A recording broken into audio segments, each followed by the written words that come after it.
and we head into the final Group A matches today. We'll have 3 matches to conclude that group, and we'll also have the first Group B match. So 14 T10 matches on the way on day 6. I'm Mr. Maximo. This is the European Cricket Series, Italy, Brescia, and it starts right now.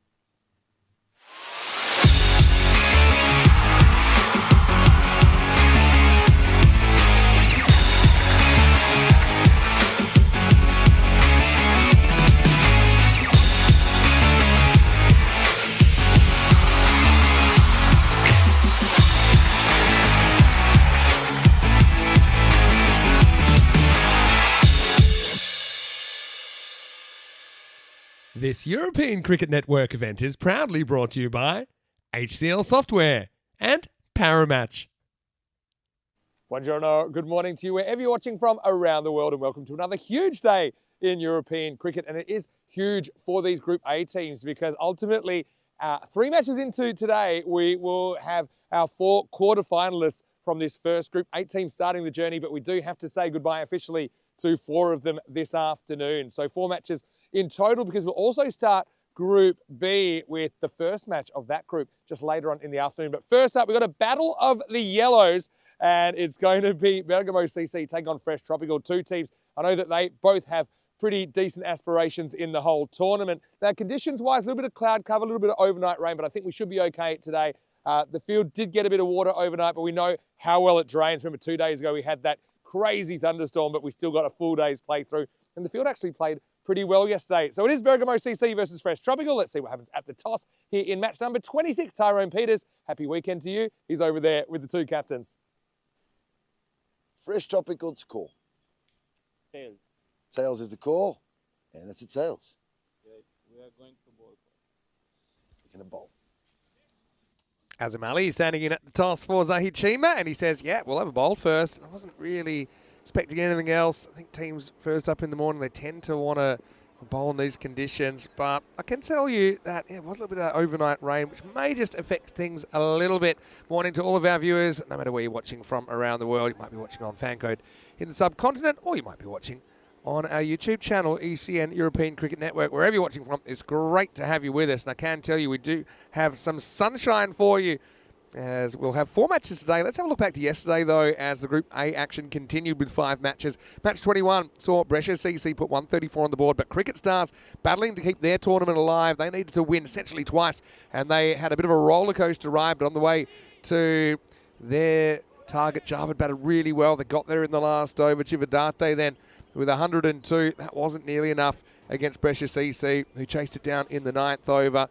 And nice bit of hitting from Rizwan Muhammad. Got them across the line despite a couple of consolation wickets for Harry Ram.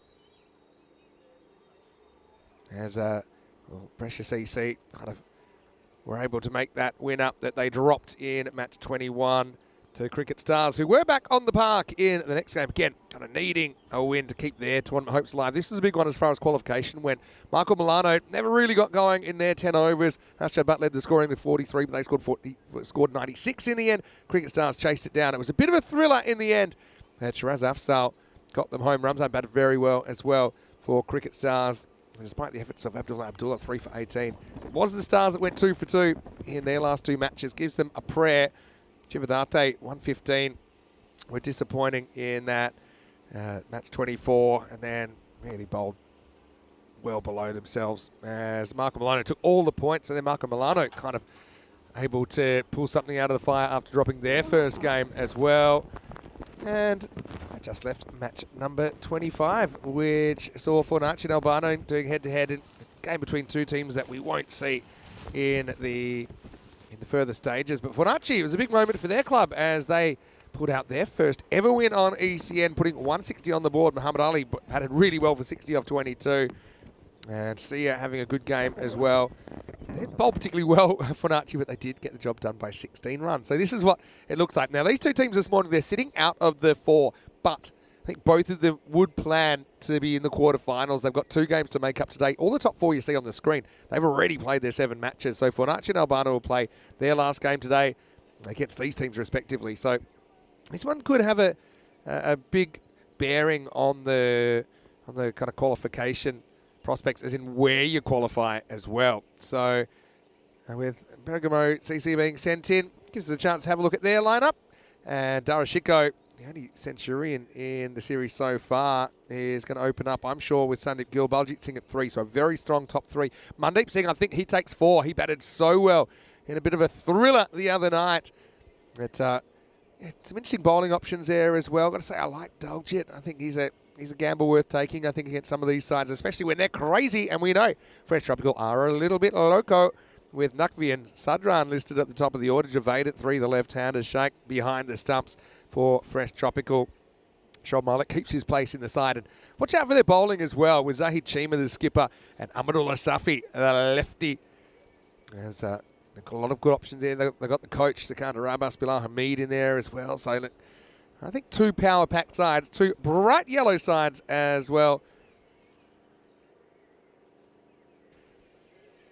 And just one thing that's a little bit different today is that we've got 4 matches instead of the 5. And you might say, well, why is that, Vinny? The reason is that we have 28 matches in Group A and 21 in Group B. That's 49 to play in 10 days. So obviously you could get 50 in 10 days. One of the days is 1 game less. And we thought with the changeover of groups, it probably makes sense to have this as the day where we only have 4 matches. So everyone, you can have a couple of extra hours to get ready for your Saturday night activities as we get ready for the start of this one. I want to say hello to everyone in the chat. I haven't quite clicked in yet, but yeah, it's been a busy morning here at the ground, as most of them are. I know that we've got a lot of the blue crew working hard this morning to get play on, and also the ground crew, because we have had that overnight rain, as I said, but nothing that's going to hold us up. And one thing that amazed me is how well this ground drained yesterday. After 2 days ago, we had a crazy storm, and then the night before that, there was a big storm as well. But as I click into the chat, I'm going to have a guess that Rob Thompson's in there. And guess what? He is. He said, what's the climate like today? Well, as you know, climate doesn't change, but weather does. But I can tell you, we're looking at sunshine. 13 degrees currently. A few fluffy clouds around, but some blue sky. I'm liking that. Expected to hit 20 degrees and no rain expected today. So fingers crossed we'll get through the 4 games without a drama. Hello to Terry Richmond as well, who's watching from Australia, and Krim, who's watching from the UK. Happy weekend, everybody. Of course, we won't take a break on ECN. We're just going to keep on plugging through this European cricket series. Now, I can tell you also that Danny Hudacek will be travelling to Brescia today. He'll be with me tomorrow in commentary, and then he'll take you through the next couple of days before I return on Wednesday. So, yeah, it'll be great to have Danny back. And Danny has commentated in Brescia a couple of times. He'll be disappointed his club, Albano, won't be taking part in the quarterfinals, but we'll see them one last time today as we get ready for the start of action. It's day 6, live from Brescia. Let's get underway. It's the wild thing. Javid Zadran comes in, a little bit of warm-up ball to Shiko. Geez, we're going to have some good one-on-one contests in here, I can tell you that much. I know that some of the games have been called off in the UK today because of the weather. I'm sorry about that. There's nothing more frustrating than wanting to get on the park and not being able to. I know at this stage of the year, early in the piece, can be a little bit difficult. Edged and dropped. Oh, well, that's Irfan behind the stumps. And that's one of those ones, probably easy if he switched his hand around because it was getting big on him. So he tries to just go kind of fingers to the side. That's a big moment. It's a genuine edge. And that's probably one thing that was discussed actually previously. Fresh Tropical, they're probably making do with a couple of part-timers behind the stumps. That was an opportunity, genuine opportunity. Irfan couldn't hold on. I wonder how much that might cost Fresh Tropical. Well bowled by Sadran though, the wild thing. Now it's in the air and that's going to fly. Now how far? Well, I think it has gone for 6 runs, and it has. It's the Baximo to start the day with Shiko. Well, gets lucky and rides that luck, and you can see that one does carry the line. Yeah, just technically the keeping. I know it's tough because Irfan, he's an honest contributor behind the stumps, but dealing with someone like Sadran is tough. And thing is, he's more likely to get more bounce than not. So if you do get the chance to go fingers up, I'd say normally that's the best option because then you can adjust to extra bounce. Full, and that's off the end of the bat. That'll probably fly away towards the deep third region. It's fielded out there. What a start to the day. Early talking point. Hello to Jules, who says he's in for the first few overs before heading to bed. Well, hold on. Where are you, Jules? 'Cause I thought you were in the UK. You're going to go for a little morning nap, are you? And Terry has said, happy Star Wars Day. And yes, I was going to say it to all the Star Wars fans out there, happy May the 4th, and May the 4th be with you. All right, well, that should be out as well. That's just a pop-up catch, and Gill has gone first ball. And so Zadran just kind of beats him for pace there. Sandeep didn't want to look around. Tried to get on the pull, but it wasn't too comfortable. Probably a bit too full to pull. And a simple catch taken. So it's a golden for Sandeep. And really, Zadran, he's breathing a bit of fire. First ball was a bit of a warm-up ball, but since then, he's been on. And Bergamo CC have lost their first wicket. The score is 7 for 1.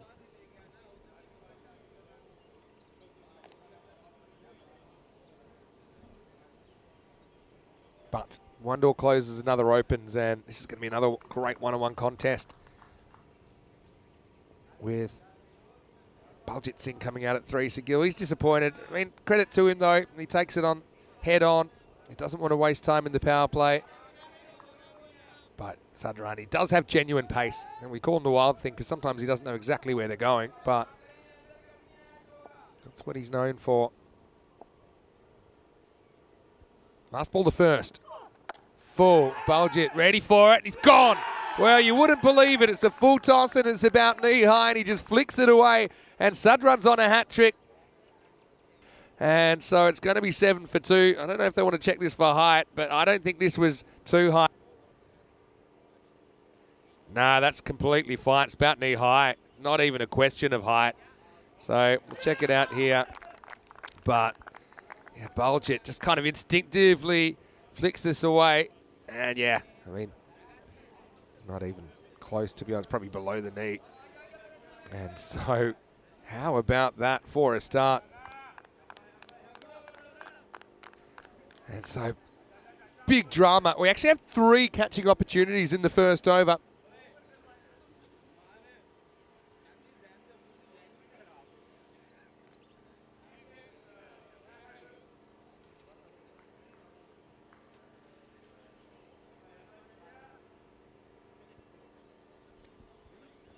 So it'll be 2 wickets in the first over. Sadran's on a hat trick.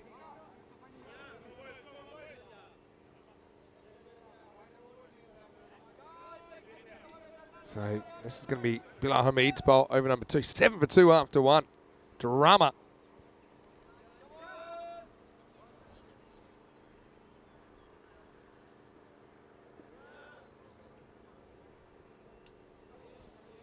So, what a start. Sadran will be on a hat-trick when he returns. I think he would bowl him out straight away.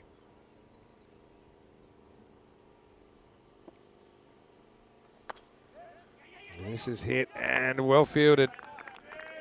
Really good fielding there. Over 5,000 runs now in the series. And don't forget, we're not even at the end of Group A yet. And, I don't think we got a 4 in the first over. The next 4 will be 4 number 300. 12.4 runs and over is the average run rate as well. Over 1 maximo per over, so yeah, plenty of action so far here in Brescia. What a start though. Push and run. Just showing that he can hit the stumps. Let's see if they can recover. Darashiko, yeah, 3 chances in the first over. 2 were taken, 1 wasn't. Darashiko survives.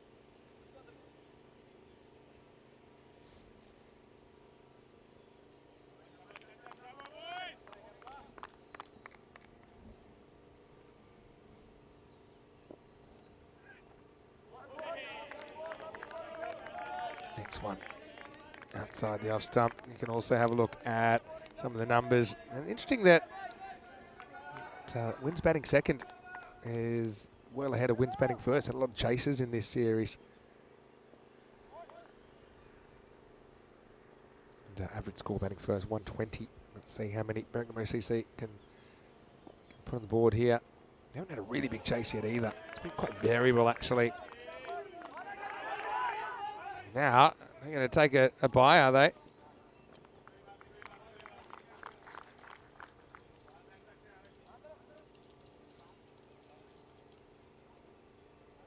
Let's see. It was a little sneaky at the stumps. Everyone does like to do that, but no one was ready. It's going to be a bye.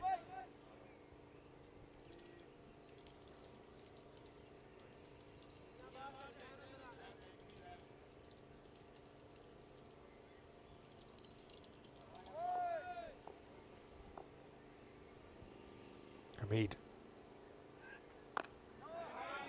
That was to Mandy. Mandy was so good the other night. Break innings for him, but he was just so disappointed. He couldn't send the last ball out of the ground that would have won them the game.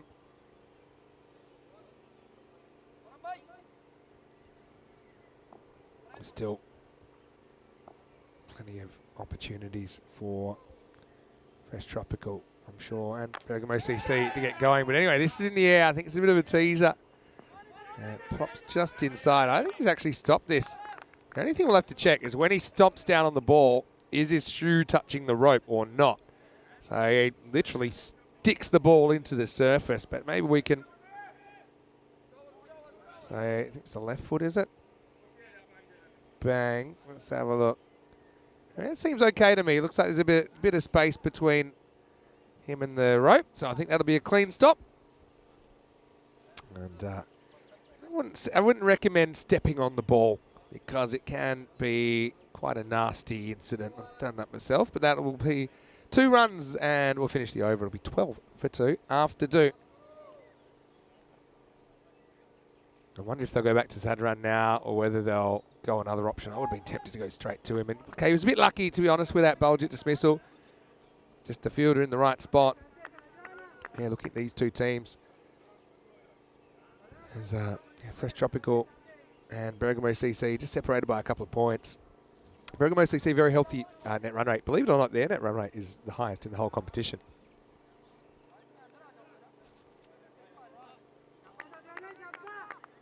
So Javid Zadran is going to come on. And he's going to get the opportunity to take a hat-trick. Because remember that he removed Gill and Baljit Singh off the last 2 balls of his first over. He's coming in straight away. Last hat-trick was in the ECIs. Herman Amjad took one against Hungary. It was around about a week ago.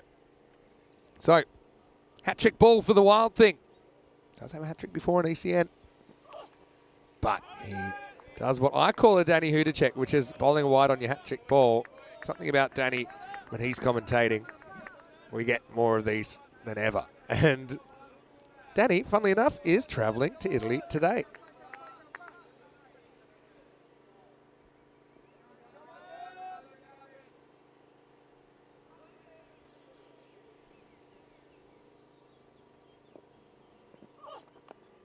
A bit of a dab here from Chico. Remember, he was dropped without scoring by the keeper, Irfan Sheikh.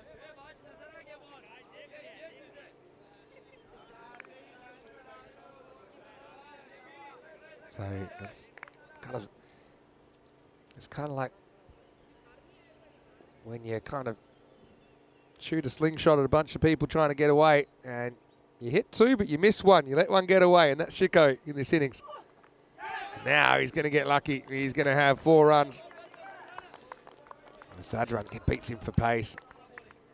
I'd consider having a fielder all the way down here. That wouldn't have carried, but now, there's always a chance to get good players out off genuine fast bowlers because those edges sometimes carry all the way. Good fiery opening this.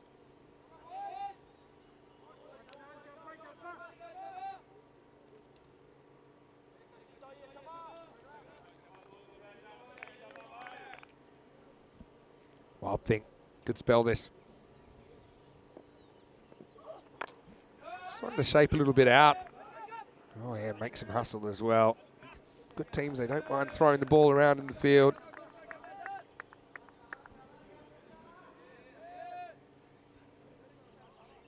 Rob said, watch out, Derek, because duck shooting season started in New Zealand today. Well, I didn't know. Hello to Rahat as well, who's watching from Canada. Rabbi Jim saying, come on, fresh tropical love from Bangladesh. Rabbi, hello to you.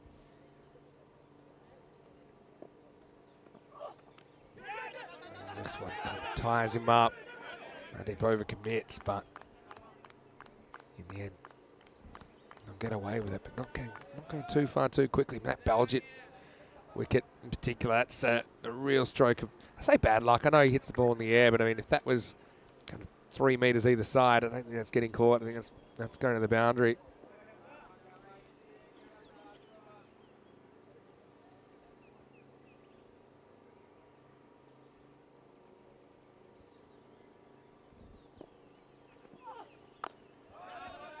Slightly slow one, I think, this time. Bit tight in the run out as well. But I suppose bowling's under and out up front. It does kind of take away bowling him later when he can probably use more of those variations. But I think you got to strike while the iron's hot.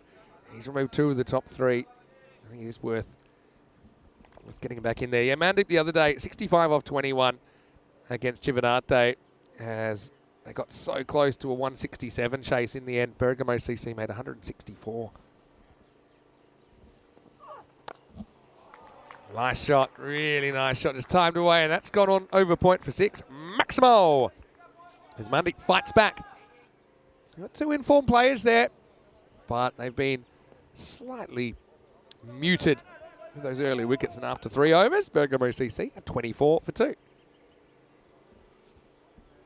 7, 5 and 12. Zadran, I think he does his job pretty well.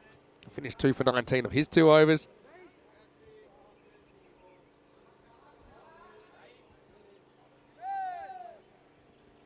Checking out Groom's image that he put in the chat. Derek for today. I know these are normally good, so I'm waiting for it to load. Now it looks like Zahid Chima is going to bowl the next over. I like that. The Star Wars Derek. Probably can't get away with that on the broadcast for not wanting to get sued reasons.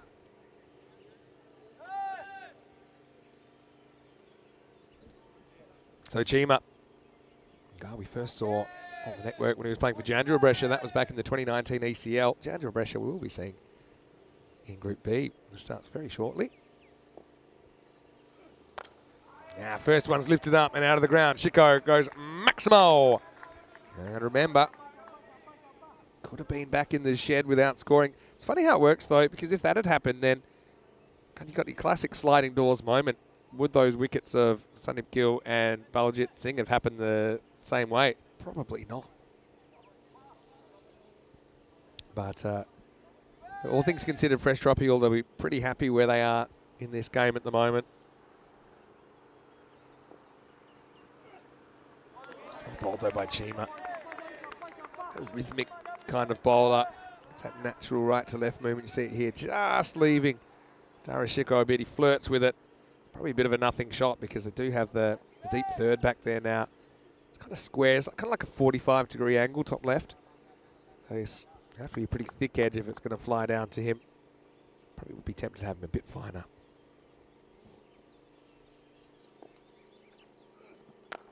Now pitched up and Dara goes bang. Maximo cars. Ooh, over the tent. That's where people tend to park their cars. I know people like to walk shorter distances to get to the ground, but probably parking a bit further away. But Monday, it was a breakout innings from him the other day, wasn't it?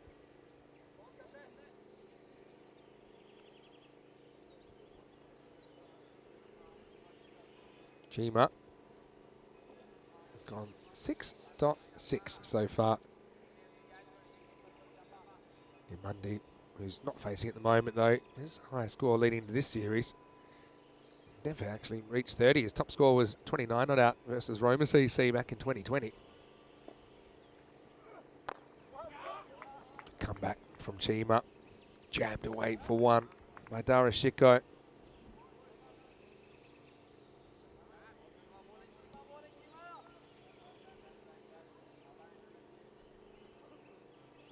Jules says he's been working days as well as nights, and that's why he's going to have a bit of a morning sleep. Hey, you deserve it, Jules. Don't you worry about that. I'll be doing a bit of the same. When I get to the ECS England, I think my flight has me arriving in the country at 7:15. I think the first game, I can actually tell you, I've got the fixtures here. Good delivery, Mandy. Again, beaten by the outswing. I look at England, which I think I've got the fixtures too. 27th of May. First game, 9:45 start in England. Spencer CC versus Tunbridge Wells. Hornchurch, for all you Hornchurch fans out there, actually don't play day one. Maybe we have to try and get them down there. Part of the meet and greet session. All right, in the air, popped up. Now, surely someone's reaching this. Sun's a factor, but he takes it. So, have held all the catches but one so far. And so that'll be the end of Monday. And it's Zahid Chima with the wicket. Just trying to go leg side, but the outswing kind of did him a little bit. And so Mundy won't be able to move the needle too much. He'll go for 9. Just the 1-6 in his innings. And Bergamo CC 37 for 3. Seen some good catches so far. It was Javed with a good one to get Sandeep Gill first ball. And Zain Naqvi holding on to one of the leg side boundary. He's been outstanding in the outfield, Zain Naqvi. And now Javed again into the action to remove Mandeep Singh. Into the 4th over as well. So Chima, he'll probably take that on balance. He goes for 13, but he does pick up a wicket, and that could be important at the end of the 4th over. It's 37 for 3. And now we're going to get the left arm up. Missed 100%, Ahmadullah Safi to bowl. It was actually Danny Hudacek that came up with that nickname for Ahmadullah Safi. Danny will be here with me in commentary tomorrow. Safi has played for Chandra Brescia. We've also seen it for Brescia CC in the ECL. Now, playing for Fresh Tropical. He's going to bowl over number 5. He gets full, but it's beautifully whipped away. Just a fraction on the leg stump. And Maximo Chico. Well, if this innings from Chico was a rom-com, you'd call it the one that got away, because you could have had him before he scored. And I don't mind Safi kind of going full there, but he just kind of drifts in towards the kneecap, and Chico just eases him away with some pretty good timing. Yeah, so England, I get the country at 7:15. I've got 2.5 hours before the first ball. And the reason I'm having to go in the morning is that the Dutch T20 club final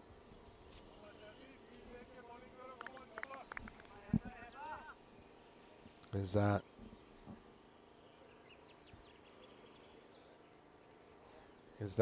we have a Dutch final finishes pretty late.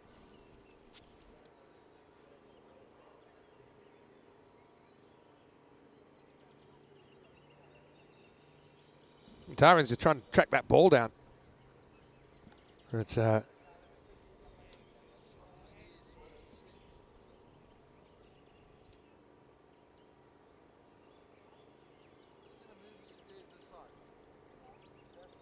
might have a reflection issue with something coming off the tower this Sunday. That's probably a good problem to have. We didn't have sunshine problems the other day, did we?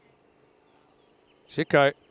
Yeah, he must be singing pretty well, so he can just hit that ball approximately 100 metres off his pads. But anyway, Safi, I suppose he is left arm, but it's a different angle. He just kind of rides the bounce on this one. And so just a single.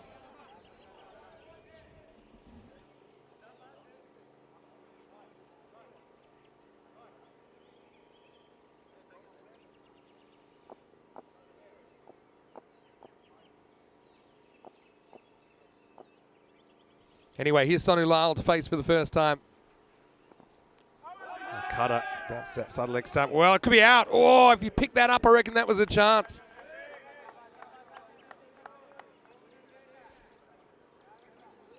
Chico wasn't exactly off to the races. And yeah, I mean, if he picks that up and throws in one motion, I think Chico's struggling. Okay, it's not easy in that part of the ground. It's a little bit uneven. No, he's had some rain this week.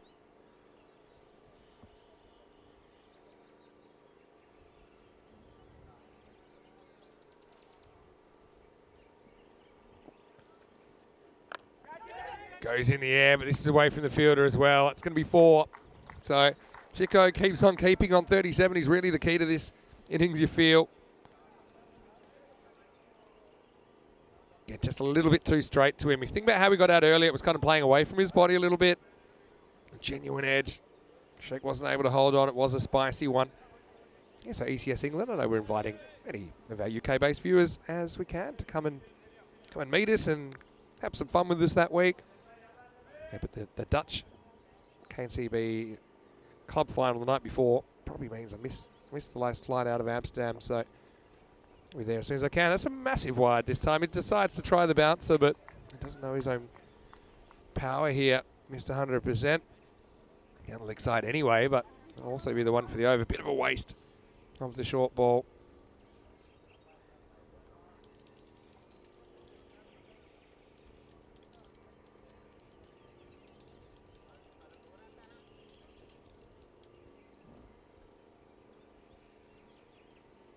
Chico, 37.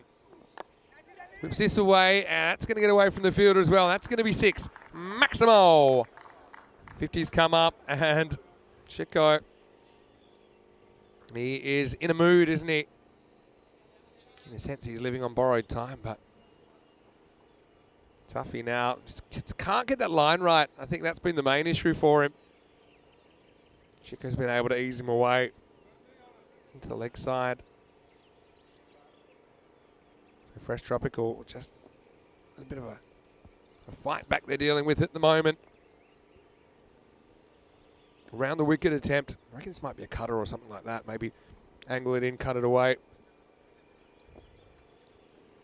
Kind of what he tries, but that's in the air. Oh, it's great effort, but that's going to be 4. Gets a finger to it in the end, right off the end of the finger. Cuatro carreras as Mr. 100% goes magical in the end in the 5th over.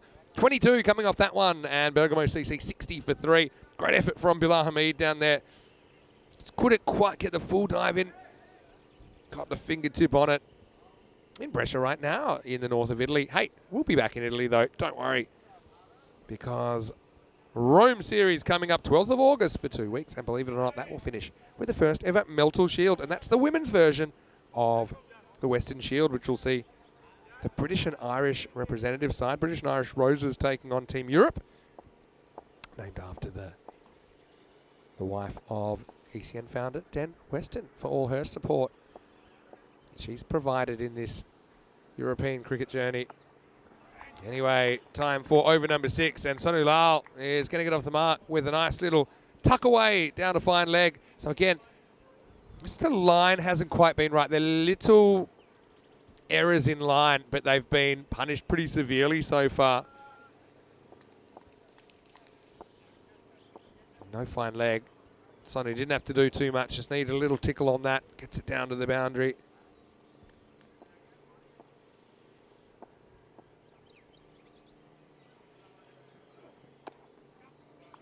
Deflected away by Sonu Lal for 1. Gets the main man, Darashiko, back on strike. He's on 47. And could potentially bring up a 50 here. Hello to Shohag. Nice to have you with us. Saying good morning to ECN and good morning to me. Hello to you. Hello to Chris Smith as well. Great to have you as well. Anyway, Darashiko, if you missed it so far, he was dropped in the first over without scoring. He's on 47 now, facing Zahid Chima. Oh, and he gets this slightly wrong as well. Bangs off the gloves. But this really could have gone anywhere. Could have ballooned up and been a really simple catch. But Shiko will survive. He's on 48 now.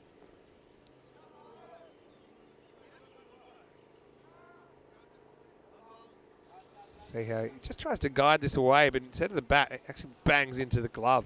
And so he kind of says, uh-oh, that could be trouble. Thought, I think, for a second that he was out, but he does survive. Back to Sonu, though. He tries to pull in the air, just out of the grasp of the fielder.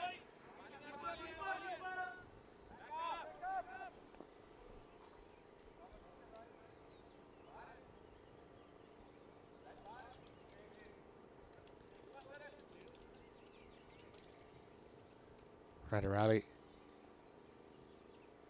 just not able to get over to cut that one off. Turn it into a catch. In the air and over the top. And that will be 50 for Shiko. In the end, it will go to the boundary. So Dara Shiko making them pay for that missed opportunity early in the piece. And he brings up his half century, 52 off 23 balls. A really good series, Dara Shiko.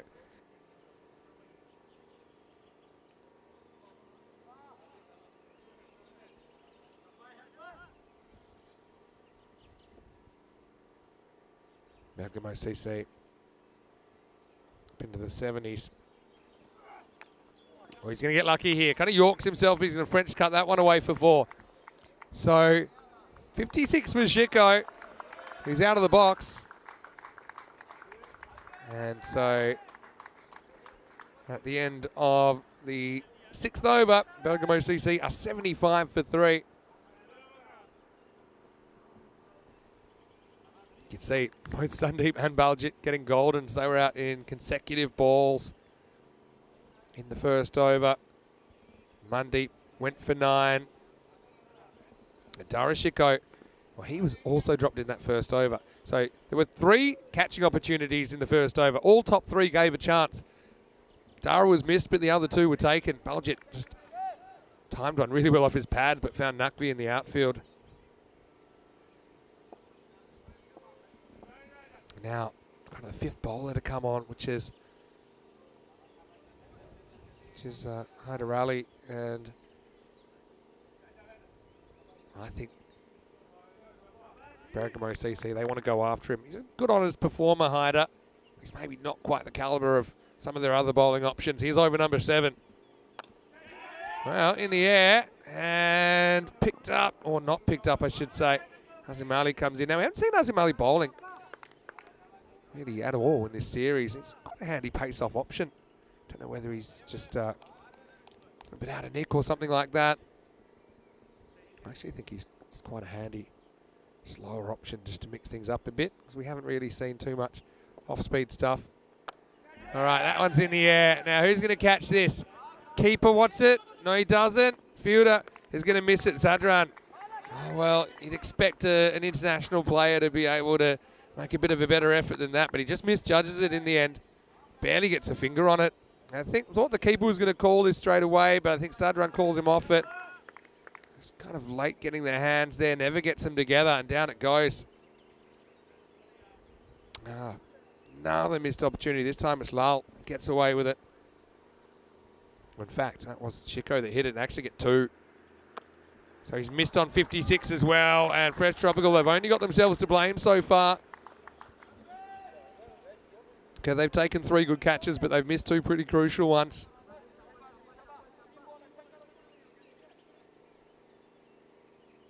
The other one that I know Bilal Hamid got a fingertip on, I'm not really counting that as a chance. That was would have been a ridiculous effort if he caught that, but the other 2, he should have been taken. It's a tough thing about cricket.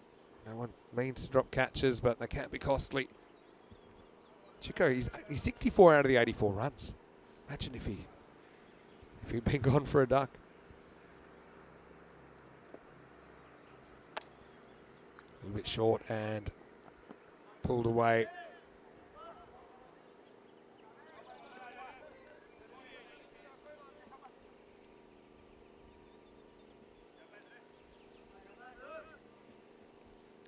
Hyder Ali, credit to him, does create the chance, but he still was wicketless.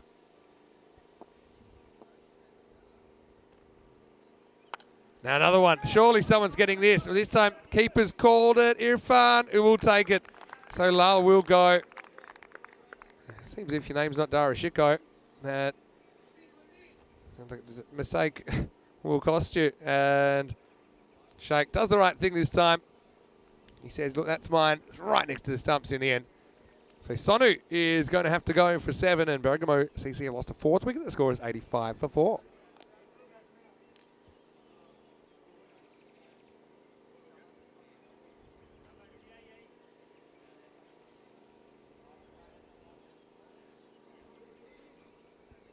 Govinda Singh comes out to bat in the number 6 position.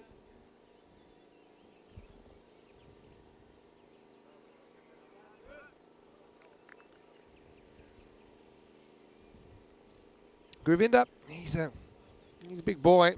He can hit the ball a long way, but I think his main job here is just make sure he doesn't waste any balls, at least get a single. Darashiko's been very good. This ball, though, having said that, it's the last ball of the over.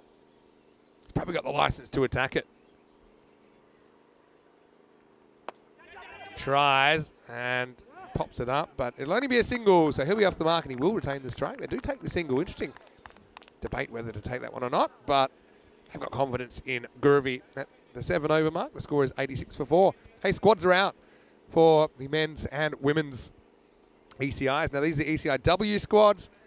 Got Italy there with Amelia Bartram. We know Regina Sudeze. She took his hat-trick on ECIW debut last year. We've also seen a fair bit of these two teams in the ECCW. They both played against each other. Italy a bit too strong on both those occasions. New players in there such as Alenia Sims for Italy. For Spain, got some of the likely names we have seen a bit before as well. Naomi Hillman Bermejo, I think the key to their batting. As this is hit down the ground, needs to be stopped. It is eventually by Zahid Shima. Just the single. So Darashiko, okay, he's batted very well, but he hasn't had a lot of help, has he, in this innings? And because of that, it's not like they're out in the clouds. Bergamo CC, they're 12 and over. Kind of on for 125 at this stage, but if Dara gets out, that could take a dive.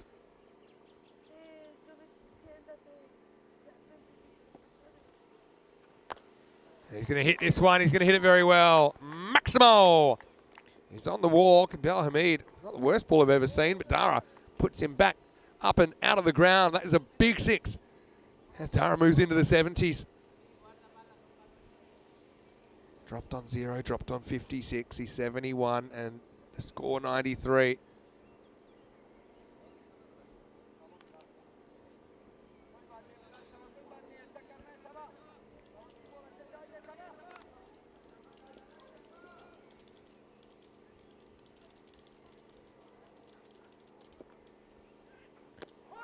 Ooh, that's hurt him. That's got him pretty bad.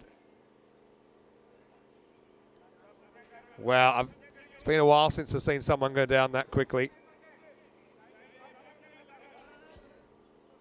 Oh, dear. That is flush. Oh, Darashiko. Well, he's had his fair slice of luck this morning, but he gets all his bad luck at once. I thought I was scared he was going to go on his stumps. He wasn't really too concerned about that. Oh. And yeah, he will have the protection there, but, I mean, it only protects you to a degree. He's barely moving. So, yeah, I mean, this is where, you try all these things. I think they're more distraction tactics when you start moving the legs around. And Dara, he's completely gone. Oh, my word. I could hear that from a mile away through my headphones. That was a nasty one. That was your classic box breaker, really. So, well, I haven't been able to get him out, but they've knocked him out temporarily. I think because of where it hits him, and I don't think I have to over-explain where it's hit him. He will be fine, but he just needs a bit of time. Just needs 2, 3, 5 minutes to get back on his feet. Anyway, you see he's up and he's walking around, but well, Dara, we felt for you there, my man.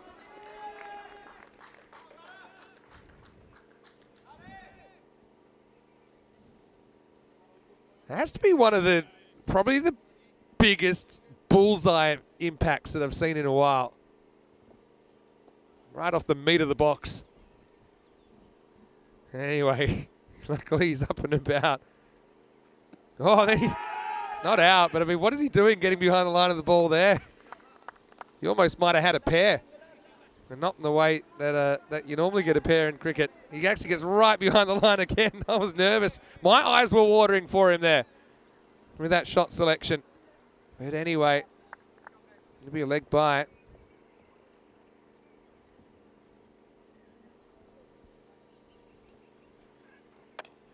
In the air, this has popped up. This should be a catch, and it is. So Govinda can't do too much about it.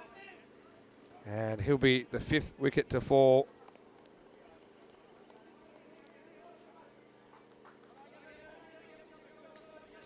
Easy one taken, and Guri will go for 2. The score's 94 for 5. Well, it is May the 4th, and I mentioned this at the start of the broadcast, but Chris obviously might have just missed it. But May the 4th be with you. Happy Star Wars Day, everybody. Sakana Rabas, the coach, takes the catch there. Interesting, we haven't seen him with the ball this morning. I know they've got a lot of options. But speaking of the force, I think that the force was felt pretty strongly and directed at an uncomfortable bit of Darashiko's anatomy.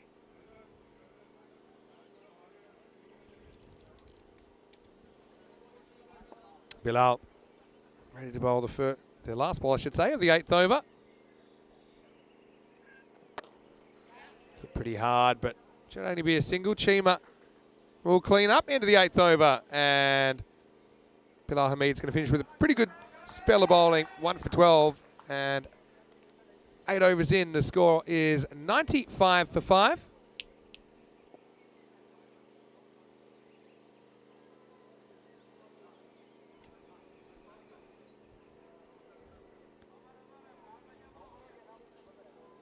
So a couple of overs to go now.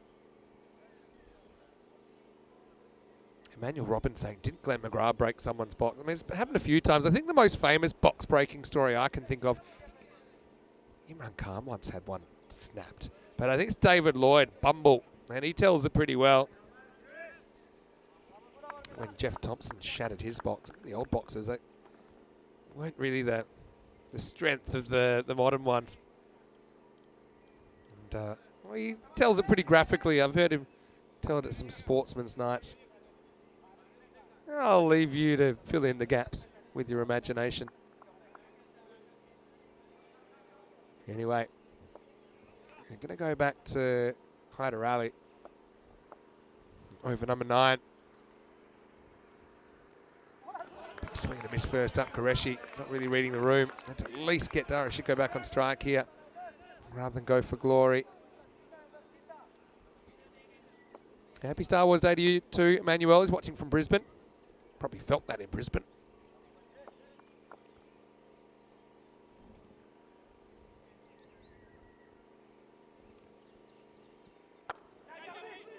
Yeah, push and run. Does well to keep this one out. It's actually pretty good. Pretty good Yorker.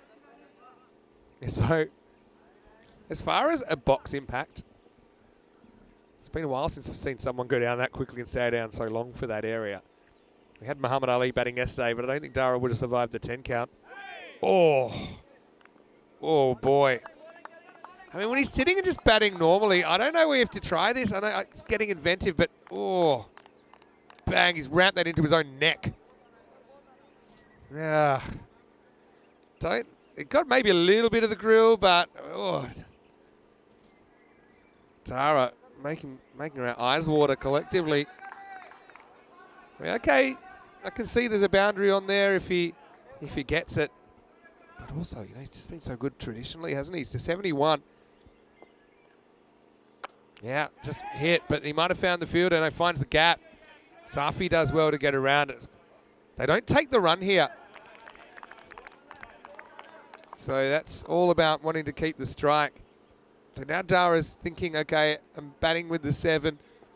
I'm not really looking at ones. I'm looking kind of exclusively at boundaries, which is probably why he tries that little deflection. That's kind of boundary or nothing. Now he's going to go up and over the top, and he will get 6, and that's why he turns down the 1. Goes Maximo to a walking stick 77. The 100's up as well for Bergamo CC. Good strategy as well from Dara. Says, look, I don't think it's worth giving up 1 run for me to stay on strike. It's basically calculating that he's at least 1 run better off if he's facing per ball than Qureshi, and I agree with that. Last ball, the over, may look for the 1 here, may look for the boundary anyway. We'll get none. It's a good result for Fresh Tropical. So at the end of 9 overs, it's 102 for 5. But yeah, the remarkable thing, Darashiko has 77 out of the 102. And if you take off the 5 extras, he's actually scored basically 79% of the runs off the bat. He scored 77. Mandeep 9. Sanu 7. Govinda 2. And Qureshi 2. Bowling figures wise, well, Safi went for a few in the first over, but I still think they like him to come back here. But he's got to hit that block hole. He was just slightly off with his line, I think, in the first over. He's going to go around the wicket. And this is where I think you might be able to kind of cut a few past the outside edge of Qureshi. And the keeper's got to be ready here, Irfan, because I think Dara wants to run. Here's the 10th over. He gets some bat on it and actually plays a pretty good shot. That could actually go. It's a plug, and it's going to go for 4. So what a good shot by Qureshi. It wasn't an easy shot, probably a low percentage option, but it works out pretty well. Bounces just inside.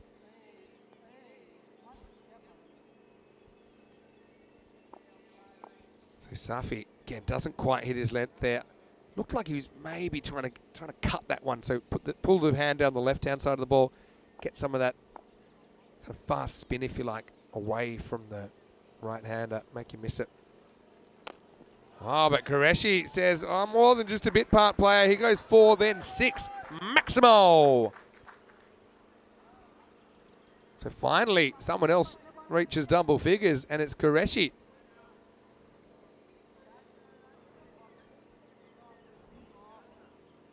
Safi, I think he needs to get back to basics here. I'll probably go over the wicket and just jam in that Yorker. Where's the Yorker gone? He's just lost it. He's so good at it normally. Don't worry about the pace off. Just jam that Yorker in. There he goes. Pace off and slight fumble from Sheikh. Knew that Shiko was going to run no matter what. So they sneak the by. Now Shiko in the driver's seat. He's really kept this innings alive. Otherwise, this is a no contest. Tell you who's hating it is Sheikh behind the stumps as well. Who knows he dropped to 1-0. I suppose indirectly it might have caused a couple of other wickets to occur in the top 3. That's the cutter. He probably wants 2 here. That's if he doesn't get 4. He does get 4. So Nakvi down there couldn't hold on. He's a good fielder. I think he's probably thinking there's a chance to run out Shiko if he picks it up cleanly, but he over-attacks this ball. The most important thing was to protect the boundary. He didn't do that, Zain Nakvi. I will say this, though. Shiko moves to 81, but if you offered Fresh Tropical this much to chase, I think they'd be happy with it. I think they just won't be happy that they've allowed Darren Shiko to score so many, seeing he's given opportunities. But I think they're chasing probably 120s here. I think they like that. And what if I told you that last time these two teams met in 2023, some of the viewers that might remember last year's series, it ended in a golden ball between the two yellow sides. That was a crazy game. Shiko looks set to end on 82 not out. But here's the last ball, 118 plus this. It's a fair bit of bat on it. And fielder comes around, makes the stop. Probably should go for 2. Oh, man, I think you've got to go for 2 there. Maybe Shiko doesn't realise that's it. But red inker. Still think you should try and make them force the out. You never know. You might need that run come the end of the game. But it'll be 119 for 5 for Bergamo CC. And they can thank their captain, Dara Shiko, for that. 82 not out of 36 balls. Gets a bit of support from Kazim Qureshi at the end, who scored a 4 and a 6 in his 13. But this is the story of the first over. It was 2 out of 3 ain't bad, because 3 chances, 2 were taken. Dara Shiko survived, though. That was the first boundary of the day. But then Gill, he just spliced one up in the air. He was gone first ball. Javed took the catch. Then Bulgett, huge moment in the innings, when he just clipped the first ball. He faced off his kneecaps straight down to Nakvi, who took the catch. But then it was the Shiko show once again. 82 not out of 36, 8 Maximo, 6 4s in there. Hitting shots all over town. He lost another partner. Mandeep had to go. Just not quite getting it right, not able to recreate the heroics of the other day. So it's really a case of what might have been. These two teams last met in the European Cricket Series. It was 88-88, match 31. Last year, 30th of April, Golden Ball. That was a crazy one. Well, there's this case of Golden Ball to another kind of ball-related matter, but eventually Tara was able to continue and still had no concern for his own safety, ramping that one into his own throat. Towards the end, Hassan Qureshi provided a couple of blows as well. I still think this is a fraction short of par, but they'd be nowhere near par. They wouldn't even be competitive if it wasn't for the innings of Darashiko, who survived a couple of brushes along the way, dropped on 0 and 56, but he ends up on 82 not out of 36. Hit 8 out of the ground as well. Also, certainly had a few other moments that'll probably make your eyes water. Gill and Baljit with a pair of Goldens. Qureshi was able to provide a little bit of late hitting as well. 6 extras in there, 119. Like I said, I wouldn't be thrilled about that Fresh Tropical, but I think if you offer them 120 to chase, they probably have taken it, given the strength of some of those batters in the Bergamo CC lineup. 2 for 19, Sadran bowled with a bit of fire early, creating opportunities. Bilal Hamid bowled a pretty good spell as well, 1 for 12 on his 2. Chima with a wicket and Haider Ali with 1 wicket, 1 for just 18. Amadul Asafi, though, had a bit of an off game. He finished with none for 38. So we'll take a break and we'll be back pretty shortly. The chase will be 120 for Fresh Tropical, or will it be Bergamo CC in the Battle of the Canary Yellows? Join us after this break to find out. Vinny Sandy, Mr. Maximo for ECN. Quick break, back soon with more Day 6 action here in Brescia. You're watching the European Cricket Series.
This European Cricket Network event is proudly brought to you by HCL Software and Paramatch.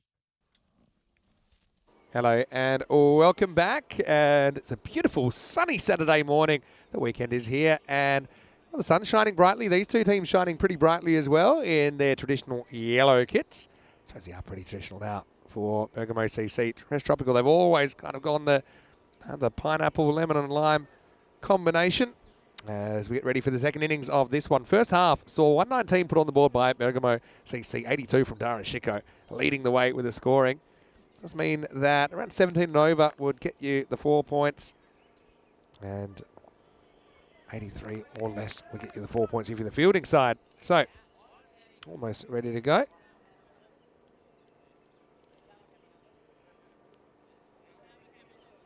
As far as the Fresh Tropical side, would they be happy with that?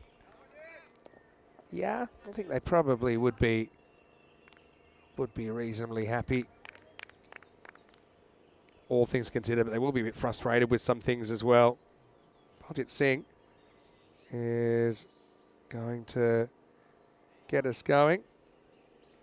He's been bowling some pretty tight first overs. Zain Naqvi is opening up with Javid Sadran. Let's roll in the second half. Match 26, it's an outswinger first up. It's going to get hit. It's going to get hit hard. Naqvi off to the races. Maximo. 6 runs. Check this out. Bit of bend, but he does kind of bend it from the hand a little bit, Baljit. So Zain has a look at it, sees it, probably has a good idea what's coming as well.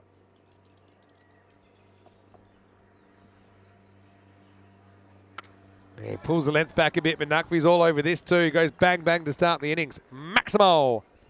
2 balls, 12 runs.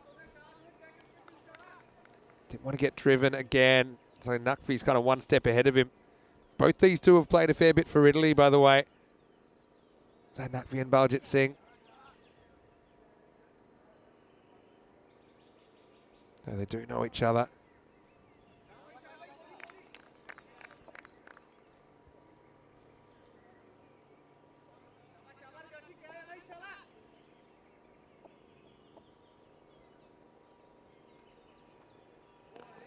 It's going to be called a wide.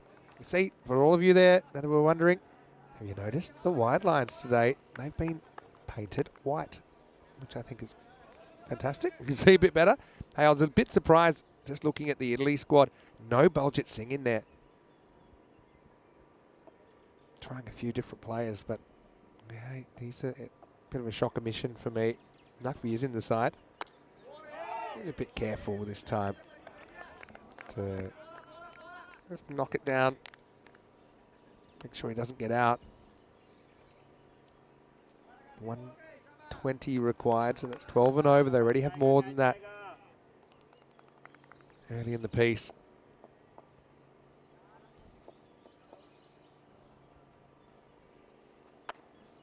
Fraction short. Gets pulled, but Naqvi won't get a run here either, so kind of 2 whacks and 2 non-whacks so far. Wide in there, scores 13.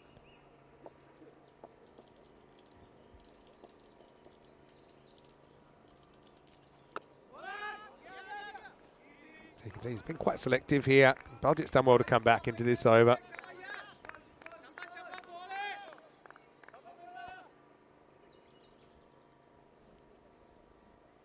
Baljit, avoid getting hit for a boundary here. I'll be pretty satisfied with what he ends up with. Interesting that he's changed the angle. Just trying to accentuate that right to left angle on Naqvi. He forces a miss hit, so it's pretty good over in the end from Baljit. Good contest between 2 national team players there, and it's 13 without loss after 148 matches since the golden ball. Well, here's the thing. We may hit the 50 today. But these two, they actually do have some golden ball history. In fact, these are the 2 teams that played golden ball 46 in the previous series in Milan. And that was a crazy one. In fact, maybe we can do a little bit of running around in the archives and bring that to you. We'll see. Meanwhile, looks like Gurinder Singh's going to bowl. the next over.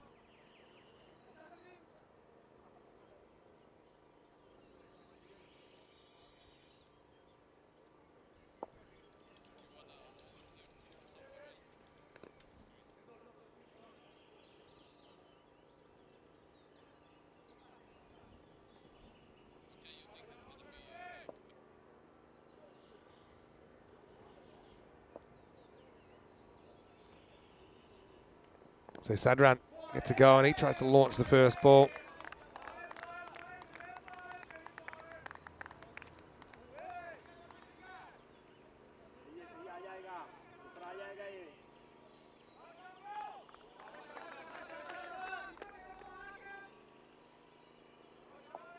Sadran though, he's been an injection into this fresh tropical side that already has a lot of heavy hitting with the bat and the ball.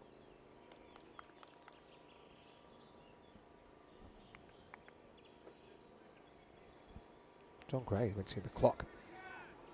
Yeah, clock might have, maybe someone set it off too quickly. But I'm sure they'll get on top of that pretty shortly. Wow, that's a proper straight pull over mid-off. That's going to disappear. Maximo, what a shot from the Wild Thing.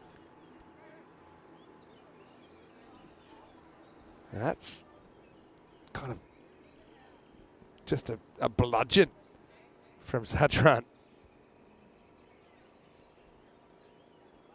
But yeah, don't worry. Maybe someone accidentally got a bit trigger happy on starting the clock. They'll fix that up once they go back and have a look at the footage. They got a bit of time, as it is though. Fresh tropical. They might not need all the time on the clock with some hitting like that. That was an absolute blast from Sadran. He backs his power. And I like that. See, not exclusively going leg side. Now edged and dropped. How many times have we seen the slip in, but the slip put one down, and Chico, well, bit of the yin and yang about that because he got dropped off a similar edge and went to the keeper in the first over. Mandeep didn't really deke him, didn't spook him, but Dara couldn't hold on. Probably got a lot on his mind, the captain, but it was an opportunity to get Sadran for just the 6. Nakvi gets the strike back. He's beaten by a pretty well located delivery from Govinder Singh. So he's kind of in a couple of minds. Started, I think, thinking he was going to drive, and then when he saw the length, he tries to turn it into a pull. Didn't happen.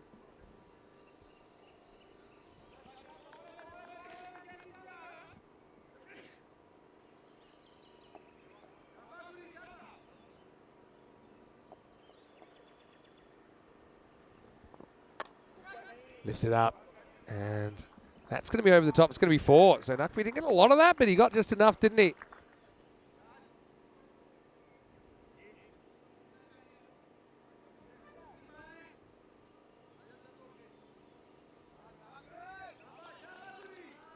Pretty productive power play for the most part. Fresh Tropical have more of what I'd call like a flatter batting lineup. What I mean by that is they've got kind of more consistent hitting down the order, probably than Bergamo CC. Anyway, this is up, it's in the air. There's nobody back here either, so that's going to fly, and I think that's gone all the way as well. We might have to have a look at it, but my instinct is it might have gone for 6, and it's signalled now. Maximo says Carreras. Watch this one on the replay. Thanks to Spring Media. Going, and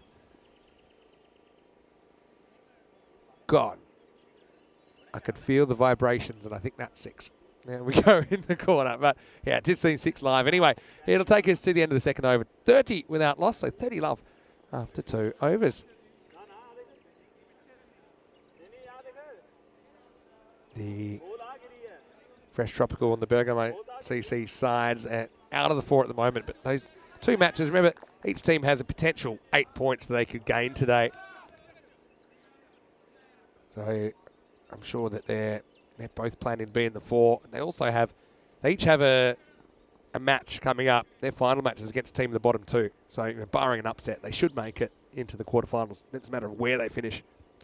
Baljit comes back, and first one's going to get called wide again.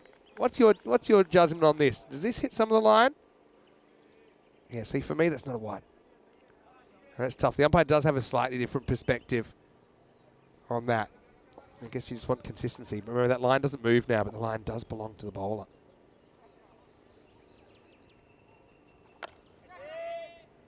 This is going to be 4 runs. Well, there you go. It's another boundary in the power play.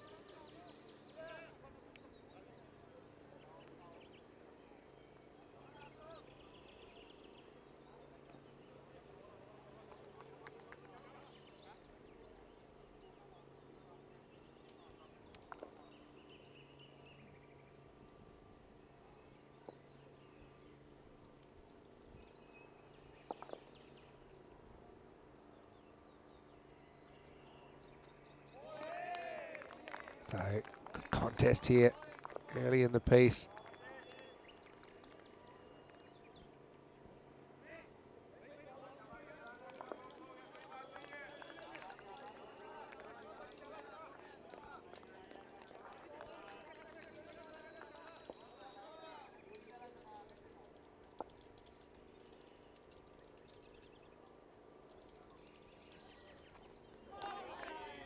Now, swing and a miss. Again, keeper opportunistically throw back at the stumps. That's Mandeep behind the stumps.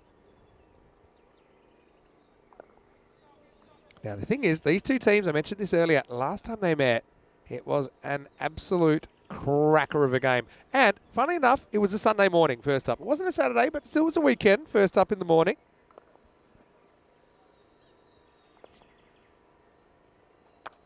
In the air. Now, can anyone reach this? Won't be easy. Raj is going back. He's a good fielder, and he almost catches it. It was great effort. Came back on him, and he ends up kind of facing totally the wrong way. Gets under it. Gets 2 hands to it. Couldn't hold on. That was a lot more difficult than it looked. But opportunity goes begging. Zadran gets an... It was Nakvi, actually. Well, it was Zadran, actually. Gets 2 there, so gets another life.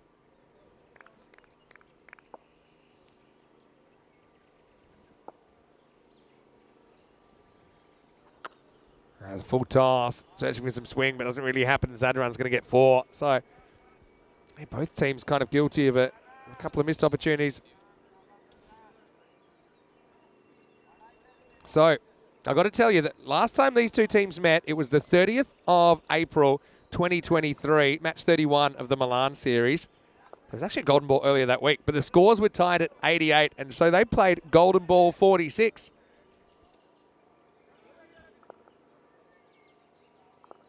And here's the good news. We're going to take you on a trip down memory lane after this ball from Baljit. Last ball of the over. And he decides to bowl it. Yeah, so what happened was it was Bilal Hamid on strike. Baljit Singh was actually bowling the golden ball 46. Firstly, in the present, this is the last ball of the third. That's going to get launched up into the air, and that's out of the ground. And Maximo, 6 to Bowling go. To Bilal Hamid. Here we go. For the golden ball. Comes in and it's hit long and it's caught, but it's over the boundary. Wow. Fantastic hit by Bilal Hamid. Kamaljit takes the catch but steps over the boundary, and that's 6 runs, and that's a wind of fresh tropical first up. Fantastic shot there from Bilal Hamid, and a fantastic start to today's play in Milan. And got to feel a little bit for Bergamo CC. Baljit not quite getting that right. Tried to bowl the Yorker, ended up being a full toss, and Bilal Hamid smashed it towards the boundary. Kamaljit took a nice catch. Let's have another look. Tried the Yorker, didn't quite get it right. Kamaljit takes it, but stepped over the boundary. And well, there you go. Danny Hudacek was the commentator on that occasion, and he will be here during the day. So, yeah, I don't know. Is that giving you golden ball vibes here? It was Kamaljit Singh, who we've seen playing for Albano in this series, who actually catches that, and it goes over the line.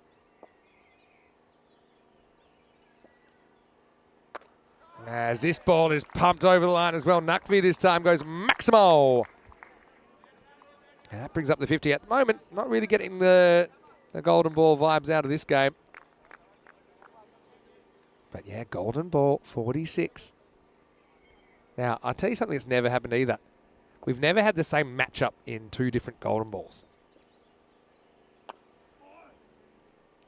So that is something we're still yet to see. We have had 12 teams play multiple golden balls. We have 101 teams that have actually played at least 1 golden ball. 5 have played 3. No one's won 3. That's a challenge ball, and Chico's going to disappear. That is launched into the sun. Maximo, what a shot by the Wild Thing, Sadran. Now, he wasn't around last year for Fresh Tropical.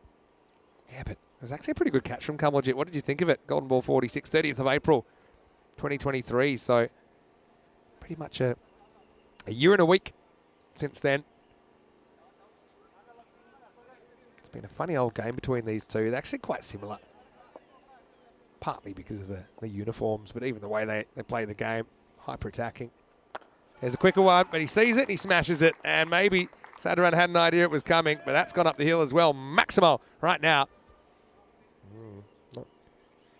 Not feeling the close one myself. That was the one that Chico tries to sneak in there a little bit faster. But absolutely monstered over long off. Last ball the over. And he tosses up. And that one's going to be a bit of a teaser. Back to the line, but 6 just gets the distance required. The Wild Thing goes large and he's brutal on Chico. Don't forget that the Wild Thing had Chico drop behind, but he gets his revenge about 13 overs later in this game. In fact, it ends up going for 25. That 4th over, magical stuff from Fresh Tropical are in the clouds. It's 72 without loss after 4.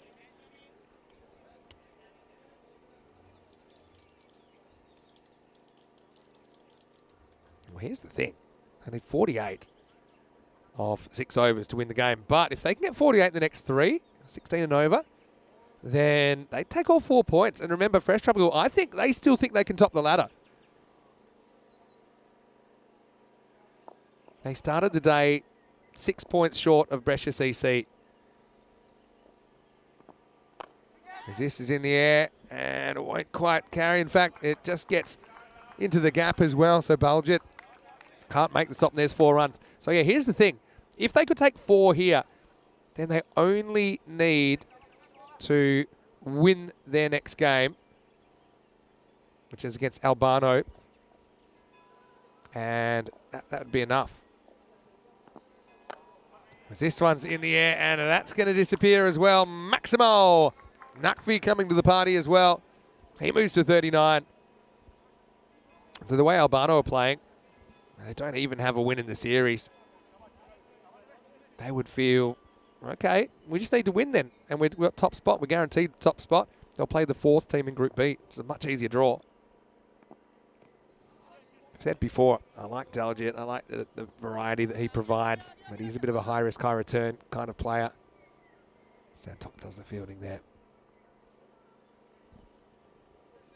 Fresh Tropical, let's not forget, they've played every series they've played up in the north of Italy in ECS, they've won. We'll throw it a little bit faster from Daljit, but Zatran will just take 1.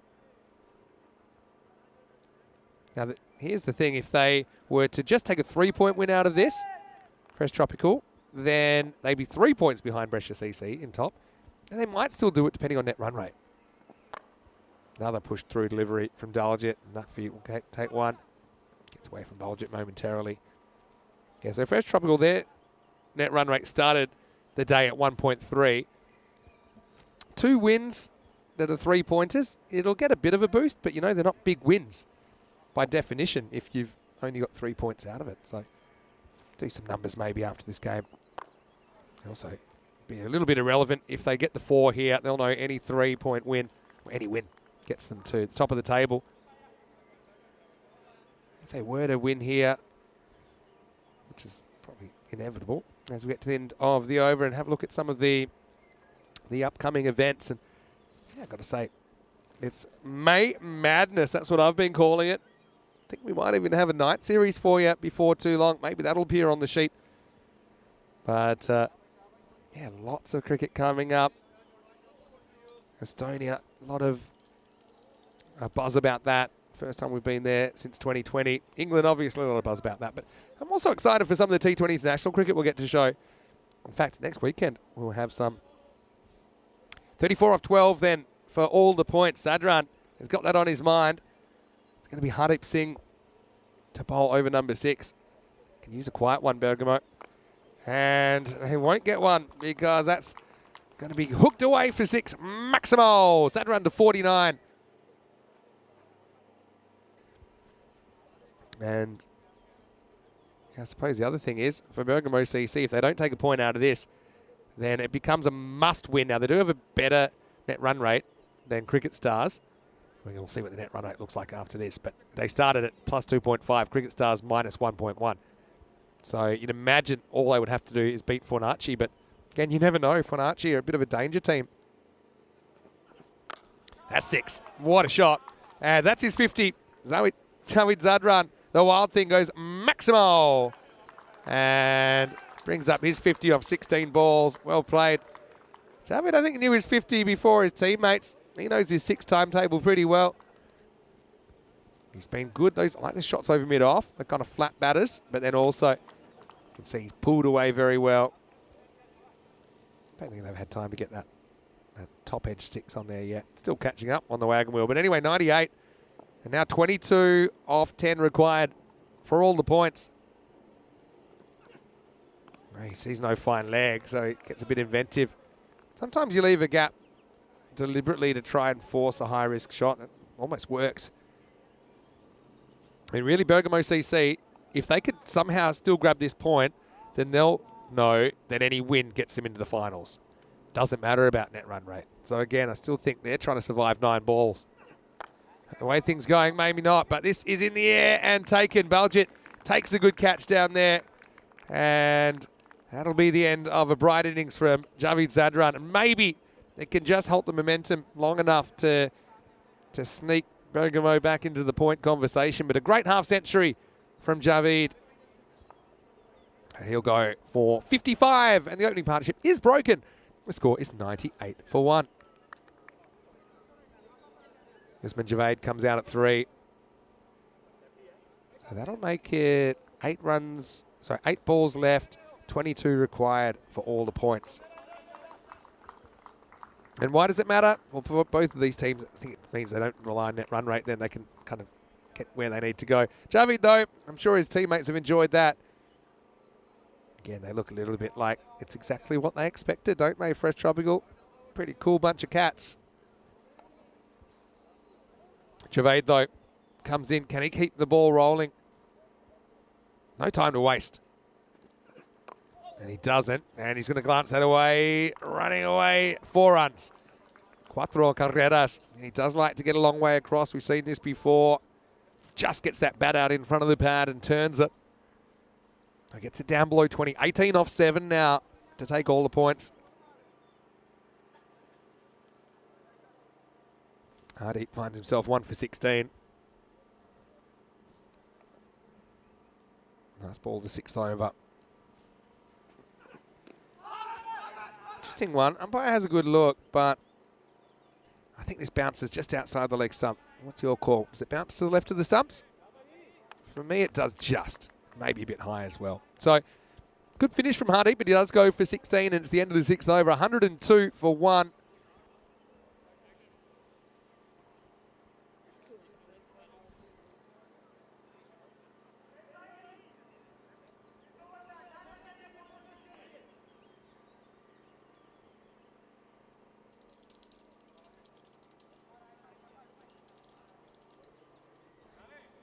So, 1 over to get these runs and get all the points here. Fresh Tropical. 18 off 6 required. And Raj looks like he's going to bowl.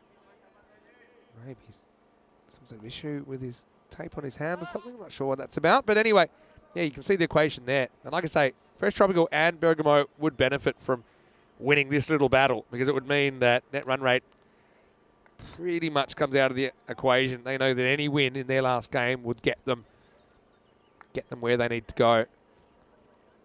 The other thing is Bergamo CC, if they can save their point, they can have a big win. They could still finish third. Won't have to settle for fourth.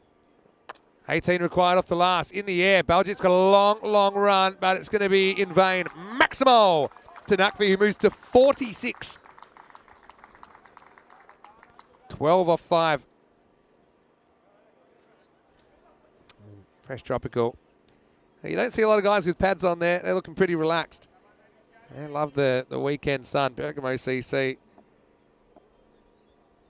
will have to do very well to get a point out of this. 12 off 5 required for everything. And that's now going to be 6 off 4 because that's short. And it is smashed away. It's 50 for Nakvi. Brings up the milestone in 18 balls.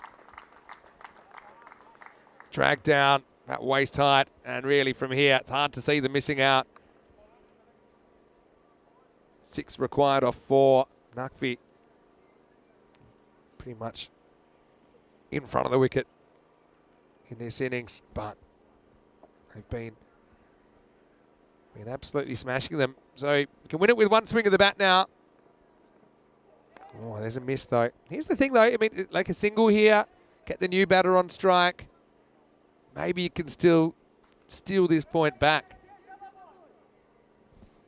6 off 3 is what they need.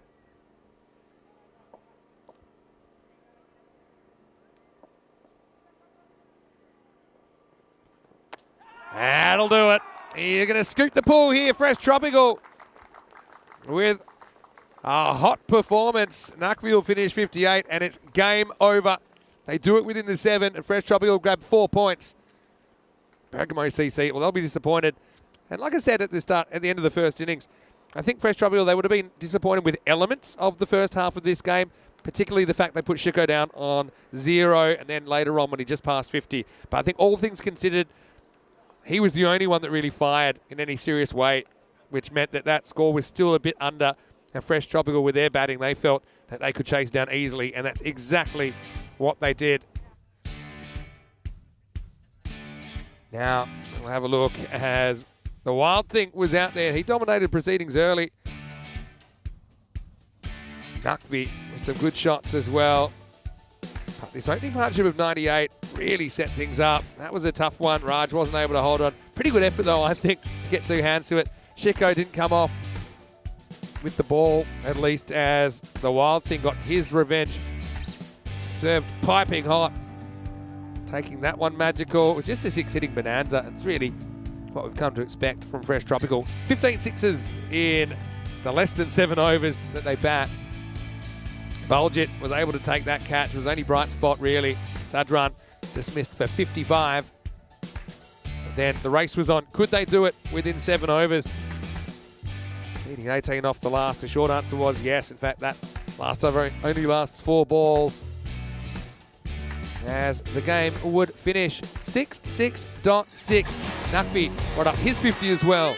And Fresh Tropical win the game with 20 balls to spare. That gives them a really good shot of chopping the ladder. All they need now is to win their next game. Their next game, by the way, will be against Albano, and it will start in around about 30 minutes' time. Albano playing for pride, but Fresh Tropical playing for top spot. See, to win half centuries there at the top of the order. So Nakvi with 58 not out. Sadran with 55. As far as the bowlers went, not a lot to celebrate, but it did pick up the only wicket of the innings. And it was a huge win for Fresh Tropical in a rematch of the Golden Ball thriller from last year, but this time there was a fair distance between the two sides in yellow. We'll take a break then. We'll be back in around about 30 minutes' time. And Albano winning the toss and fielding, which means Fresh Tropical will be looking to put on a big score. Any win would take them to the top of the tree. Albano, can they, in the last attempts, pick up a win in the series? Vinny Sounder here, Mr. Maximo. We'll take a quick break. We'll be back shortly with more European Cricket Series.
This European Cricket Network event is proudly brought to you by HCL Software and Paramatch.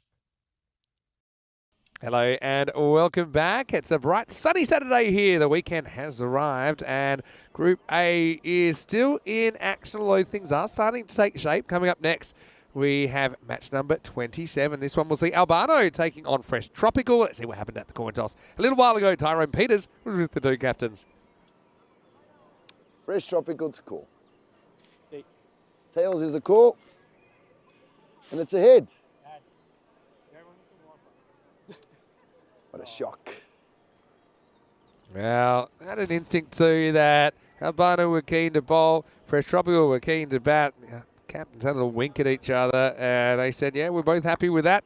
Tyrone Peters probably reading the play as well as we get ready for the start of match 27. Now, Fresh Tropical are searching for the win that will take them into top spot. If they win at all, they will go to 20 points at least and edge out Brescia CC in the top spot. But Albano, well, they're just playing for pride essentially. A win potentially could get them out of the bottom spot, which obviously is somewhere that no one wants to be. So Fresh Tropical had a really good opening combination of Naqvi and Sadran. I think that's who's going to go out there again, and they're given a 92% chance of winning. Now, I know this looks a bit like a mismatch, and it is based on current form, but I will remind you that these two teams actually met in the final in Milan. That was only 2 years ago, and that was in July 2022, so even less than 2 years, 2nd of July. Albano, though, unfortunately, didn't go to plan for them in the final, with Fresh Tropical being held to 88. And Albano then kind of collapsed at one stage. They were in all kinds of trouble with wickets falling. 89 was their victory target. At one stage, they're actually 41 for 6, 47 for 7, 48 for 8. But then there's actually a bit of resistance with a 9th wicket partnership. And that was kind of getting them in the mix, but then they ended up being bowled out for 78. So 88 to 78 in that final. That was back in July 2022. But right here, it's a very different story. Potentially looking at a top versus bottom situation here in Group A. We Barty Banger, he was pretty good late in the piece in that final, remember, back in 2022. He's going to get going. Naqvi takes strike. Is the start of match 27. And it starts with a full toss, which is hit up and out of the ground. So Banger gets it wrong and gets banged. Maximal, and we're off to the races here. Fresh Tropical, like I said, any win, doesn't matter the margin, any win takes them up into top spot. We'll see the table in a moment. Now, the other thing is Bergamo CC, took a while for it to kind of be clear, but because they didn't get a point out of that game, they can't make the finals anymore. Because Marco Bolano are 5 points above them. Whereas if Bergamo CC had at least taken a point out of that, a good 4-point win against Fornaci might have taken them up back into the 4. So Bergamo CC will be playing again, but from here, Fresh Tropical, the only team we're going to see again. If Fresh Tropical were to lose this even if it was a tight loss, then they could still hold on. They could actually go up to 2nd place with a point. This is an educated edge. It's going to get away for 4. Clever batting by Naqvi. That wasn't the worst ball from Barty Banger, but this takes a little bit of a chance. Stayed in control of it. 4 runs the result.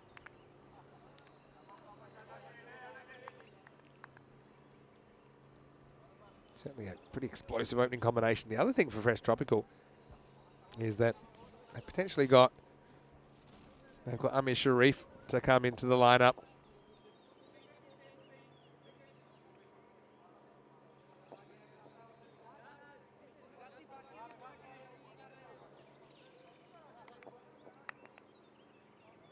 Banger.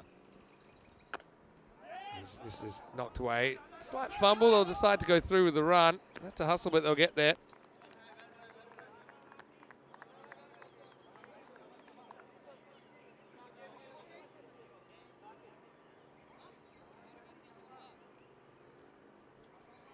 So, Albano, it's been a soul-searching time for them, no doubt about that. Actually, Javid has been struggling with a bit of a shoulder injury, and he does fall heavily on the dive. But yeah, they're going to come out and they're going to give him the old fly spray.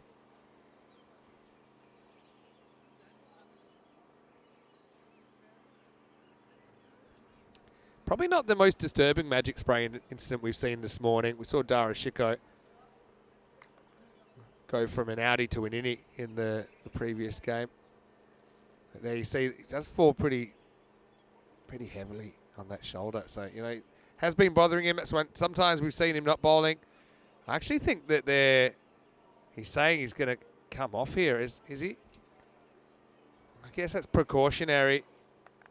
But yeah, I mean, Javid's got a long season ahead. You'd hate to see something happen to him, and it did fall pretty heavily on that shoulder. He's an instinctive player. He probably should be protecting that shoulder, but obviously not wanting to get run out. He puts in a big effort. So yeah, kind of instincts taking over.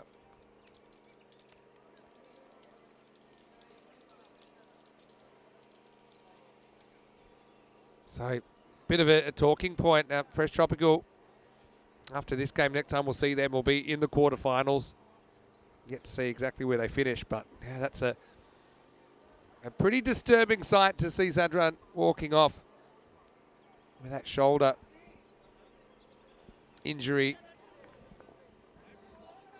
You'd have to consider that he's unlikely to bowl now in the game.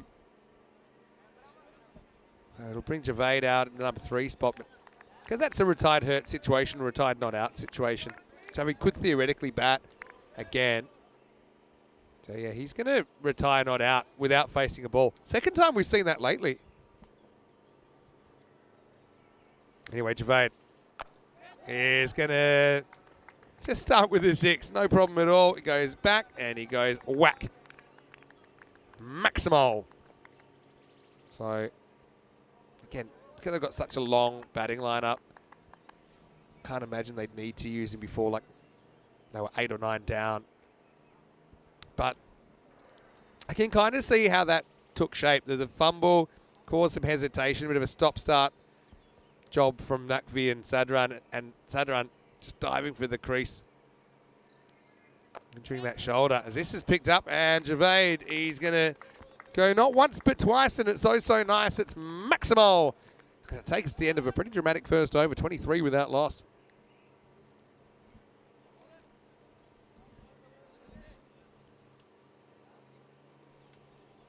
So Italy and Spain will be playing in the ECS next weekend. This is the men's squads. We showed the women's before. And for Italy, imagine Joy Pereira leads them. Amish Sharif, we haven't seen him for Fresh Tropical. I think he's had some other commitments. But as far as the Spain side, they will be led by Christian Munoz Mills. A few names missing there. No Isan, for example.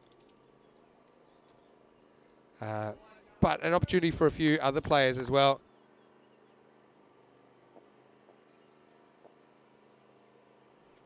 Anyway, here's over number 2 as an edge, and it's going to get just away from the fielder. Nakvi gets a bit lucky and gets 4.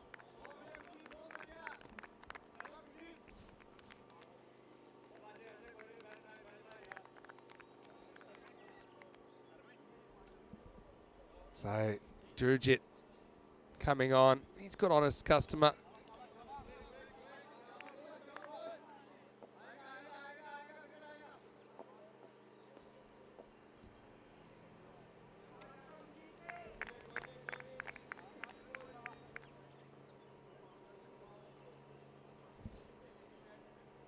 So, Nakvi, 15 off 5, has been in good form. He's part of that squad for next week. Anyway, this is up and out of the ground. Maybe on the bounce this time, or is it 6? Let's have a look. Replay will tell the story. Just carries, yeah, it does. Maximal. Another 6.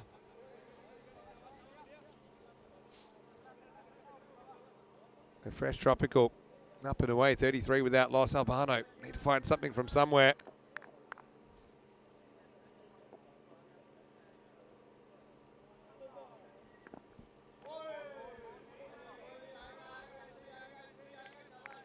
Next one will be called wide. Just pushed a bit too far outside the off stump.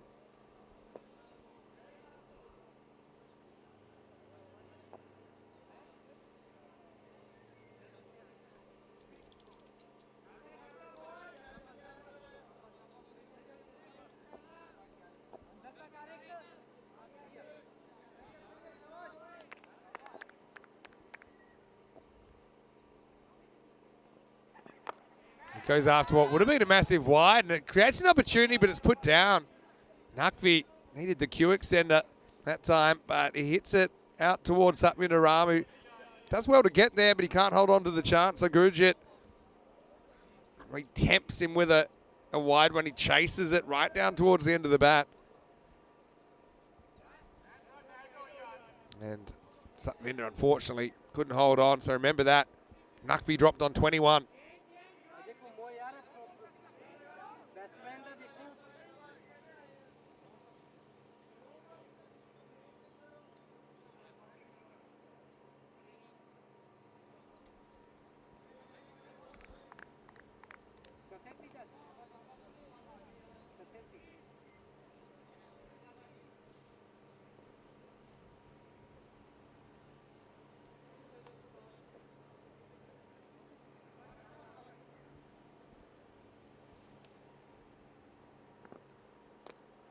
Down the leg side, this is going to be called.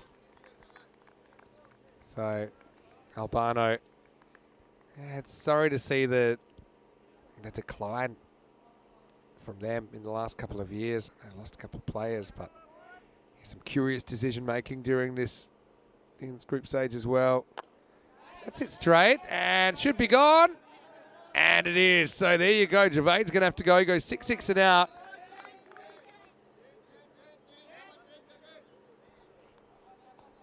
Oh, was that a free hit? I might have missed it. Oh, yeah, it was a no ball called 2 balls ago. Must have missed that one. So that's why it's a... Then there was a wide, but there was a no ball in between. Okay, then the next one is going to be up, and that's going to be dropped. And that's going to be 4. So, yeah, I was wondering what the situation was there. But, yeah, it was gone wide, no ball plus 1, wide 1. Didn't actually spot what it was a wide 4, but or what it was a no ball 4, but we'll get to the bottom of that.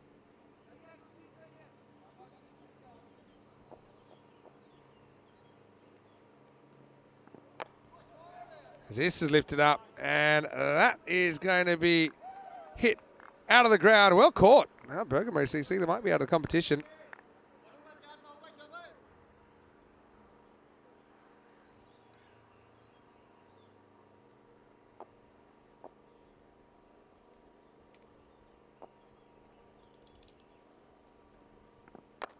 Now hit straight. Now another catching opportunity, or is it? Back to the line at 6. It's just enough. And Maximo 6 carreras. As that's lifted up. I thought for a second the fielder might have had a play, but he has to watch it go.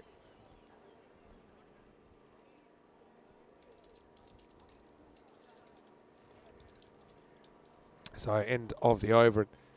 Fresh Tropical. They've brought up the 50 in under 2 overs, so they're looking pretty dangerous at the moment. You can see that any sort of win takes them to the top of the table. Fresh Tropical. Albano, well, they just want to get a win.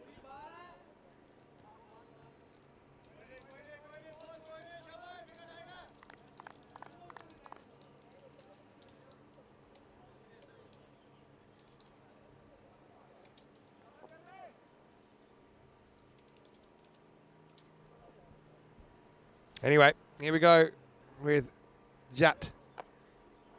It's had a pretty good series for Albano. He's coming on. Oh, it's a Pro Tortuga. It should have been 2, but it's only going to be a long one.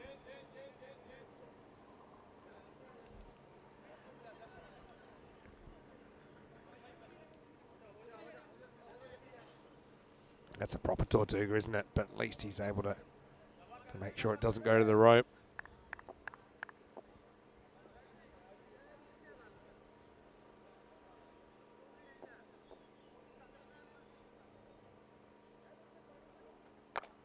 Lifted up, and that's going to be out of the ground. Maximo, Nakvi to 44.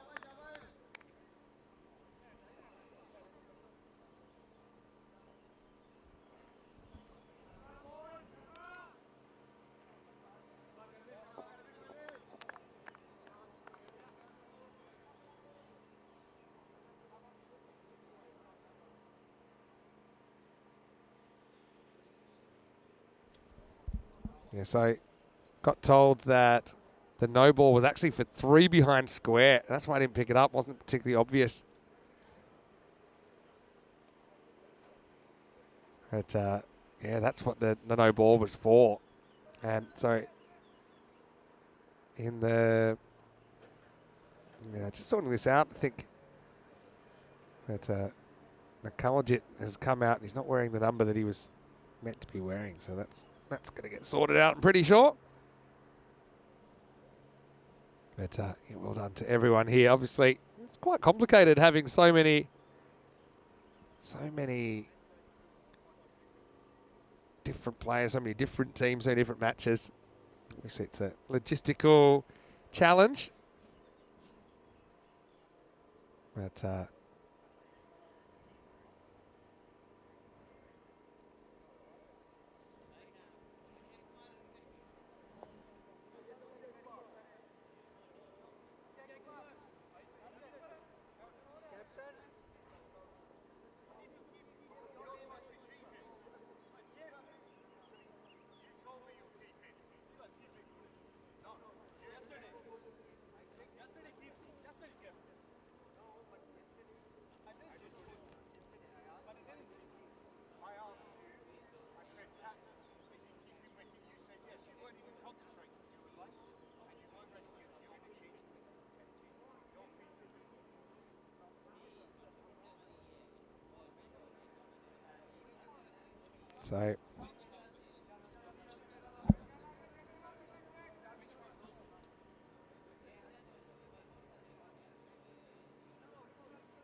so yeah, just sorting out this, and yeah.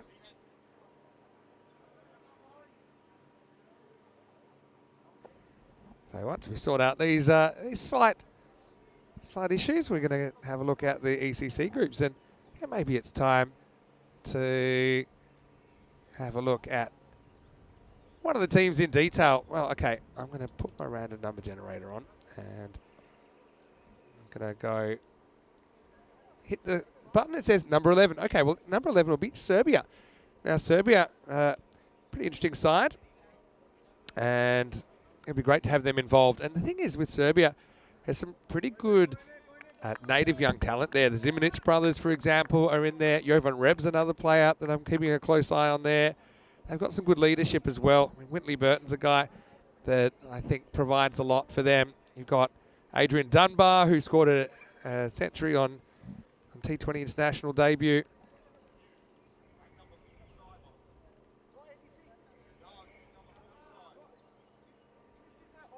So, yeah, Serbia will be playing in Group 2. And the top 2 will go through to the playoffs, okay. So now everything's the way it should be. Yeah, it's pretty close. Maybe just hitting the leg side or hitting. Umpire says not out. Maybe an element of doubt there. Pretty close, though. Just doesn't seem to straighten that much, although it's not too far away from Jart. What's your call here? It does straighten a bit, maybe a bit high actually. Hits him kind of top of the pad. Maybe it's climbing over. We do know there's good bounce in this pitch.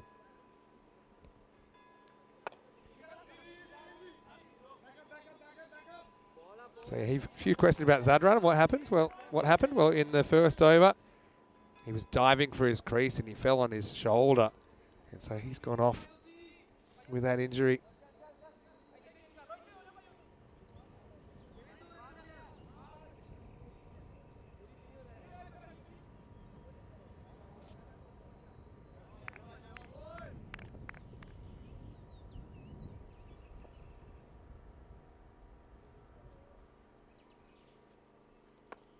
Now lifted up, and that's going to be pretty close.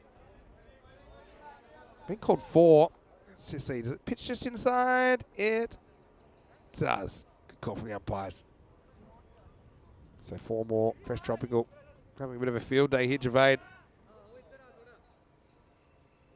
He loves anything that he can turn to the leg side.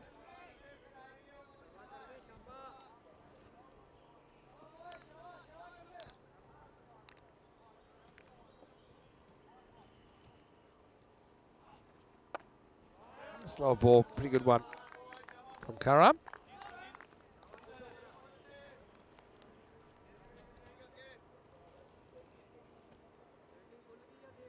So that will take us to the end of the over. 66 without loss after 3. Fresh Tropical. We put a big score on the board. 23, 31 and 12. So Magical, Supersonic and Regular.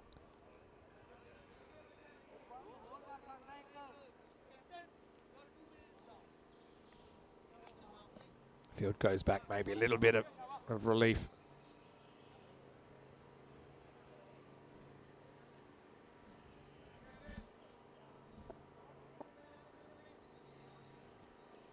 Gurjit gets ready to bowl out. Interesting that he gets a second over since he got hit for 31.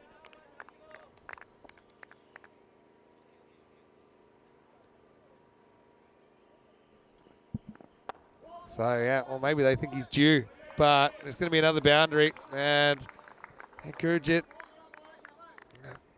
comes and gets cracked for 4. Okay, it's not the worst ball there, but I think sometimes you need to be a bit flexible in your plans. Like I say, a lot of our fans getting a lot of emails and things. People are disappointed with Albano, considering where they'd gotten to as a club, but I suppose it is what it is, as this is going to get hit up, and that's going to be out of the ground. Maximo, as Nakvi brings up his 50, and brings it up in 15 balls, and to be honest, he could be on for a Big Daddy kind of 100 here. So Nakvi, who knows this is 50, and it just happened so quickly. I don't know if everyone else did, but 55 or 15 balls. Swings this wide one. That earlier one we did get dropped, turns out wouldn't have been out. It was actually a no ball for 3 behind square leg.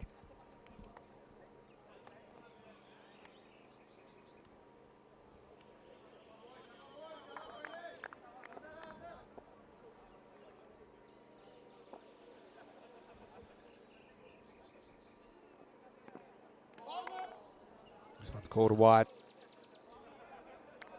So he's just missing the mark there once again.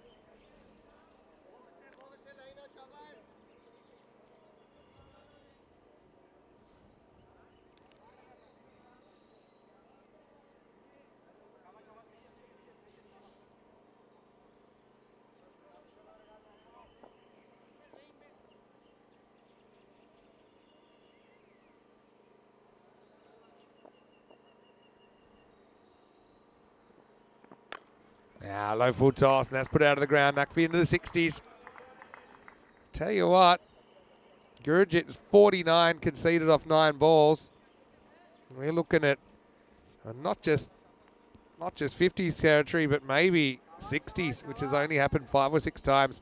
Mohamed Waris, I don't think he'll be getting out of his chair just yet. None for 73 off 2 overs last year when he bowled in that 257 score for Catalan and Jaguar. And that's in the air, and I think that one's going to sail, going, and gone. Well, there's the 50 for Gurjit. Again, got to question why you bring a guy back that's gone for 31. You got against the same guy that put him to the sword. Doesn't make sense. Just doesn't make sense. You try anyone else normally. Got a feel for Gurjit here. Bit of a hiding to nothing. It's 55 off 10. He's bowled. And this one's going to go the same way, so we'll go into the 60s.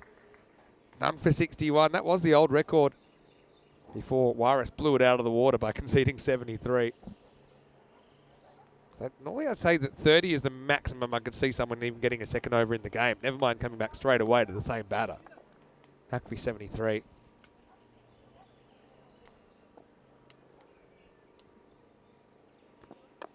Now Nakvi, well, he probably senses something big's on here. He's just going to work that. So we have back-to-back 31 run overs. None for 62 for Gurjit. Fresh Tropical. Well, they're laughing all the way to the bank, aren't they? With some of these decisions. 97 without loss after 4. On 243 pace at the moment.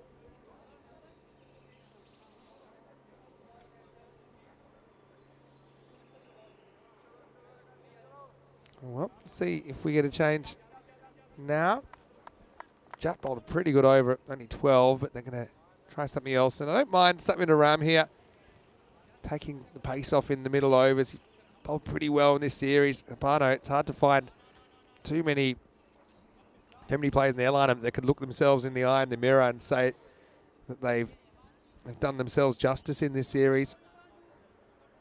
Naqvi, to be honest, the way he's looking, if he gets on top this over, he could have 100 in the first half. I remember Nabi in the first ever ECL. He was able to score one. I think he scored it in the 6th over. That was the first ever ECN 100.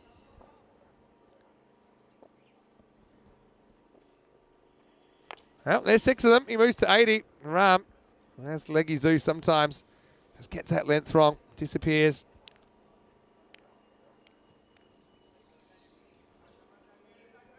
And it's going to be 6 runs. He moves to 80.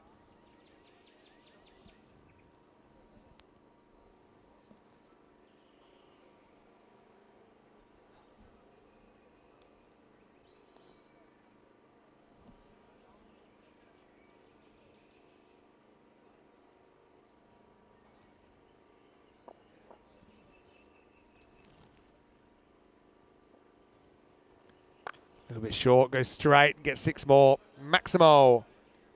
And Naqvi moves to 86, again a fraction short. This time he goes straight down the ground. So Naqvi already has 2 centuries on the network in Portugal.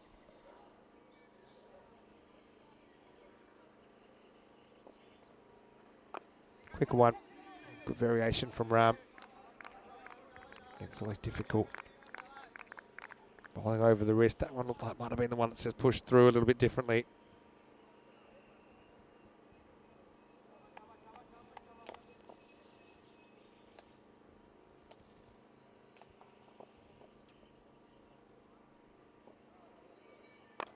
Now, this is going to be lifted up and over the top. Naqvi will get 6 more. Maximo heads up into the 90s now, 92.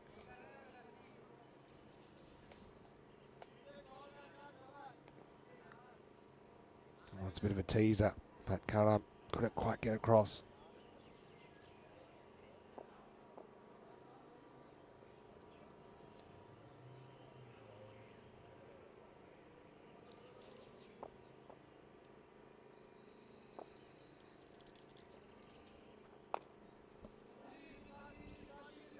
This time, Naqvi will just get 1.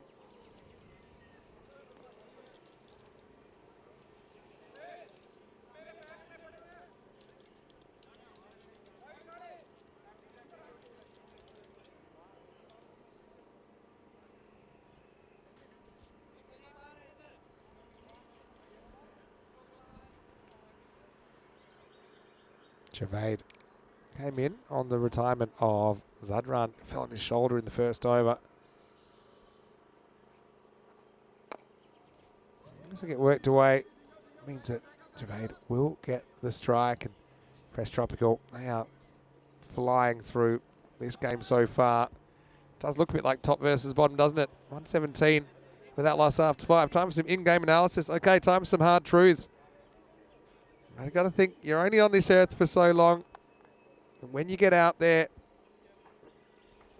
I think you need to put in a performance where you can look yourself in the eye and be really honest with yourself and say that you've given everything that you can. And I know, there's a lot of matches here. So maybe things haven't gone the way that they might have, but I'm disappointed when I see guys that I honestly think this week I've seen sometimes where people have let themselves down, and they'll know that inside. They'll know that. They could have asked more of themselves. So I just think I'm sad to see it, because on the upside, things in Europe, they've been going really, really well. They've been on the upswing. You can definitely see the progression. So when you ever do see teams regressing, I don't like to see it. And like I say, just on the occasions this week that I've seen people who I think have left a bit in the tank, it's disappointing, I think. Anyway, onwards, and yeah, like I say, you're only on this earth for so long. You should You should really kind of recognise the moment and recognise the opportunity to give the best account of yourself. Anyway, this could have been gone. This is Kumar coming on. Hit hard. I mean, to be honest, doesn't really get his hands to it, does he, in the end? Panda say we might have a personal 200 here. Well, yeah, just lost a bit of the strike, but Nakvi's got it back now. Good slow ball. Yeah, good stuff by Jasvir Kumar.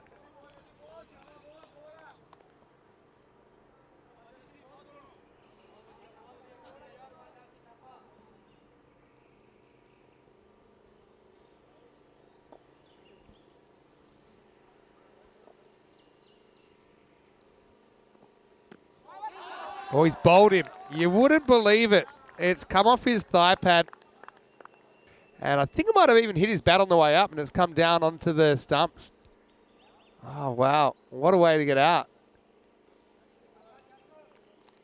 Yeah, it's gone pad and I think it's brushed the glove and then somehow it's come down on the stump. So that's a real lucky break for Albano. Yeah, credit to Jasvir, though. He came on and he did actually have a small win over Nakvi and then that one just tied him up.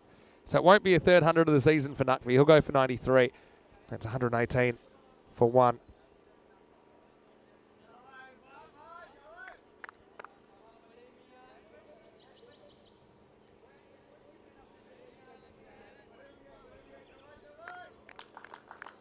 Nakvi played some nice shots there. We'll see plenty of him. Looking forward to him getting a bit more of a competition, to be honest, next weekend when he's playing for Italy.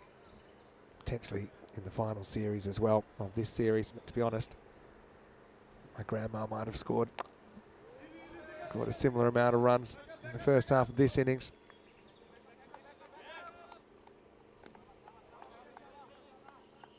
Anyway, Shaq comes in at number 4. Number 1 wicket down. We did have a retired hurt.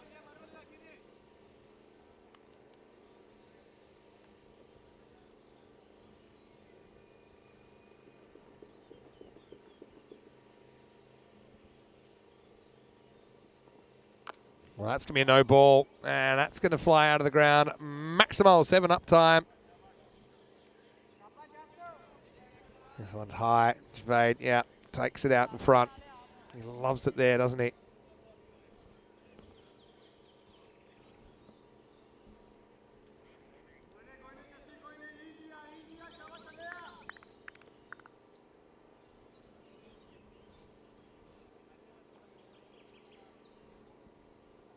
Kumar, first one to really stop the bleeding, but now loses the plot with that high delivery, which gets smacked away. Still a decent over. Free hit. Javade goes offside, doesn't really get a lot of it. Can they keep it in the field of play? They should. Javade, though, happy with just a single. It takes us to the end of the 6th over. It's 127 for 1.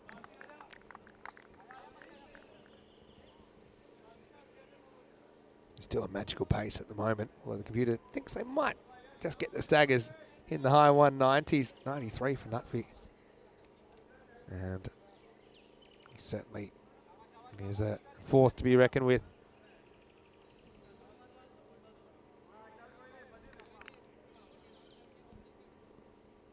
Albano playing like a team without a win at the moment.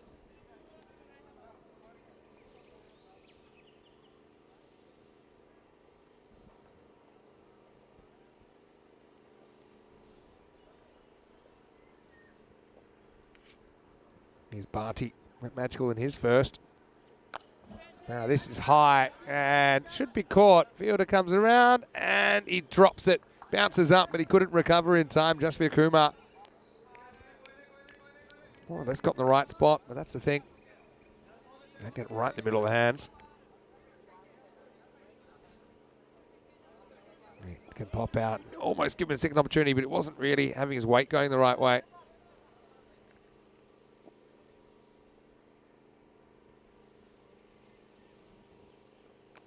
Edge, and that's going to fly away. That's going to be 4 more. So Shake gets his first boundary.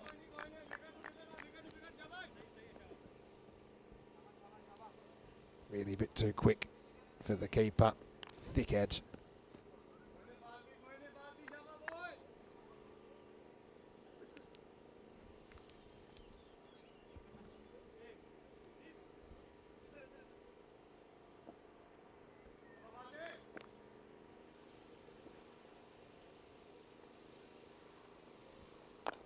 This is hit pretty hard. That one is coming to the cube as well.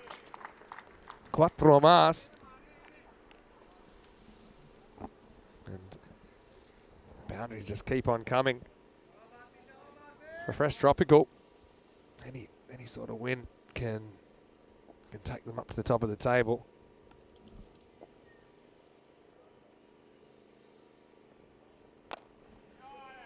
Now we're gonna have more runs. That's over the top as well. Maximal pre front shake. He gets 6. Fresh tropical up into the 140s.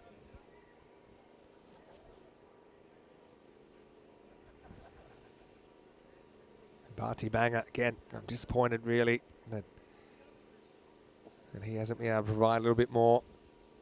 Didn't see him bowling in the first game at all, which I found pretty curious.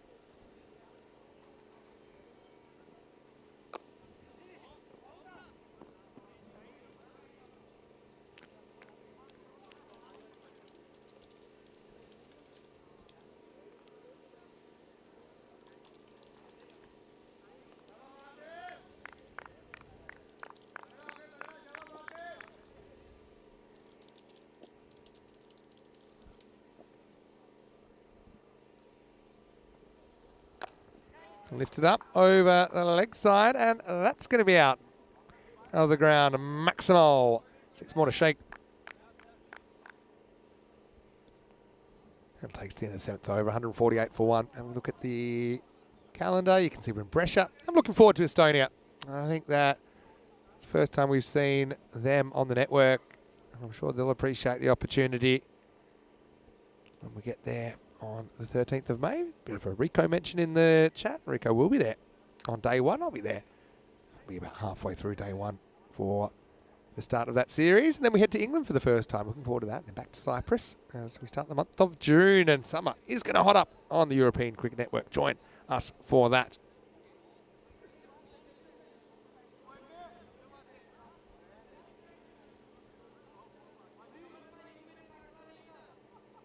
So just for one bowler to kind of win his over, even with the 7 up. He only went for 10 when he bowled the 6, so he does come back in the 8th.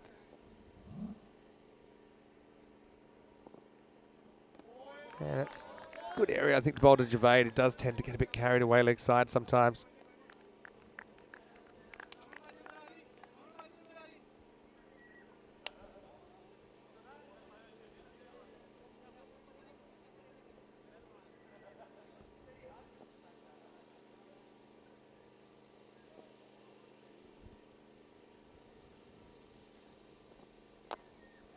Lifted up and over the top. This time, that will go for 6 as well. Maximal for Javade. Does go over the offside.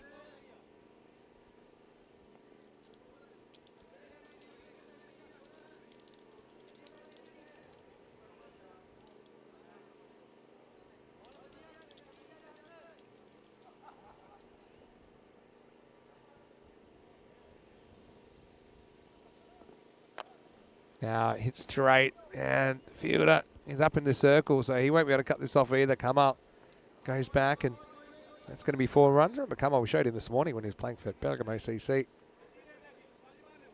He actually caught the golden ball, but unfortunately for him, he stepped out of bounds.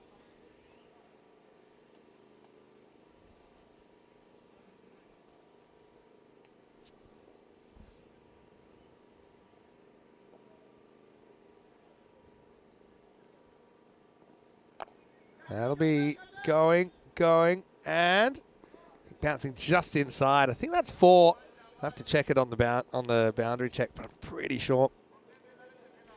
This is just inside. Let's have a look. Oh, it actually hits the rope. That'll be 6. That'll be 6 runs. Maximal. That's a rope banger. Javade moves to 44.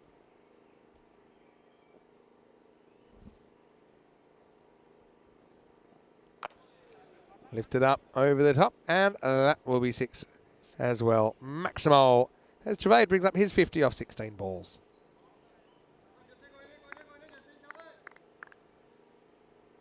And yeah, they do have some other options. A bit surprised with some of the choices here. Although just for Kumar, really hesitate to bring him back.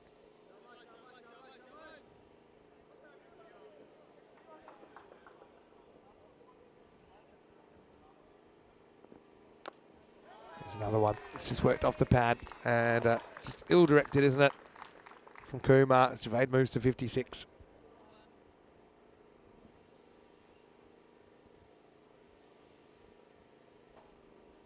That'll take us to the end of the over. It's 176 for 1 after 8.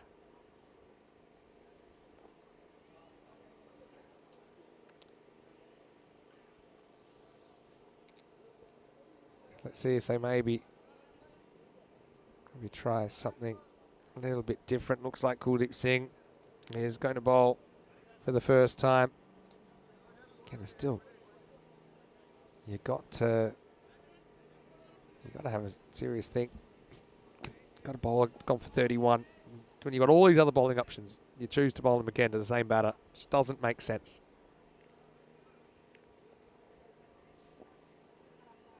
Sheikh 21 off 6. And just get one here, can't get it off the ground. So back to Javed.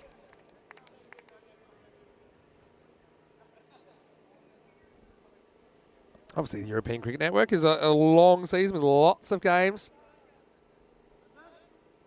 I don't necessarily think this is indicative of the kind of level of competition that we would get for a lot of the season. I suppose two teams in very different places at the moment. Down the leg side. Pretty well cut off by Ajay. Makes sure it doesn't go to the boundary.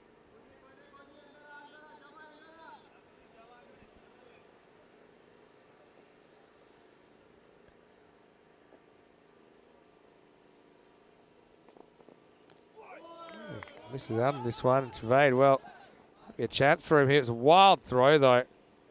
Wild throw behind the stumps, but that's a bit of a nasty blow on the back arm there, or maybe the back shoulder.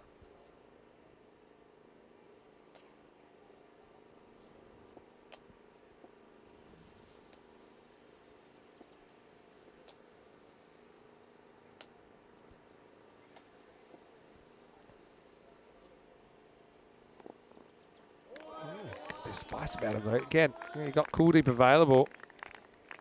How's he not bowling till the 9th over? He'll only get the 1, considering the absolute pasting that we saw earlier on.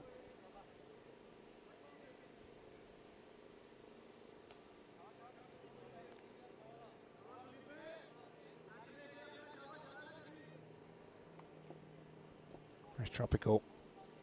Still on that 200 pace at the moment. Griffin Shake. Going to hit this straight. He's going to hit this pretty well. Going, and gone. Maximo for Irfan. It's pitched up, and he was able to get on the front foot and hit it high and out of the ground.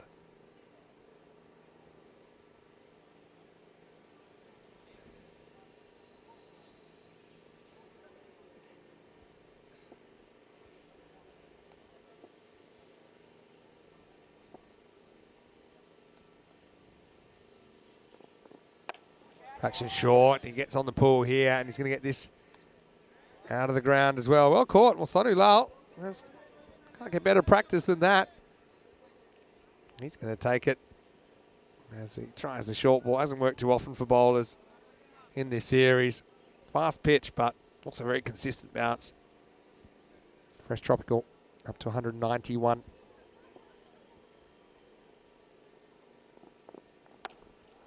And this one will also go out of the ground. So it's a decent finish to the over as Kuldeep joins the Magical Club. 20 coming off that. And it's 197 for 1 after 9.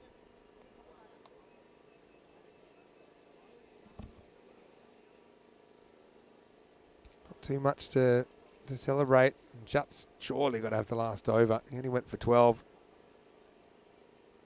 Some horrendous figures there, really, for Albano.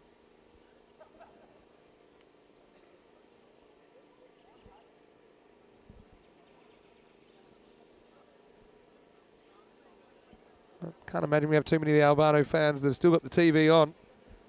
And anyway, 10th over coming up. And it will be Jut to bowl it.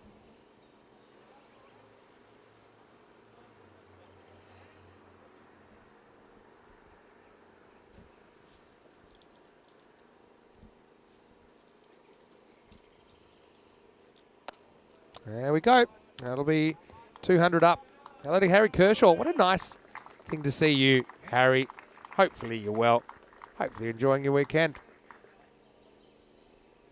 Fresh Tropical, still 5 to come.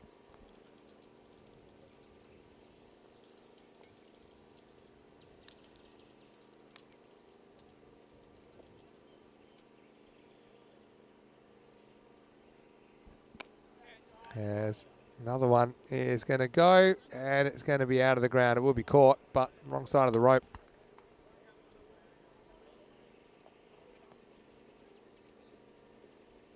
Really, looks like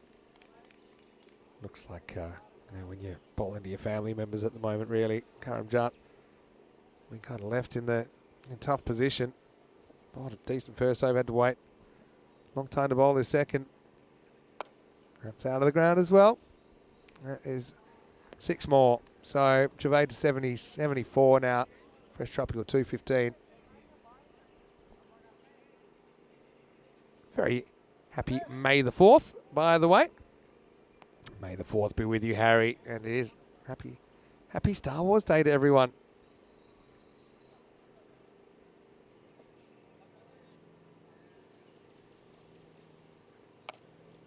Another one is going to leave the building, so up to 221 now. They're going to be right up there on the highest scores chart. Fresh Tropical. A side that have a good record at ECS cricket.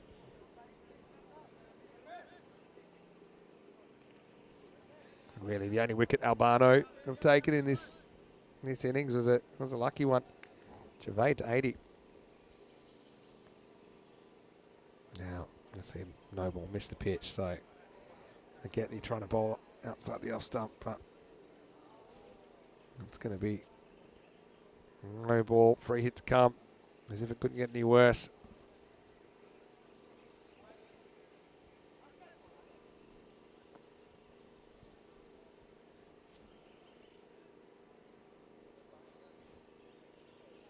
So it bounces just before the stumps, that's why it's a no ball, free hit to come.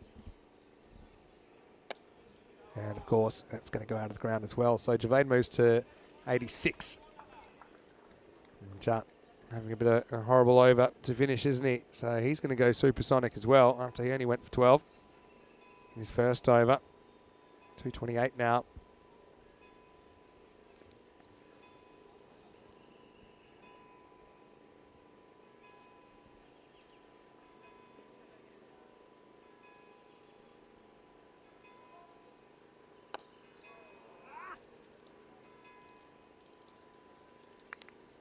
And that will be the end of the 10 overs. So 229. Big score for Fresh Tropical. Albano, well, certainly, like I said, they're a team that they got their minds elsewhere, to be honest. They're going to walk off the field, and really not a lot of buzz about them. It's hard to believe these two clubs played in the final 2 years ago, really.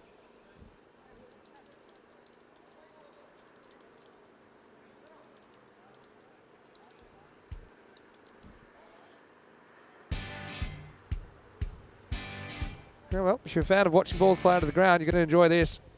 With 29 sixes in this innings.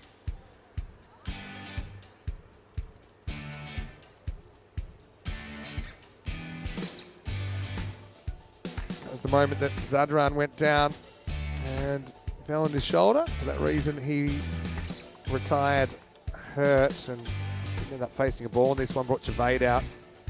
He would end up putting a pile of runs on. Gurujit went for 31 and Yeah. To really wonder why he was brought back on straight away, went for another 31. So Albano, just feel for all the Albano supporters out there as well that obviously really fell in love with the club, and there's a lot of them that are getting a lot of emails disappointed with what they're seeing.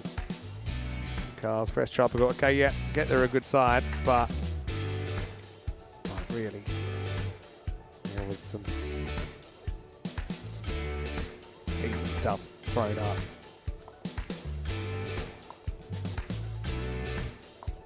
And so, plenty more. Fresh tropical 229 for one at the end of the 10. 230 will be the target.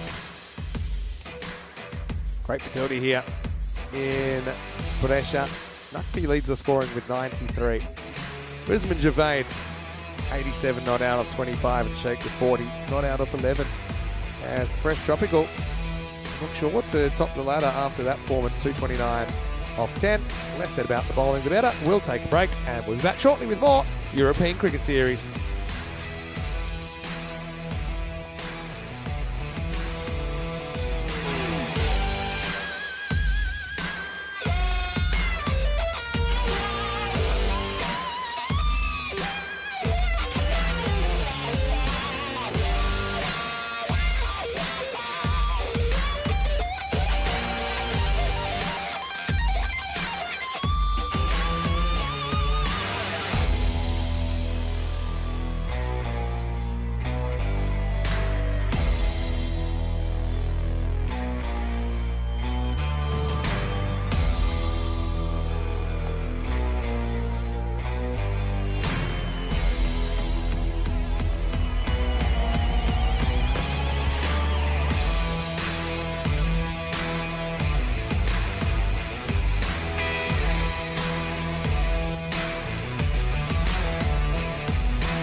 This European Cricket Network event is proudly brought to you by HCL Software and Paramatch.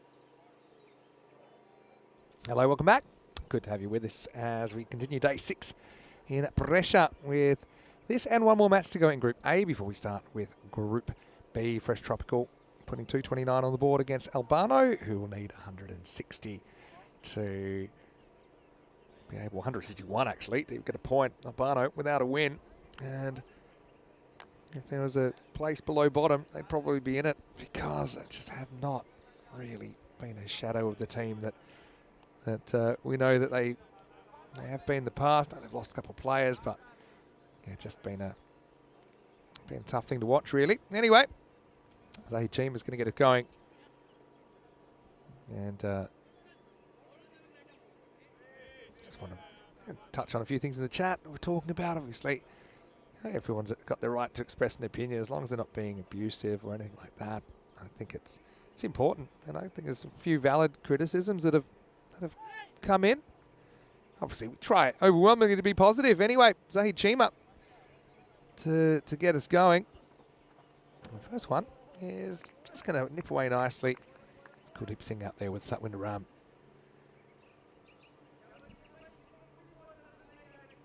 Naqvi behind the stumps in this game for Fresh Tropical. That was a late change before the first ball. I declared that he would be the keeper. Irfan Sheikh was keeping the first game.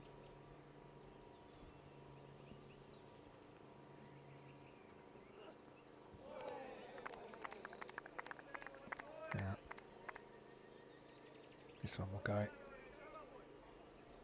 through to the keepers again.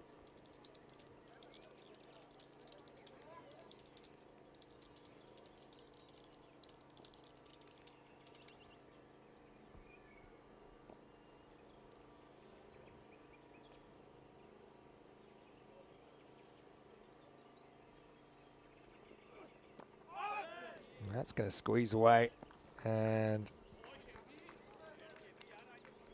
somehow we'll get stopped. What does this hit? Yeah, edge on the way up.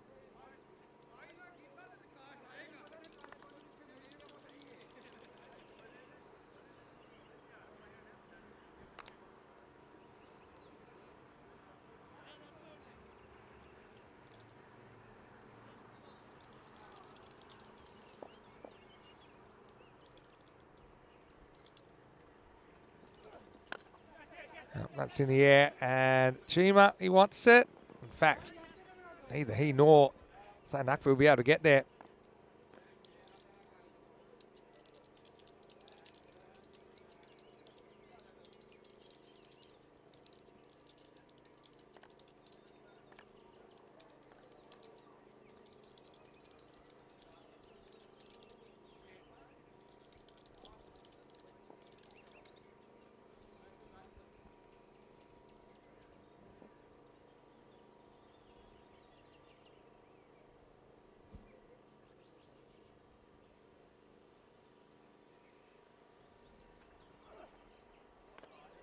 This one gets through from Chima. Hello to Harry, who's watching, and hello to Cream as well.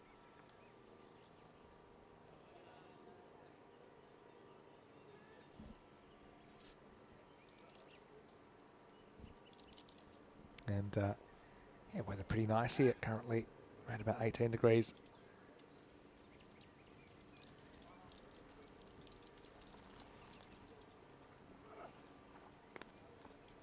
Down leg side, Chima doesn't get any swing this time, so let's bowl that one again.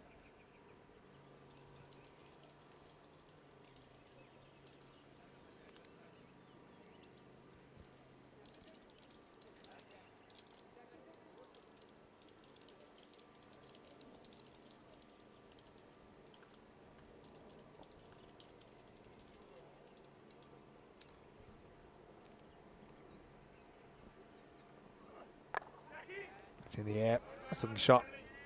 As that'll get through, and it will be pulled back just short of the boundary. So that'll take us to the end of the first over. We'll get a couple there. And the score is 5 without loss after 1. 49 matches since the Golden Ball. I think we're safe to say it'll be 50 after this.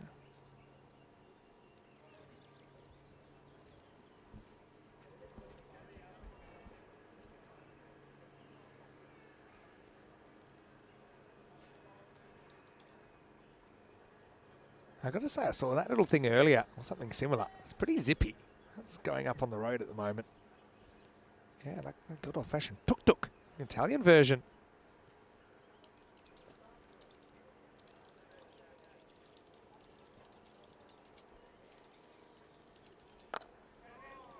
As this is lifted up, and a one bounce 4. So first boundary of the innings, and it comes. And remember, Zadran fell on that shoulder early in the game when he was batting, retired. And don't see him out there right now. In fact, no, he might be out there at fine legs, so he is fielding. But yeah, doubt we'll see him bowling, I'm guessing, given the situation of the game and the tournament.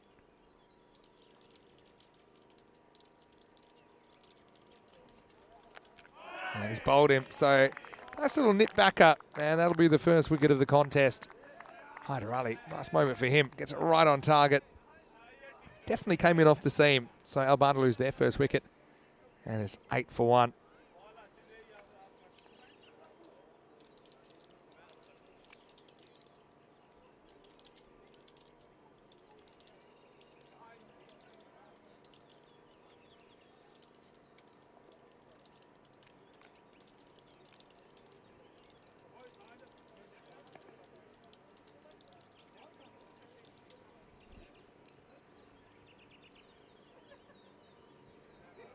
So this will be Kalam Jat coming out at number 3.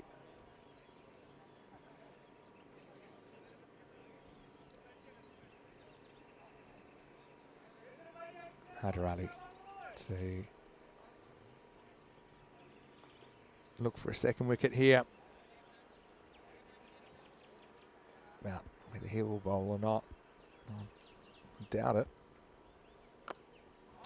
This is a little no-look turnaround shot from Jat. He'll get his first boundary. Not a bad shot at all. And plays it on length. Kind of gets that head out the way, thinking, all right, don't want to top edge into my face.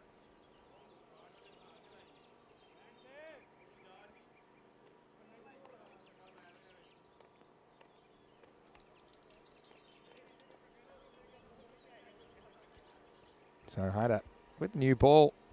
Actually, I liked what he did there.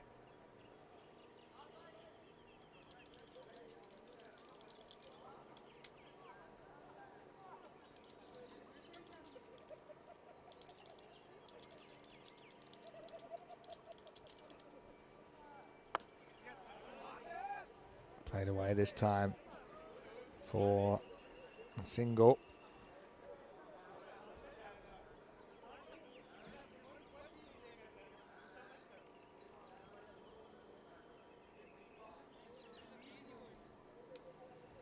Albano, finalists in 2022, and that saw them head to the Super Series. Unfortunately, it didn't quite happen for them, but that shows they were in the top handful of teams. They're not playing like it at the moment.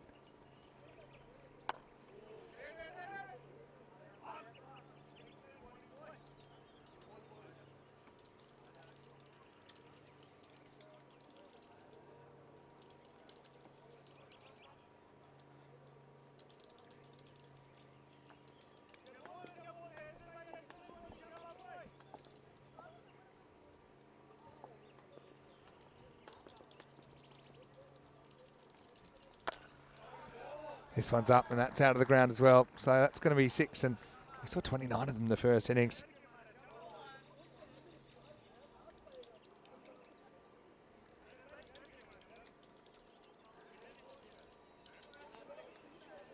End of the second over, I should say, 19 for 1.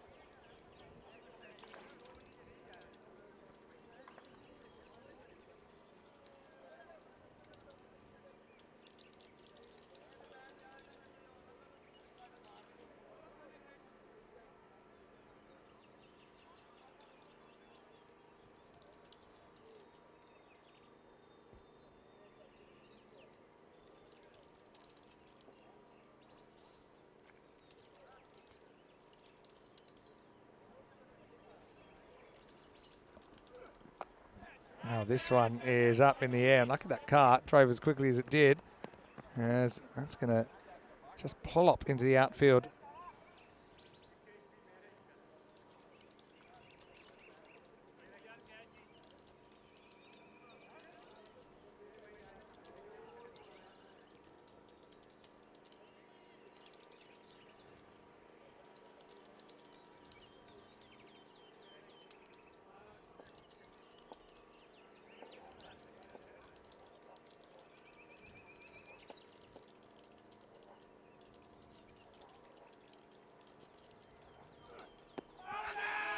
high, I think.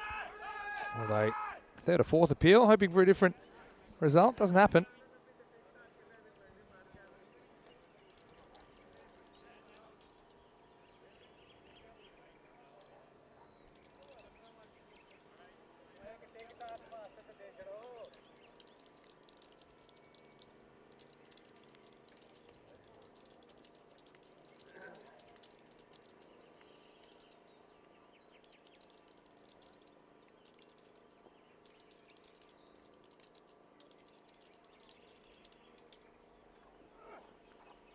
This one just misses the mark. Chima.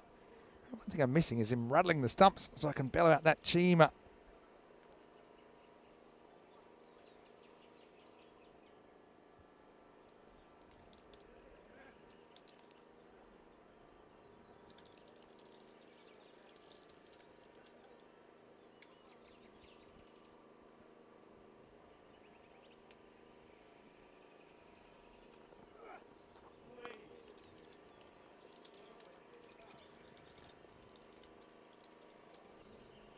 Another ball goes past without any run.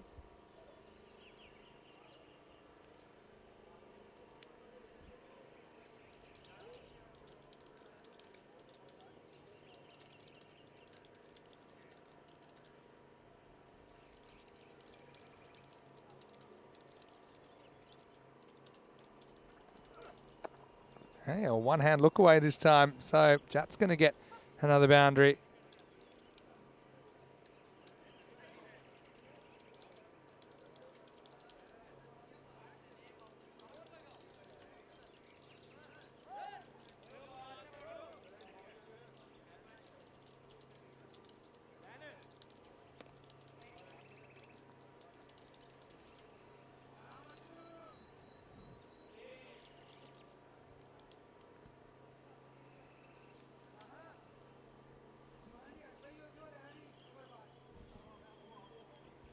Chima, couple of coming the third. Yeah, it could be up in the air, and it could be caught. Won't be an easy one. Abbas goes back. Bilal goes back and beats him to it. That's a really nice catch going back with the flight. So Zahid Chima will get his first wicket of this game, and the score is 26 for 2.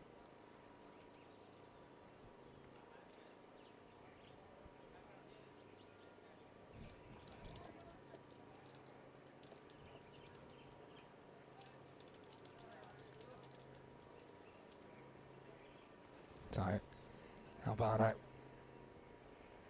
That's another player we won't see for the rest of the tournament, as they're going to end up without a win. I suppose plenty to look forward to here in May Madness, with cricket in Italy, Estonia, Netherlands, maybe a night series to come as well, Romania as well, England before the end of the month. So much going on. That's in the air, and that's disappearing out of the ground. It's not a bad shot. Kind of inside out, disappears Maximo. Says Carreras. And it takes us to the end of the third over. The score is 32 for 2.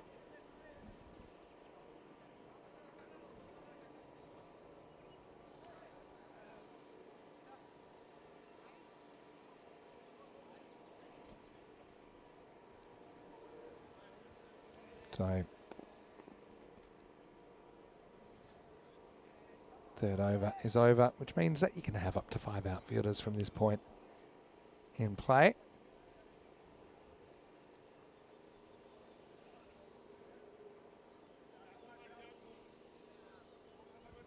Hadarali gets second over. He's earned it.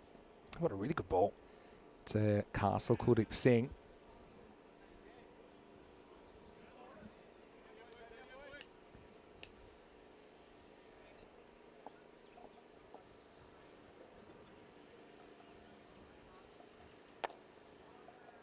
Charges, finds the fielder. Don't take him on. There's a hit. Hatman wicket.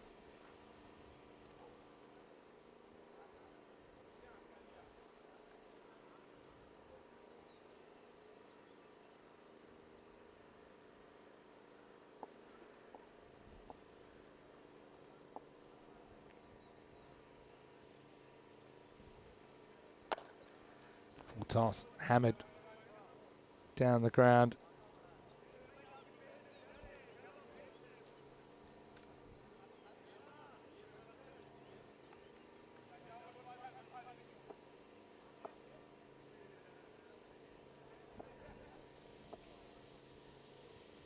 Hide up. Bowling to Ajay Kumar. Bit of a promotion for him. Swings and misses, called wide.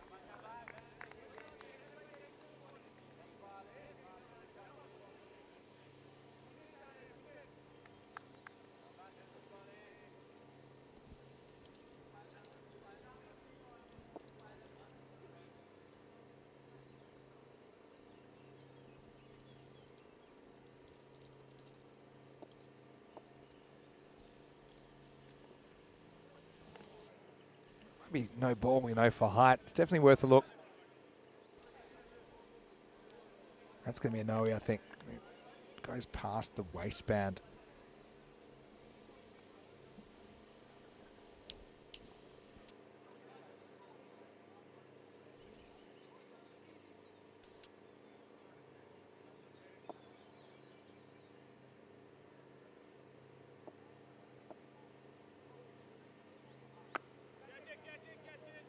Now it's in the air.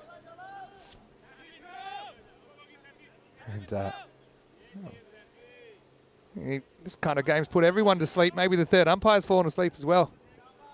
And anyway, it's going to get thrown in. I think it might be 5. Oh, what's happened here? There's a lot happening. This is thrown in. Must have been a 5er. Yeah. And so that kind of goes as a bit of a bonus.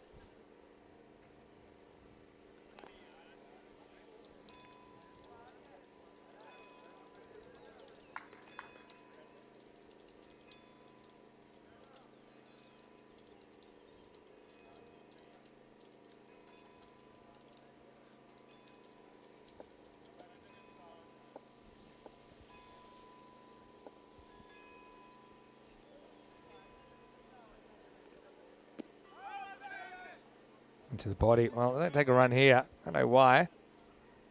Went all the way down to the outfielder.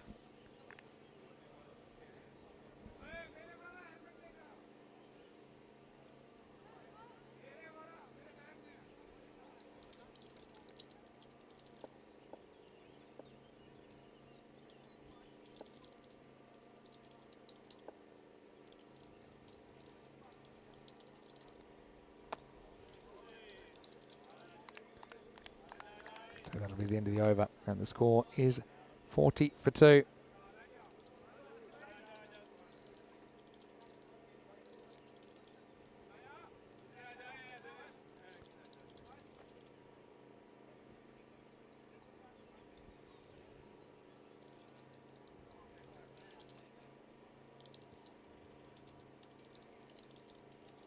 So, Albano 6 overs away from the exit.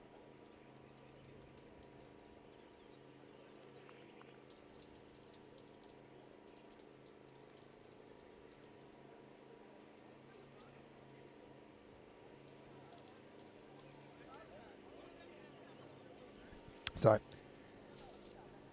now, looks like this is Javade who's getting a bowl. So I suppose an opportunity for Fresh Tropical to a few guys bowl that might not have bowled so much given the weight of the situation.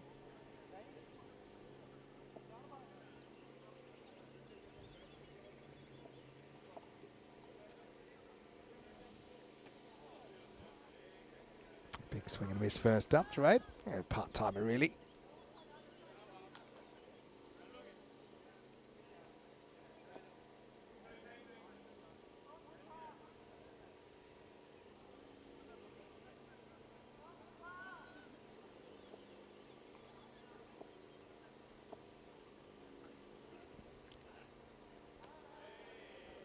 Big swing and miss this time.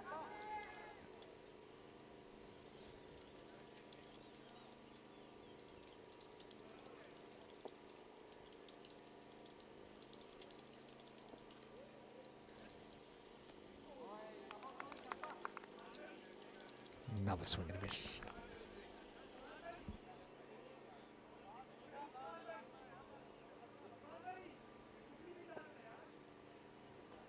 Hello from Phil G. Great to have you here, Phil. Watching from Prague. He's in the air. It's going to get away from Azamali, but it should just be a single. Yeah, always up to you. Great to have you in the chat again, Phil.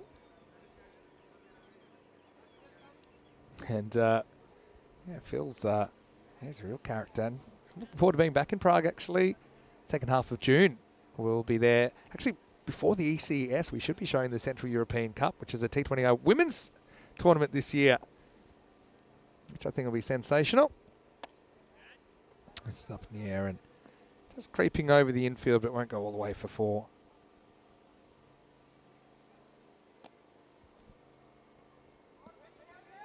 Yeah, Phil, what have you been up to?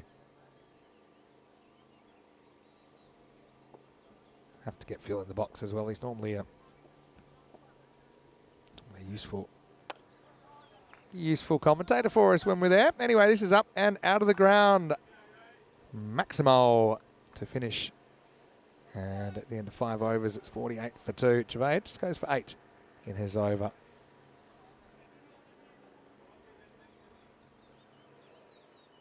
And so, obviously, we're looking at a pretty healthy margin of victory here for Fresh Tropical. We're going to finish at the top of the table. So, I think it's sure to say that Fresh Tropical will finish first, and Brescia C second, Chivadante third, and Marco Milano fourth. Bergamo CC, they'll be the ones kicking themselves, I think, because even if they'd taken a single point out of that first game against Fresh Tropical, then they could still potentially have had a live game against Fornacci. And Shoaib Malik comes in for a bowl, and he's almost grabbed a wicket first ball. Azamali went back with one hand to hope, and couldn't quite hold on.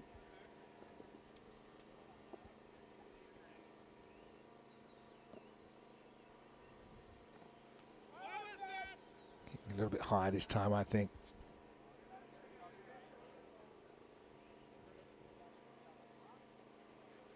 Phil said they're busy this weekend doing a bit of prep. I heard there might be even like an indoor, is it a scoring room or something, Phil? I saw something. Someone sent me a picture from Vinoj. So, yeah, I'll be there in Prague. Beautiful place.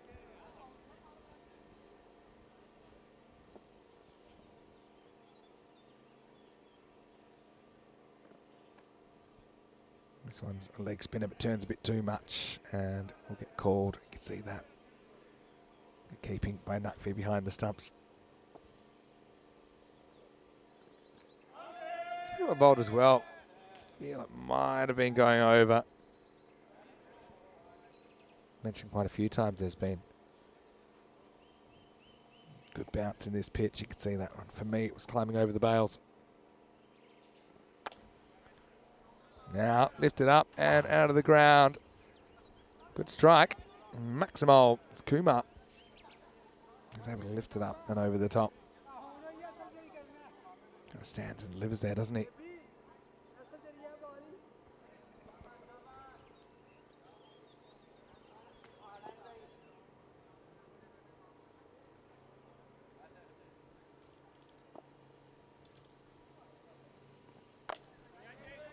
This is going to be over the top as well, and that is going to be caught. Sonny has 2 catches in this game, but he's not even playing. Hey, he's just saying, hey, how's it going for me? Going pretty well.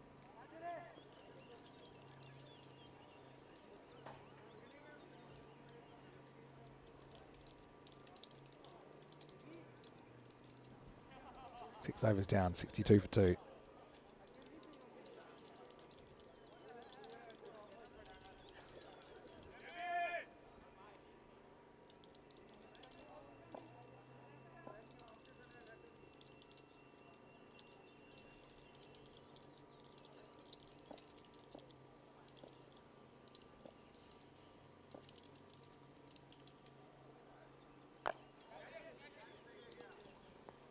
Down the ground, start a new over.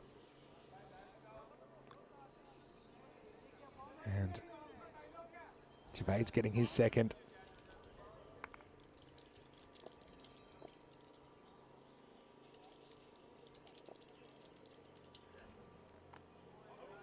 Sticks it onto his pad this time, no run.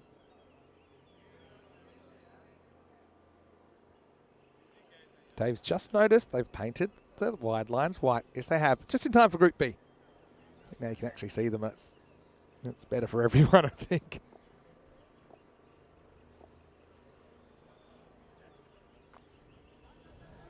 And Javade has been hit for too many.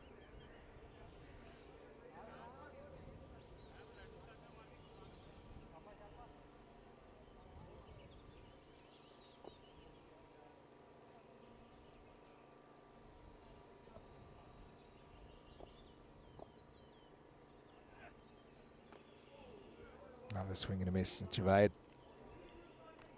looking dangerous. So all of a sudden.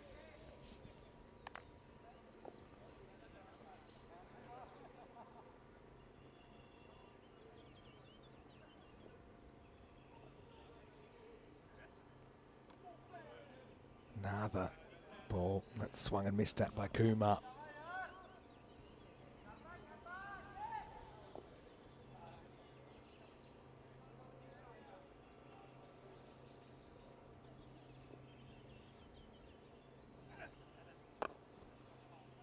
Down the ground, but that should just be a single, as Javade will finish. Actually, I don't even think they took a run there, so explain that to me. This will be a long nothing to finish the over, one off that, and that's it. So 63 for 2. Coming up, Bergamo CC taking on Fornaci in match 28. And Bergamo CC winning the toss, batting first. And unfortunately for them, they're out of the running after not taking a single point against Fresh Tropical this morning. Fornaci, and we've known for a while they'll be out, but their last chance to try and get something going. Safi going to get the ball. In over number 8.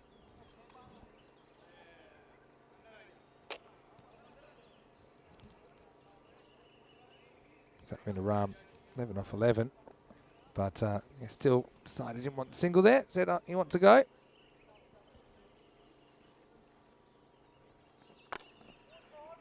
This is lift up the top, and so he will be able to get a boundary here. His first 4. Satvinda hasn't had a lot of the strike. Maybe that's why he felt the need to steal it.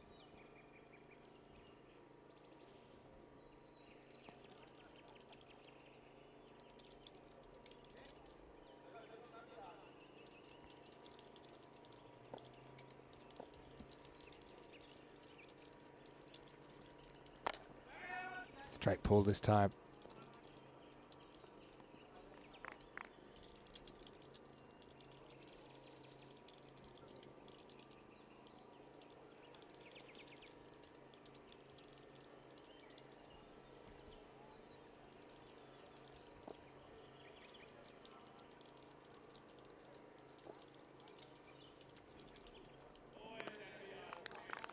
Big swing and a miss this time.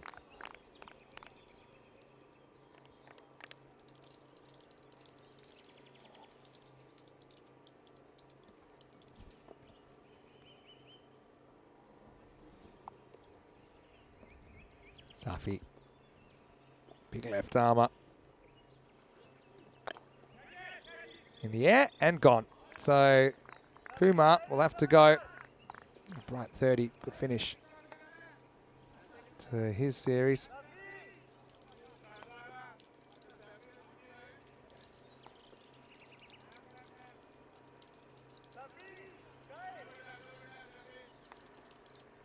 So Habano, lose Ajay Kumar, and the score now is 68 for 3.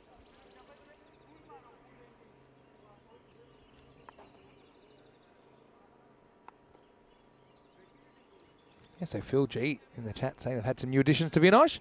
Scoring huts and some shelter for players officials when the wild Vinosh wind blows. Just ask Terry. Well, I'll see Terry. Our next ECS is in Estonia, believe it or not. That's where Terry O'Connor is these days.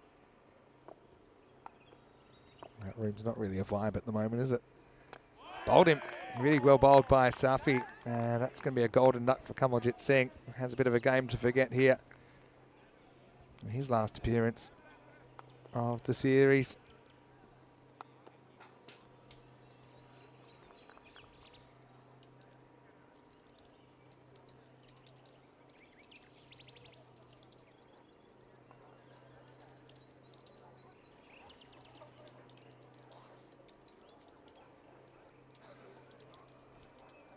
Hat-trick opportunity for Amadou Safi.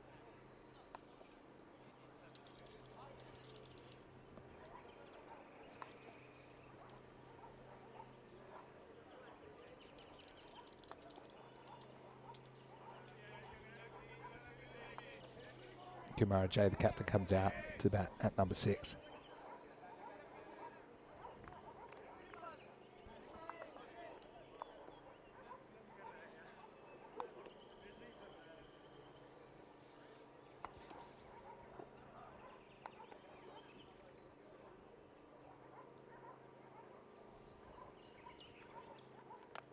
There's a hat-trick for Safi. What a nice moment for him in his ECN career as he goes through Kumara J.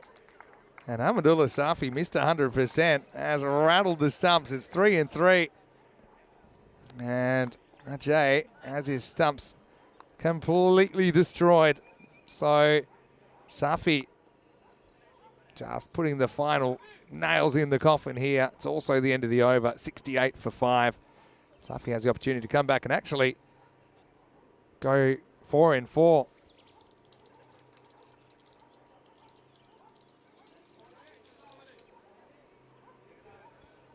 So 68 for 5 at the end of 8.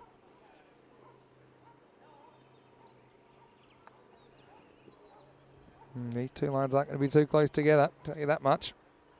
So it is a hat-trick. Number 14 of the year, and it's our first hat-trick here in Brescia. Amadullah Safi, deserving guy to take it.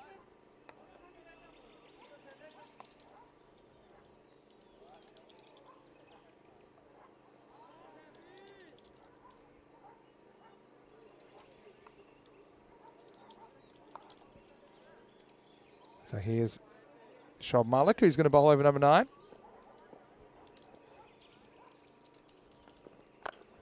The first ball is hit, but hit on the bounce down to Irfan. Does the fielding.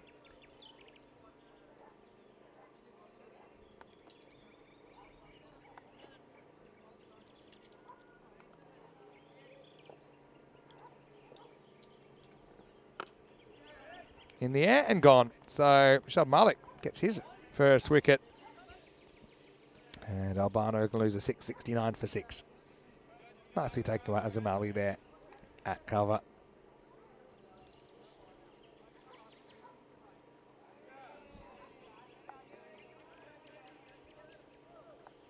Yeah, so how about England-based viewers? Let us know what the weather's like. I've heard it's been a bit wet. Hopefully it comes good.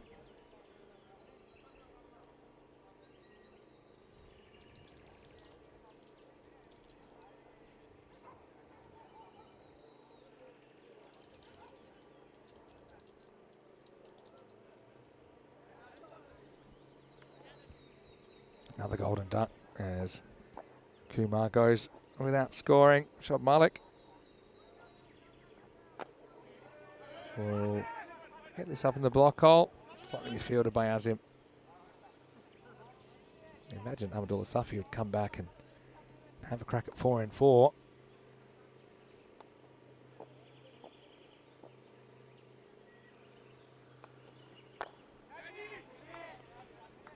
Just a single down the ground for Ram this time, moves to 18. It's been there the whole time, but like I said, it's not a lot of the strike. Hit that pretty hard past the bowler.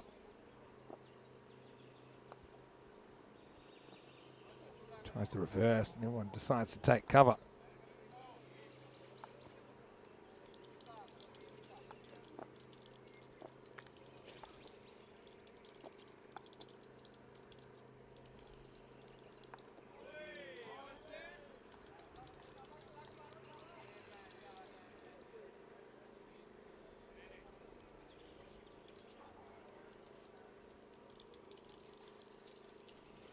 So Malik's going to finish with pretty good figures, 1 for 17, and Albano is 71 for 6 after 9.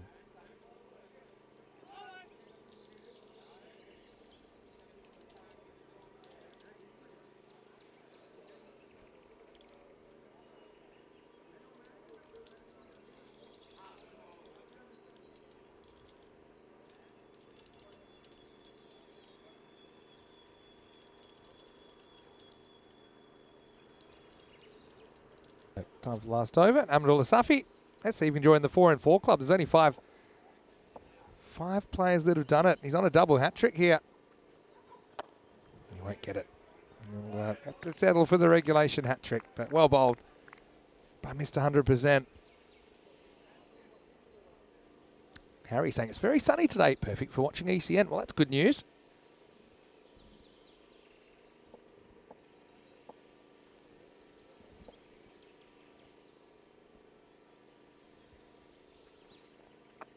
Oh, well, gets hurried up here, but that's going to fly for 4.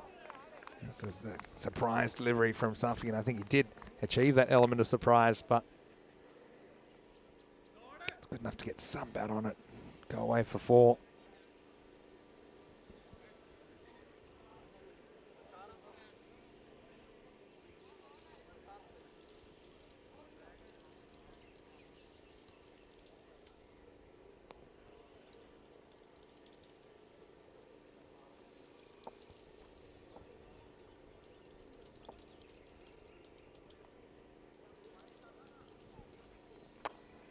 Hits straight, and fielder comes in and takes the catch. So Safi will get a 4th wicket. Nicely taken by Irfan Sheikh. And Albano now 75 for 7.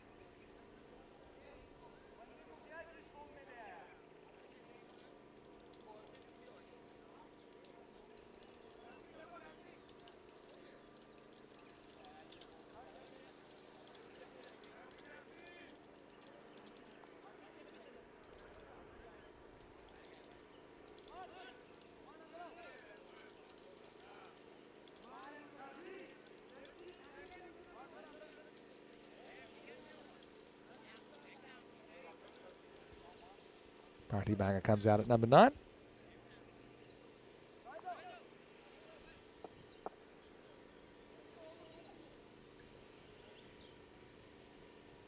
Safi could get a 5 for here. Or 3 wickets. Could get a 7 for. Won't get a 7 for. This Banger keeps it out. We'll get off the mark.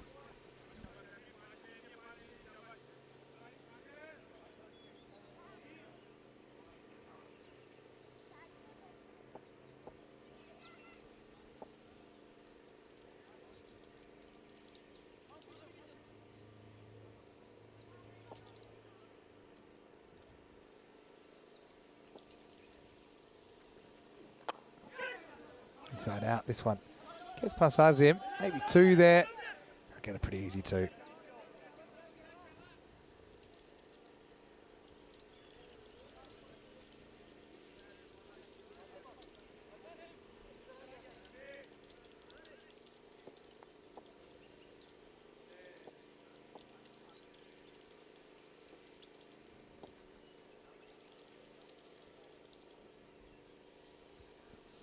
Last ball coming up, and it'll be knocked away. 1 hand, 1 bounce. Have a ping at the stumps, and they'll get through for the single. So the final score will be Fresh Tropical 229 defeating Albano 79. That's a big win, and Fresh Tropical will finish on top of the table. This is what's coming up. Bergamo SCC versus Foranachi, and that one will start in about 20 minutes. Let's hope that we can get a good contest out of those 2 teams to finish Group A. Let's have a look at some of the highlights. And Chima decided to open up, the captain, and a bit of an unlucky one, has been getting the ball to swing around a bit. Albano, I mean, this game was as good as lost, wasn't it? It's on a bit of a hiding to nothing. They're going to finish with a really disappointing 0-6 record with 1 washout. But Fresh Tropical, well, they also have some things to sort out, don't they, before they'll appear in the quarterfinals. We'll see them take on the 4th team in Group B. So pretty handy for them that they do enough today to at least be able to take on the lowest seeded qualifier in the other group. So a few highlights here, a few different bowling options used. Just a bit surprised we haven't seen Azim Ali with the ball at all. He's been a bit of a key as far as variation goes for Fresh Tropical. Safi though, it's a great moment for him. He ended up going 1, 2 and 3. Bring up a hat trick on the network late in the piece, and a 4th as well, as Sheikh will be able to hold on to that. Azim last ball has a wild shot at the stumps but concedes a single, And Albano end up on 79.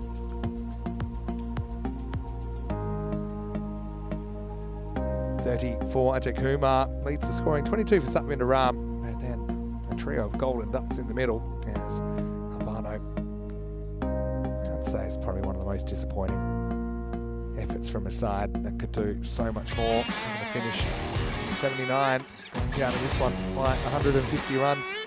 First tropical, well, walk in the park for them, but that'll be remembered first half his hat-trick, 4 for 13. He was the best of the bowlers. We'll take a break. Back in around about 20 minutes to get on with things here. And we've got one more game to go in Group A. It'll be Bergamo CC batting first after winning the toss against Fornaci.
This European Cricket Network event is proudly brought to you by HCL Software and Paramatch.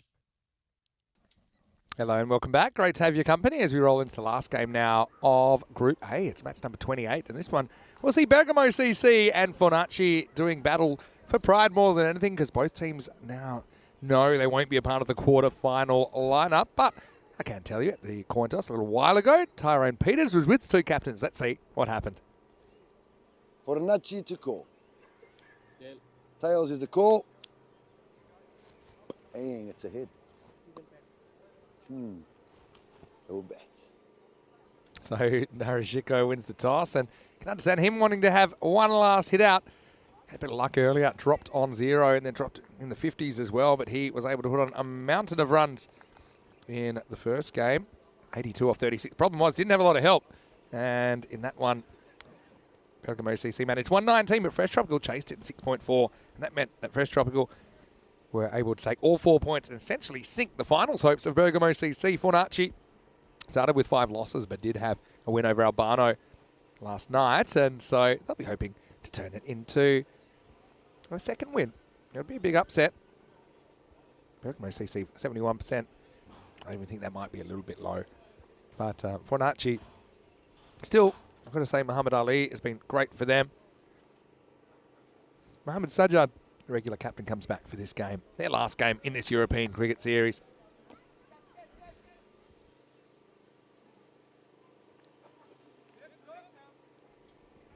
It's almost ready to get underway.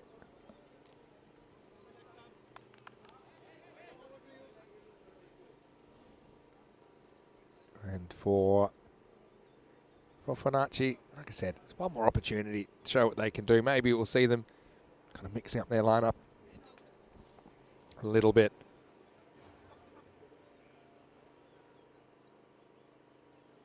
Got to say thanks for lunch. Maksud actually looked after me for lunch today with a nice little bit of chicken biryani and a little bit of a green salad as well. So I've been refreshed for energy. So we're 2 matches into the day. We've got 2 matches to go. We have the final Group A match and then the first Group B match between Friends 11 and Jandrel Brescia. Should be a good one to finish the day. Jandrel Brescia actually represented Italy in the first ever ECN tournament, the ECL, in 2019. Anyway, ready to go as Hamad Afzal is going to get the match started. He does get the ball swinging. Just might have just flicked the pad of Chico down the leg side. That's why it won't be called a wide.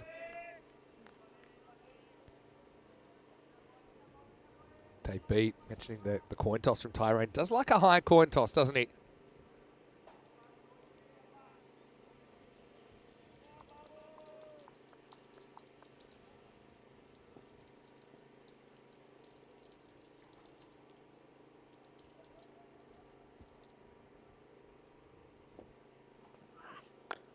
Another good in-swinger. Got to say, I've liked the efforts of some of the youngsters for Fornaci as well. Nijaz is actually not in the 11, but thought he had some nice moments the other day.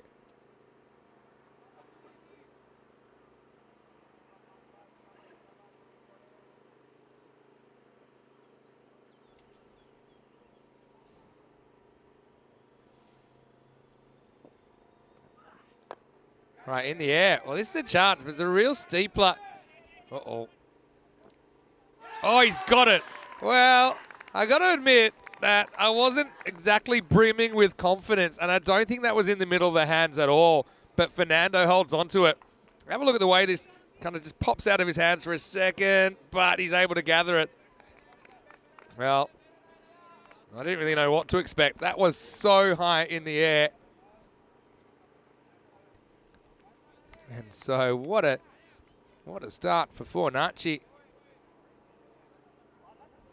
And, well, he might have been out for a duck this morning. This time he will be out for a duck. 3-baller for Dara. And score is 0 for 1. Get a wicket without a run on the board. So, well, 2 of the top 3 made golden ducks in the first game of the day for Bergamo CC. And this is one of them. Baljit Singh actually timed a ball very sweetly, but found the outfielder. I'm sure he's keen to go large here. Afzal, the bowler with a wicket. Good catch by Fernando. Wow, this could be a king pair for Bulgett. It will be. Well, you don't even believe your TV sets at the moment, as Bulgett will get a king pair on day 6. And just like that, Hamid Afzal's on a hat-trick.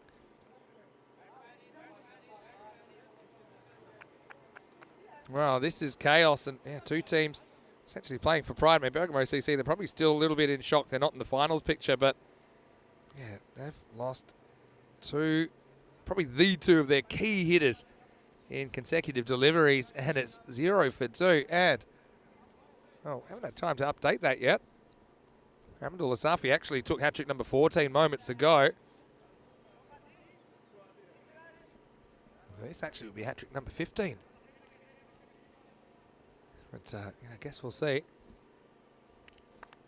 Mandeep comes in. Surely we're not seeing back-to-back hat-tricks. You never know. Hat-trick ball. Nope. Not far away though. So it's been a funny old day, hasn't it?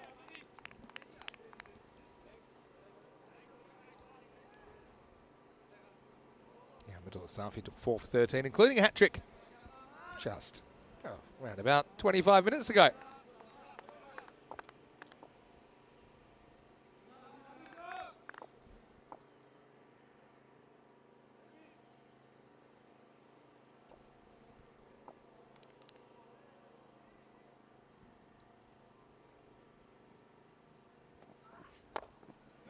Does bend the ball around though, doesn't he? Qureshi. A bit of a promotion as well after hitting some nice shots in the last game. But what a first over from Afzal. It's actually a double wicket maiden. So, yeah, there was 1 run off it, but it was an extra. So just that leg by off the over. 1 for 2 after 1. Group B will be starting the next match after this. So you can see that Friends 11 and Jandra Brescia will actually kick us off this afternoon, but then from tomorrow we're kind of straight into Group B. It's 21 matches in Group B, so 1 this afternoon and then the next 4 days of matches. And so 7 teams there, the top 4 will qualify for the quarterfinals on Thursday.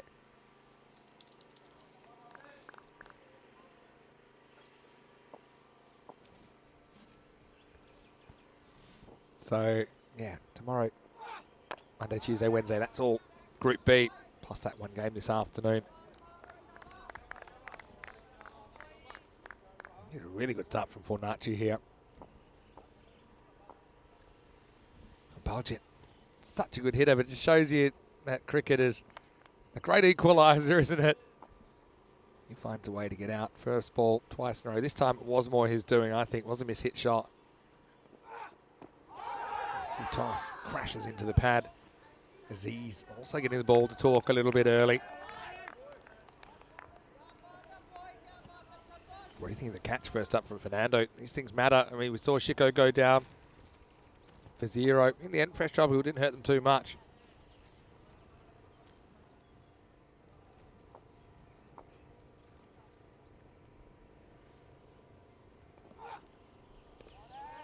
This one will be called a wide.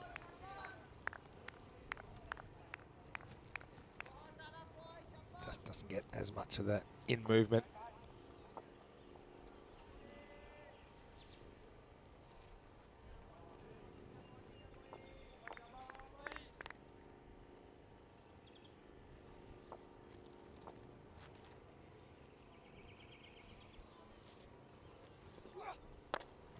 Hits this straight, doesn't get a lot of it. So just a single. Qureshi gets off the mark. Yeah, Qureshi asked to open the batting, so Sandeep Gill, I suppose, just got a little bit out of sorts. Made a strong start to the tournament. Hasn't really happened for him, so Qureshi's been given an opportunity. I suppose you can understand that. In fact, he becomes the only member of their top 3 in this game to score a run. Mandeep batted so well the other day, but just kind of fell at the final hurdle. And you look back at that result now, and it actually feels like it has a big bearing on how this has played out. Jivadate 166 defeating Bergamo CC 164. I feel if Bergamo CC win that, they're only 2 runs away from forcing a golden ball for the last ball. And maybe they're in the 4. He's down leg side, but you see, he does get that big in movement, doesn't he, Aziz?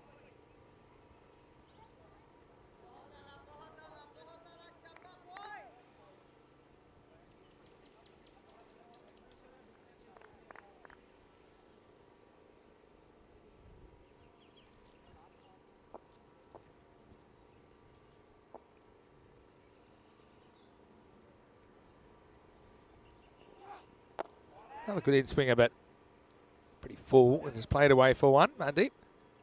You get one, that's all he's going to get here.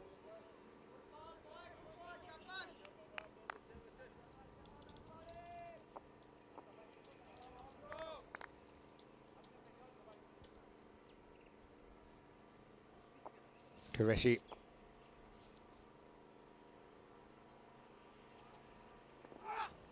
There's a crack. That's what he's out there to do. I'd be hoping to see him continue to attack the way that we saw him do late in that innings this morning. It was the only kind of help that Chico had, to be honest.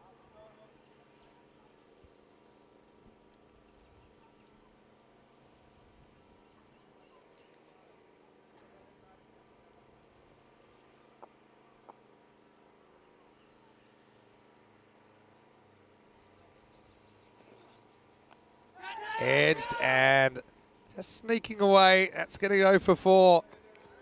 So Qureshi, a bit more good luck than good management here, but he will take 4. And that'll take us to the end of the over. So it'll be 11 for 2 after 2. Bergamo CC quieting down a lot for an Archie. You can see how far they've come. To be fair, they're a team I never thought they were easy beats. They just kind of couldn't quite put a whole game together earlier on in the tournament.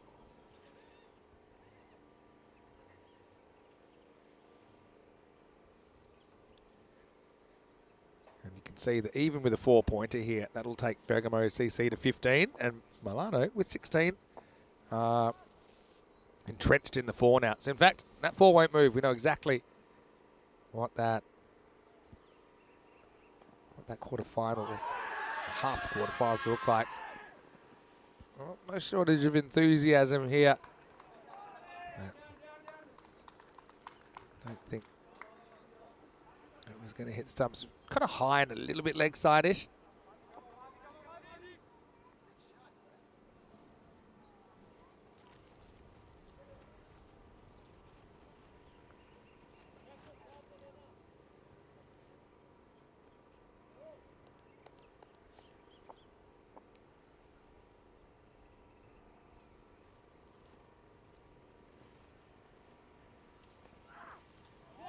Swing and a miss. Yeah, so check this one. I mean, it's coming a long way. It's climbing. Kind of, for me, it's going up and it's going down leg side. But like I say, if you'd heard the appeal, you would have assumed it would have been smashing out the stump camera. But like I say, I like Afzal. He's got a little bit of spunk about him. Looks like the kind of guy to be doing your taxes. Doesn't bother taking the glasses off. But if you're ready to face some big in-swingers, he's your man. Here's another one, dragged leg side, but bottom hand in that shot. That'll creep away, and oh well. Eric Cantona, eat your heart out. Sharp puts out the big size 42 and then throws it over the keeper to establish dominance. How many did they run there? Surely they ran 2. Check that out. Field's not big enough for Sharp and his muscles.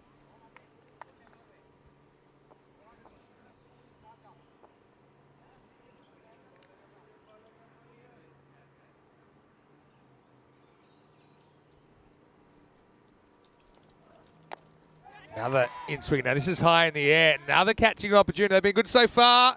And this one is caught as well.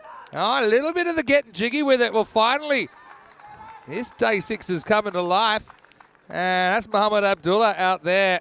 Well, maybe hide the children here because this is getting a little bit PG-13 in the celebration. Catches it, takes it. And then, well, tell you what, Elvis in the 50s, he was banned for less. But the gyration of Abdullah signals that that's a third wicket down, and Bergamo CC up against the wall here. 14 for 3. Santok Singh is going to get a bat at number 5. So Qureshi ended up going for 7, not able to do things the way that he would have liked.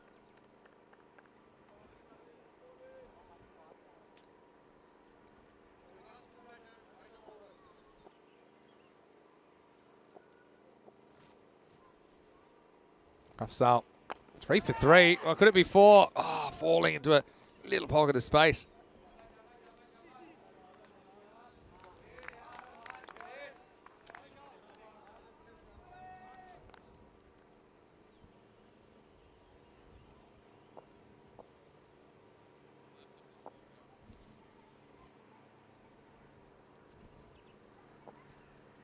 Archie take the lead in this game to 56% now. Can Afzal square it at 4s in his figures? He's got 3 for 4. Last ball coming up. On the hook, and he will get 4. And Mandeep Singh's going to go down. This innings is in tatters. Oh, what a great spell from Hamad Afzal. Takes on the short ball. Not many bowlers have won the battle with the short ball. But a great effort. Bending that ball and some really good catches. So 14 for 4. I think it's 15 for 4 actually with that. But you can see Fresh Tropical first, and they'll take on the 4th in Group B. Brescia CC finished 2nd. They'll take on the 3rd team in Group B. Chivadate finished 3rd. They'll play against the 2nd team in Group B. And the Marco Milano side will play the 4th quarterfinal. They finished 4th in their group. They'll take on the top of Group B. So you can see why it's important those teams finish as high as possible. And yeah, quarterfinals is coming on Thursday. It's day 11 of the tournament, which is the 9th of May. We still have Group B to go. 1 match this afternoon, the 4 days of Group B action.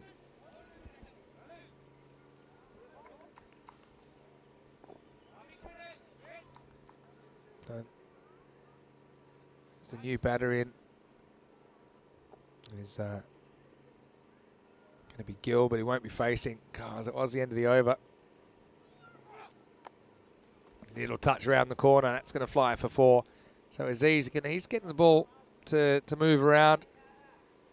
But again, I like the shot selection here. Just a little tickle.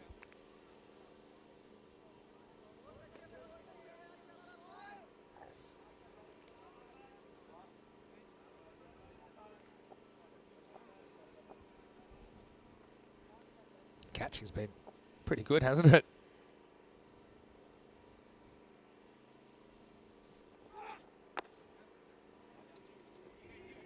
Push and run. Having to work pretty hard for every run at the moment. Bergamo CC batting with a broken heart at the moment, I think.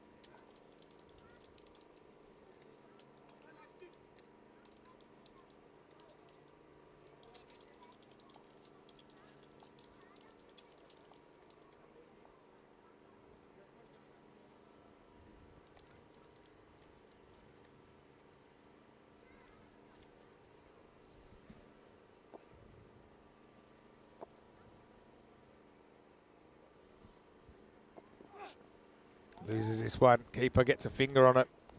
Only the finger. Mubasher Hussain behind the stumps for Fanachi today.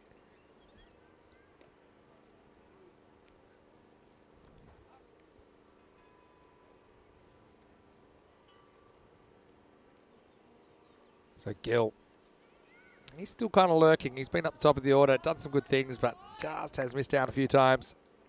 So finds himself batting in the middle order this time.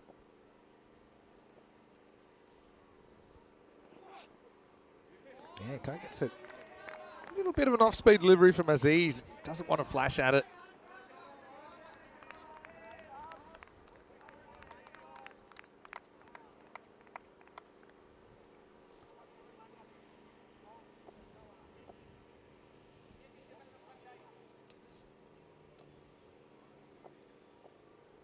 Aziz missing out the wickets column.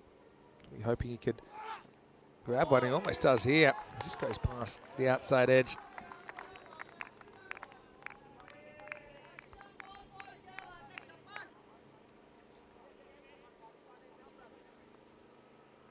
Bergamo CC listed for 99. But the thing is, they probably back themselves to defend 99 against Fornacci. They're still finding their way.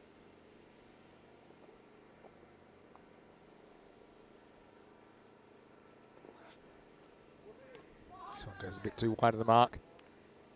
Yes, I've heard Danny Hudacek is on the plane. He'll be with me for, well, not quite the start of Group B, but first full day of Group B, which will be tomorrow. Danny's going to do Monday and Tuesday. I'll be back on Wednesday to take you through the rest of the action, of course, in preparation for quarterfinals Thursday, then finals Friday, and we have internationals on Saturday and Sunday. Men's and women's internationals featuring Italy and Spain. See, that one's fine, I think. Now we can see the line. That's half inside, half on the line. So yeah, the line belongs to the bowler now. Good umpiring.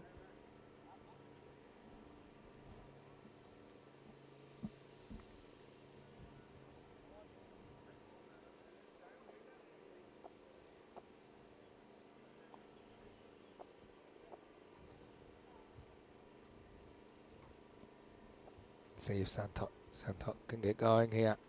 Well, won't be able to without the bowler bowling.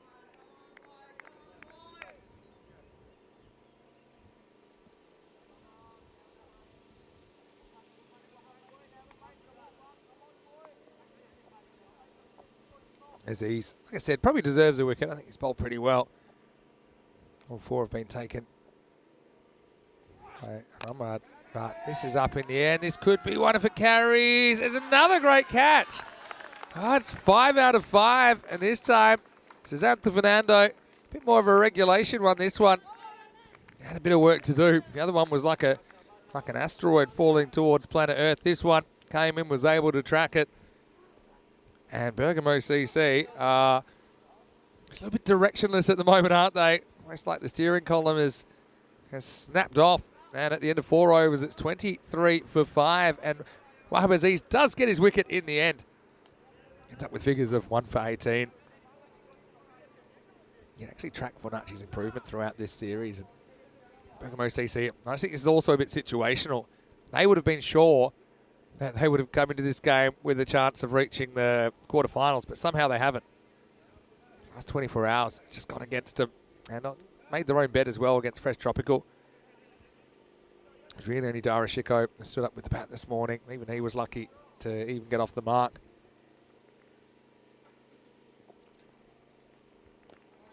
As we start a new over, Mohamed Abdullah. Well, he was giving a bit of the jiggy earlier, wasn't he?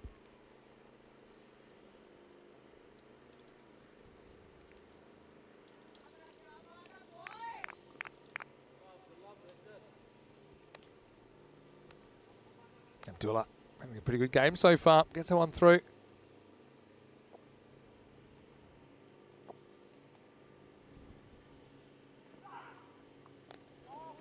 Down leg side. I'm going to take it on here with a mix-up. Other end, might have a shot at it. Can he throw? He can't.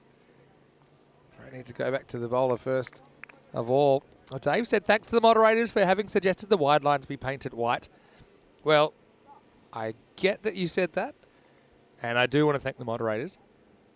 I will say that we have been trying to get them painted white pretty much since day one. But finally, someone's found the white paint and said, okay, yeah, we can do that. But team effort. Anyway, this is dragged into the gap. That's going to be 4. So this time, Mohamed Sharp can't kick it back into play. And the result will be a boundary. Who can stand up here? This will be a great opportunity for Sandeep Gill to put in an innings of substance.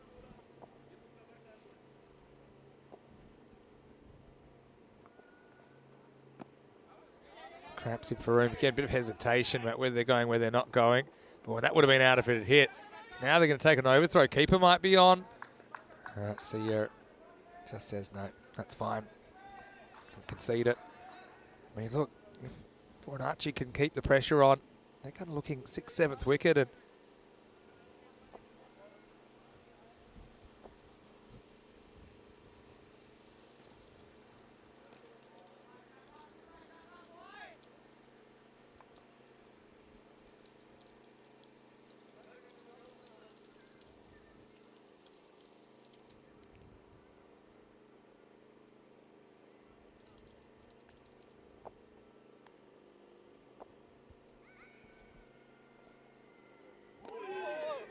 This one almost clatters the leg stump out of the ground. Opens it up. That was very, very close.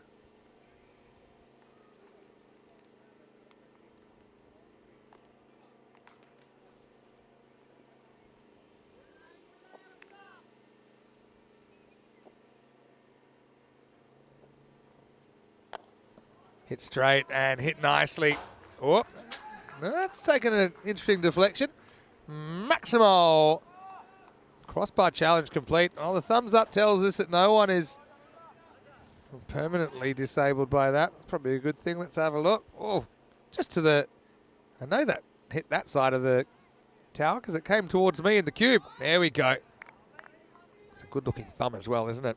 It'll be 6 of the best and still a ball to go in this 5th over.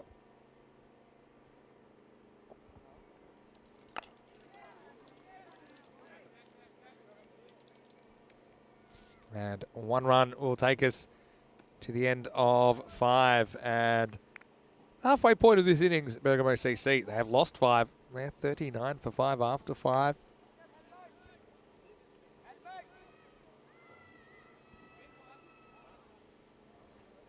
Certainly not the start anyone expected. Estonia is the next stop on the European Cricket Series calendar, starting on the 13th of May. Rico Full will be standing by, and I'll be there for the first bit. Charlie also will be featuring in that one. Should be a really fun time there.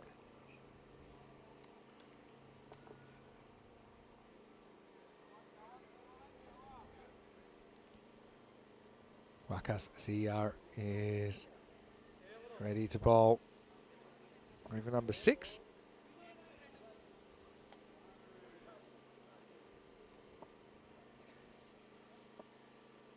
He's been a very good player, I think, for Fornacci. First one, though, a little bit short and pulled away for 4. A shot by Gill.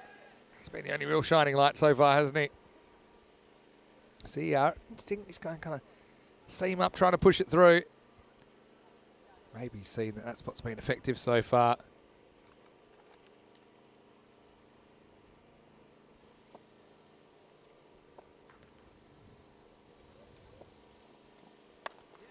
Now this one in the air. Oh, almost another sensational catch. He gets 2 hands to it. Susanto Fernando wipes himself out. There's almost neck brace time there. So they have to put everything on the line. Check it out. Thanks to our crew at Spring Media. Oh, yeah.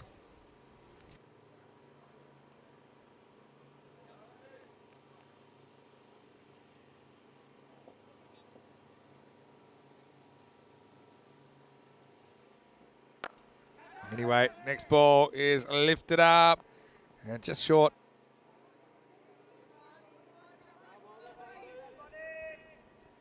So, yeah, check that one. Oh, yeah. It's the old grass sandwich. We'll see just a 1 off the next ball. Back to live action now. That one is uppish, but it gets around the field, and that's going to get... I was going to say to the boundary, it is the slower part of the field, but Gilt will get 4. They're flying the flag for Bergamo CC.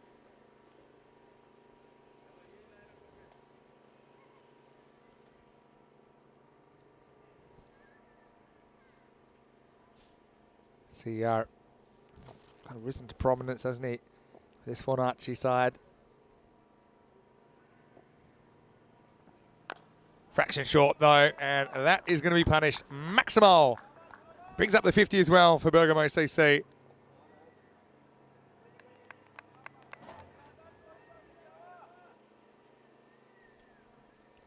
That one ends up on the field next door.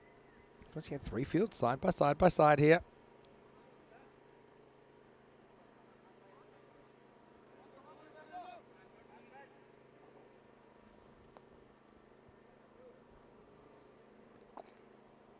Dave B enjoyed the wipeout.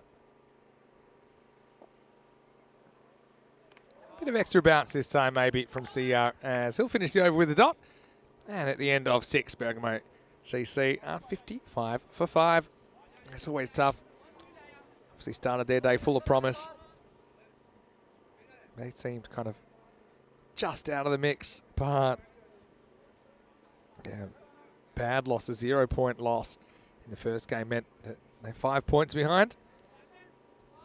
Even if they were to take all 4, even that's looking pretty shaky at the moment. Even if they'll win this game, they get a different feeling about it. It's a kind of disappointment about Bergamo CC, which I can totally understand.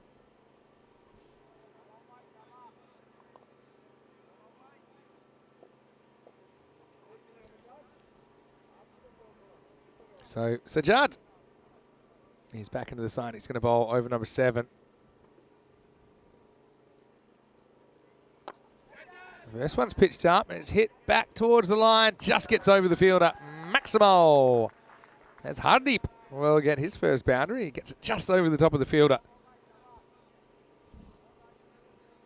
Lifted up, going, and the hand went up in hope. He was going to land outside the line anyway, even if that stuck.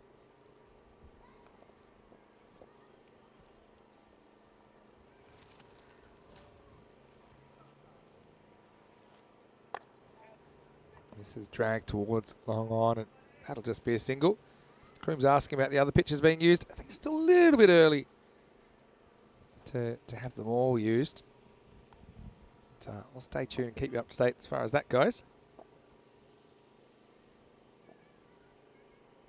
Push through a little bit more this time. Hardeep will just work her way down the ground for a single.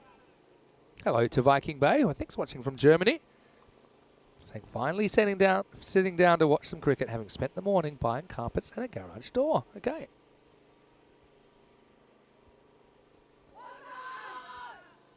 This one kind of sneaks through. Now, we've had a lot of those, I think, what are they, bull rush seeds, is that what we call them? When you start to see some of them coming out. It almost popped onto the stumps. Did that hit? No, but almost. So look at little cotton balls flying through the sky. Like a little bit of a distraction, I suppose, in the air. Oh, it dropped. They were on such a hot streak, weren't they, for Nachi? Caught the first 5. They've dropped the next 2.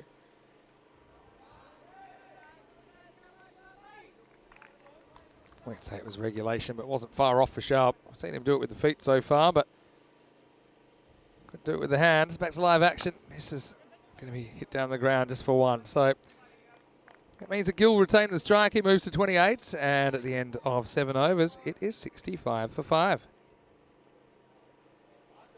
So Judge is going for 10. Now, we do have the squads announced for both the men's and the women's ECIs. This is the women's series squads, and you can see a fair few new names in there, but a few that we do know pretty well. Zamorano sisters in there for Spain.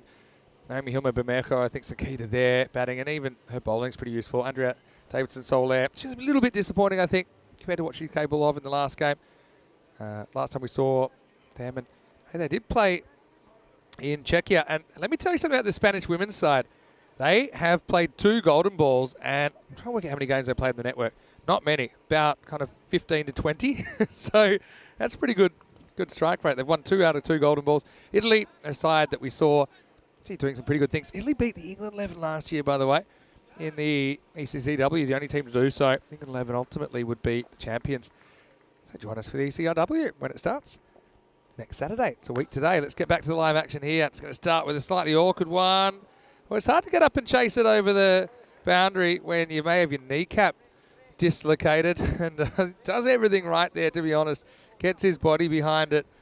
But, yeah, that one's a stinger. Misses the hands, bang, inside of the knee, and is helpless. I mean, you could see how quickly that bounced away. And Paul Wakas, he's going to get the emergency magic spray straight away. So, yeah, there we go. Be right as rain. Magic Spray has had a pretty busy day so far. It's been sprayed in all kinds of places, put it that way. Fraction short, and that knocked out. That's pretty good fielding as well, but yeah, you have to try and play the percentages, get everything behind it. that time, Susanto Fernando. He's been good in the field, I've got to say.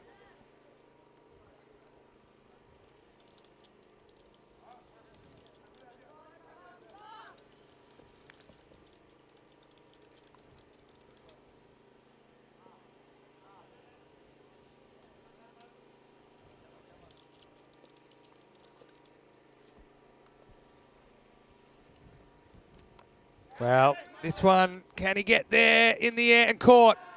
Oh, nicely taken. And it's the unit. It's Malakaskar that takes the catch. So they got their mojo back. And he's had a few issues when he's been fielding a slip, but you can't get a deeper slip than this. Giving himself a bit of room and actually identifies the drop zone pretty well of that. So Hardy is going to be the 6th to go. Breaks that little mini fight back. And the score is 70 for 6.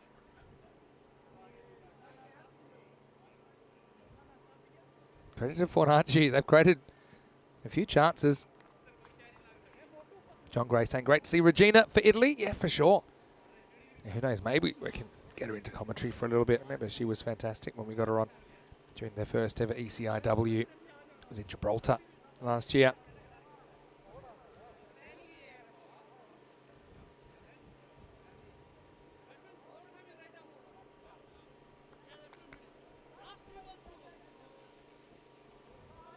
So this is Rajpal Singh coming out at number 8. Oh, almost straight back to the bowler. Kind of almost chipped this one back. Almost ended up, well, it was like a defensive shot. Kind of stopped it. It's the thing when you first come out, you don't really know what the actual pace of the ball's going to be. That's little things make a difference. So yeah, slight changes in speed actually can change your contact point quite a lot. Plays this with a straight bat. Gill moves to 34. I don't know where they'd be without him in this innings.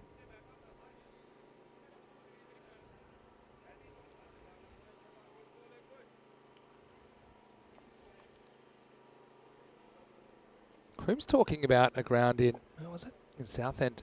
I've been to Southend. Said with two first 11 clubs, the boundary intersects by about 5 yards. Yeah, interesting you say that. This is lifted up and out of the ground. Nice shot. Really good shot, that one by Rajpal Singh. Goes Maximo. And some of the Friends 11 that are getting ready to get on the park. But that will be the end of the 8th over, and the score 78 for 6. Yeah, I've got to admit, when I was younger, we would often have a bit of an intersection. One of the school grounds we played on, they intersected by quite a lot. I'm talking like, I think probably 20 metres. I'm amazed that there weren't more injuries. Surely these days that wouldn't be allowed. Or, yeah, either getting hit with the ball you're not watching, or running into other fielders and things like that. Good question. Dave asking, will the Italians be bringing my shoes? Yeah, they did. They did win a pair of my shoes off me for beating the Netherlands last year. I've said they're not getting any more of my clothing. Despite how well they play. They've got plenty. Anyway. Yeah, he's bowled him. Nice start to the over for Sajjad as Gill swings all around this one. And Bergamo CC have lost their main protagonist here. Gill plays across the line, crashes into the off stump. Well-located delivery from Sajjad. He's bowling well. And that's a 7th wicket down now. The score is 78 for 7.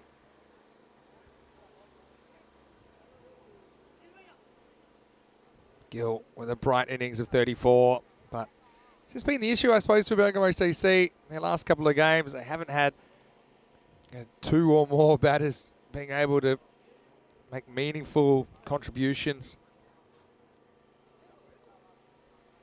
Yeah, so let us know about maybe not just overlapping fields, but let us know about your kind of obstacles on the field. As this looks like Govinder Singh coming in to bat at number 9. Oh, almost an overthrow, but luckily it bounces off the edge of the pitch and straight to another fielder. So I know in the European cricket network cricket, we've had a tree on the field. That's in Sporting Alphaz. It's just on the field at Nimi Wicket. We've had football goalposts on the field in Frankfurt in 2020. Bad looking drive here. Nicely picked up by Muhammad Ali. Didn't hit that well yesterday.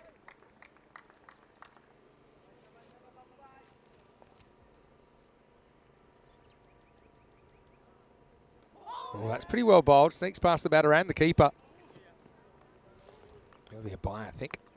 Yeah, so tell us, what are some strange obstacles you've had on the field? I've heard of some things. I've even heard of 2 games being played so close together that they have to alternate deliveries being bowled because like 80% of the field would overlap. And so, yeah, you have to take turns. I think that might have been in Queensland, someone told me that.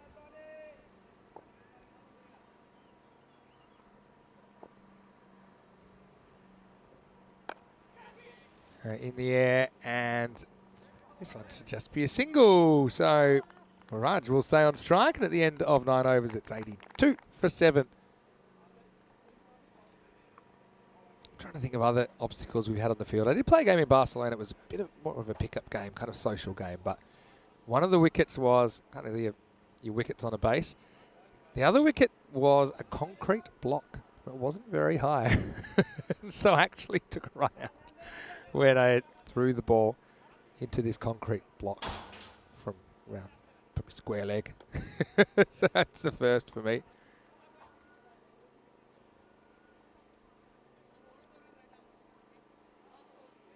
Anyway, time for the last over. CR is going to bowl it.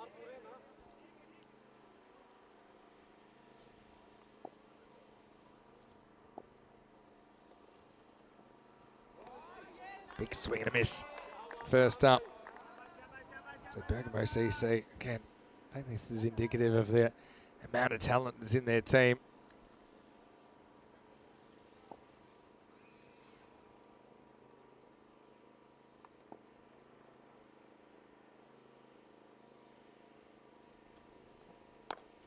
Lifted up in the air. That's going to be sweetly over the top of the field. A Maximo. 6 runs. Nice shot by Raj. Again, you never know who's going to fire. Raj played some really good shots here. Even some of the shots along the ground have been pretty attractive to watch.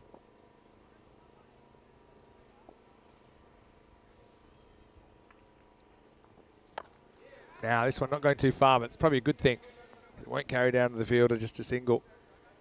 Is there any way they can get up to this 100 plus? Fornacci, loving the prospect of finishing with a couple of wins after 5 losses to start the tournament.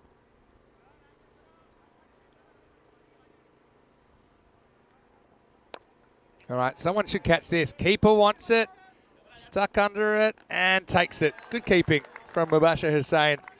So Govind is going to go for just a single. Probably more importantly, it means the new batter will have to be on strike. Right, stuck at the wrong end. And that'll be an 8th wicket down. 2 balls remaining. Bergamo CC are 89 for 8 and a wicket for CR. Here's Sonu Lal. Got to say, he was in good catching form. He actually took 2 catches while he was waiting for his game. That was the last game. Okay, John Gray said he played at a place called Normandy near Farnham and Aldershot. The boundary was in the forest, so there were multiple trees on the pitch. Yeah, and so what was the rule? Because it's not automatically a 4, for example, unless it's agreed or it's a kind of agreed by the captains and spelled out to the captains. Sonu Lal then will get a hit.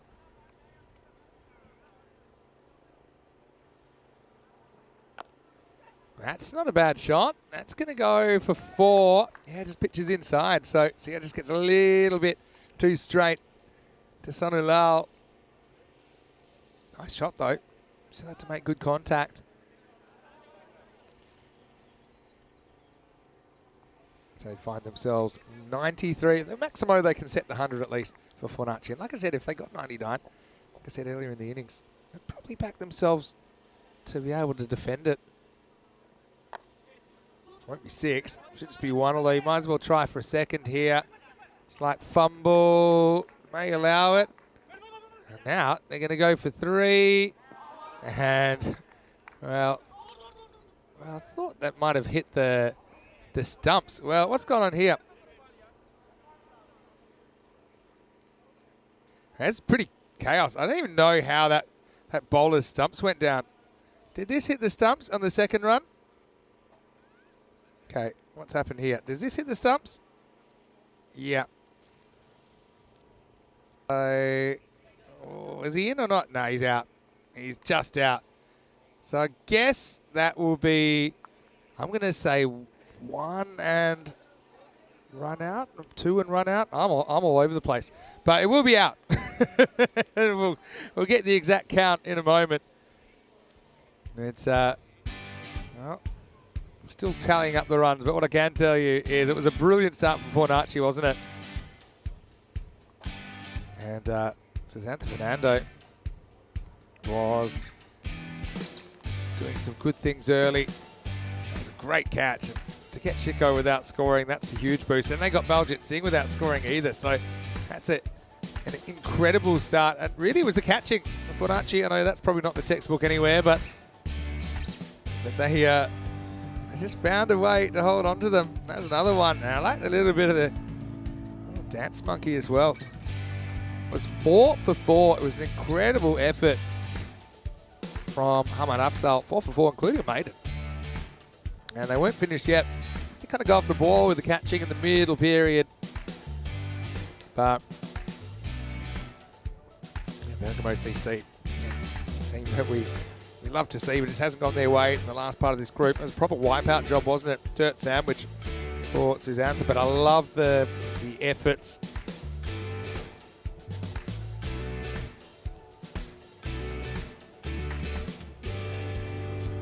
And then we saw a fair bit of chaos going as Bergamo tried their hardest to lift themselves up towards the 100. Nice catch taken by the keeper there, Mubashir Hussain. Late hitting by Sonu, and then a bit of chaos. Yeah, well, there's the second, so I think it's 2 and out. That's what I'm going to say it will be. So it'll be 95 for 9. So that's what I've got anyway. Still sorting that out, but what I can tell you is it'll be double digits that Fornacci are chasing. Video sound to him, Mr. Maximo. Hope you're enjoying the action. There's the confirmation that 96 will be the target. 34 for Sandeep Gill, who came in a little bit lower than we've seen him. Just a bit of a tough time at the moment, top of the order. So he top scores. 16 for Rajpal. Played some nice shots as well. He'd be out off the final ball. Run out. We'll have a look at the bowling figures. 4 for 4, including a maiden, Hamad Afzal. Fantastic performance from him. All the other bowlers got in on the action though, and Fornacci certainly near enough if they're good enough. We'll take a break. We'll be back shortly with more European Cricket Series.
This European Cricket Network event is proudly brought to you by HCL Software and Paramatch.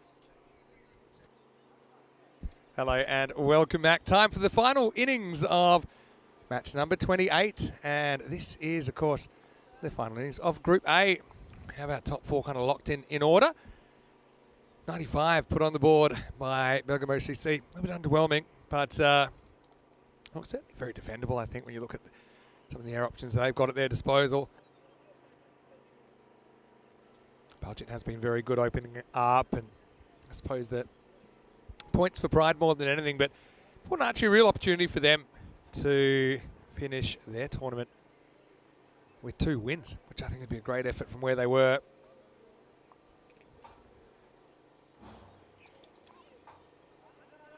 It will be Budget, I'm pretty sure, unless, maybe it's not. Maybe they are going to go for Hardy here first up, so that's a bit of a change. Budget has copped a bit of punishment.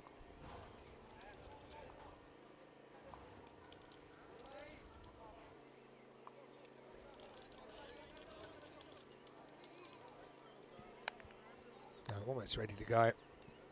Welcome back to all our viewers watching on Fangode and, of course, everyone watching on our YouTube channel, ECN, European Cricket Network.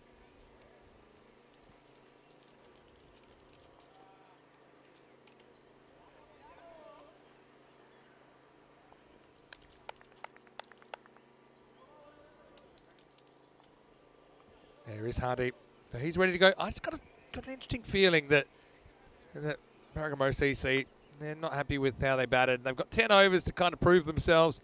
If they can play their best cricket, they'll feel that they can defend this score. Remember, they had an 88-88 golden ball against Fresh Tropical last year. Okay. I'll say Fornacci, like the way they went about their work yesterday against Albano. They put some big runs on the board, 160 in fact.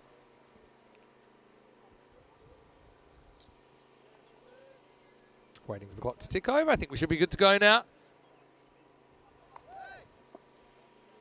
And it is Muhammad Ali to open it with CR once again for Fornacci. First one, no. Whistles past the outside edge. Just got a feeling that 81% for Fornacci is just a bit overs. I'd have it probably 65-35. Just a feeling that the computer's underestimating Bergamo CC a little bit. What do I know? A classy shot here. That could run away. This field keeps getting quicker and quicker. It is 4. Smart batting from Muhammad Ali.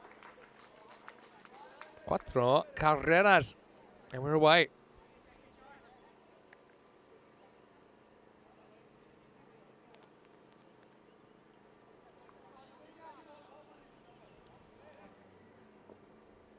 Deep. Well, ball off stump line. Except if he bowls that bouncer. That was a pretty good one. It's called wide. See one here being called wide.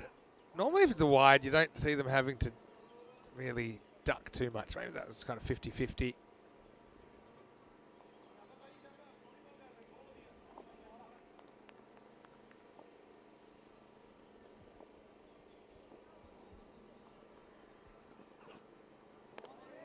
It's a ball that I think's okay.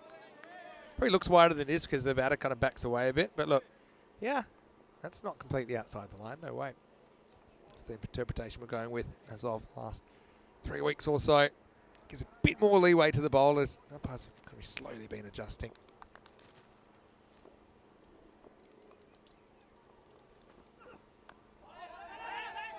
Cramp for room here. Might get a single.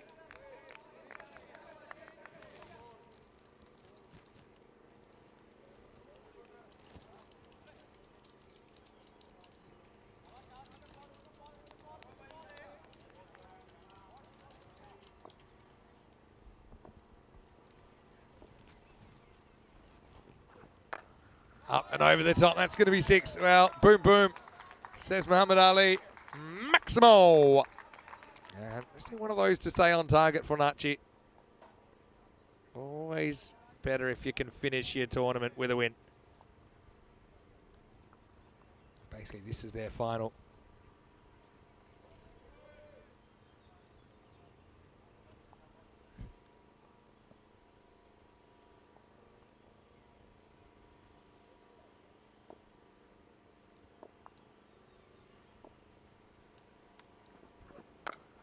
Lifted up over the top again. A lot of bottom hand in that one. That one disappears. Maximo. 17 off the first over. Well, I mean, the first one, he missed it by about a metre, but by the end of the over, Muhammad Ali gave him the old 1-2. Rope-a-dope stuff as it's 17 without loss after 1. We've hit the milestone, 50 matches since the Golden Ball. Just think about it. It was only week 2 in France that we had our last Golden Ball. So, shows you how quickly they come around. When was that, 13 days? Not even 13 days ago. My birthday, actually, 23rd of April. So, it was 12 days ago. That's how quickly the matches keep coming here on ECN.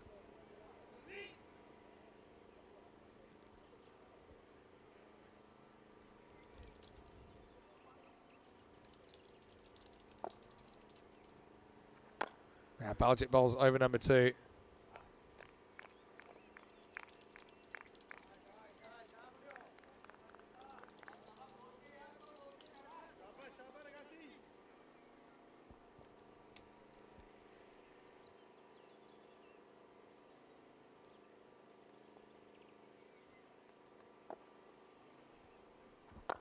Another out swinger for Baljet, and that's going to be it. Worked away. Nicely timed to see he's been a great pickup for Fornacci, hasn't he? Just clips that away for 4.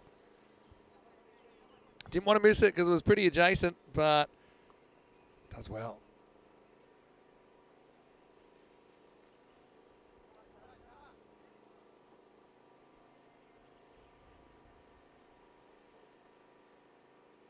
Baljet searching for this early wicket. With the swing, that one is going to get over the top as well. Raj is going to watch it fly over his left shoulder. Yeah, one almost takes out the camera. Bang. Watch out. Any impact? Yeah, a little bit. That's never a good sign. I'm sure our crew will be there to sort that out pretty quickly. Baljet. Good comeback though. Not quite as full that time. Yeah, again, Bergamo CC, by not taking a point out of that Fresh Tropical game, they're now unable to qualify no matter what happens in this game. That stings, I'm sure. Otherwise, they would have felt, okay, given our form, our quality, compared to Fornacci, who are fairly new, we could probably take 4 points against them. But wasn't to be now. They're fighting just for the win. And good straight bat technique from CR. Keep this one out, having to deal with a moving ball.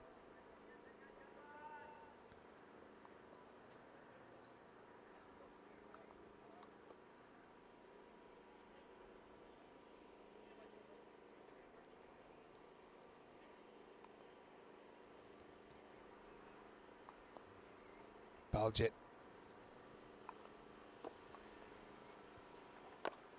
Gets lifted up, has a little bit of length to work with here. Now CR is going to town. Maximo! No signs of nerves from Fornacci in this chase. That's the beauty of the European cricket series. You never know what's going to happen.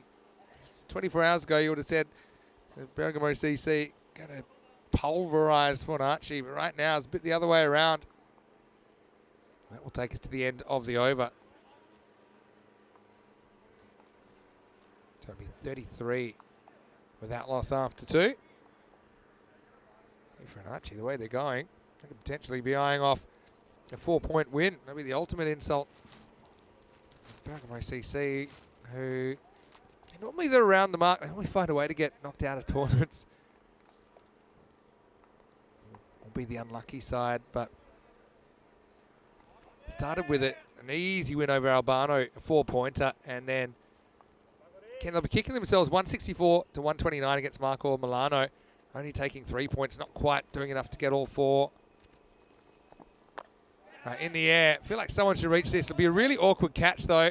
A great catch. Really nice catch. Kind of goes with the flight. You can see there a smattering of applause. That's Qureshi that takes the catch.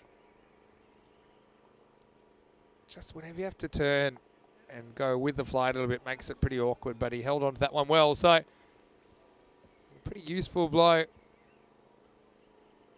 as Fornacci going to lose Muhammad Ali for 16, and the score is 33 for 1. Yeah, so Bergamo CC probably just left a couple of points on the table along the way. They lost a tight one to Brescia CC in match number 4 as well. Brescia CC getting there with 2 balls to spare. And they lost a 2-run thriller in match 17 when Mandeep couldn't quite get the team over the line after batting really well. Then they had a washout on Thursday afternoon against Cricket Stars. Again, if they win that, they're probably in. So it's kind of a case of missed opportunities. But it's just this morning when the tournament was on the line, had that opportunity, but they underperformed, not taking a single point away. Anyway, this is Fernando. He's having a pretty good game. Thought he caught well. Like his efforts. Just jabs this to the leg side. He's off the mark with 4.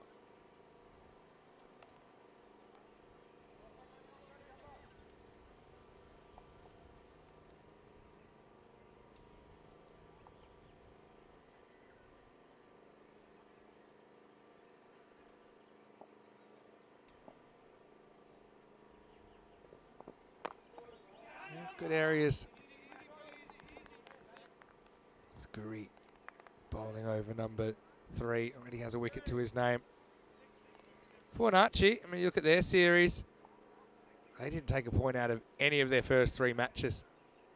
And most it was the fact they couldn't get enough runs on the board. Though they were improving, you could see that. 75, 102, then 118, but that wasn't good enough to get any points. They scored 122, scored their first point of their series against Marco Milano. That's a bit of a gundy ball, and that's going to be put away. Maximal! Too short and ill-directed from Gurvinder Singh. Easily put away. And then Fornacci actually put 142 on the board against Fresh Tropical. That was their best effort so far. But Fresh Tropical chased it down with 7 to spare. And then Fornacci put 169 on the board against Albano. So actually, just looking at a bit of a pattern there. Every single game through the first 6, they've scored more.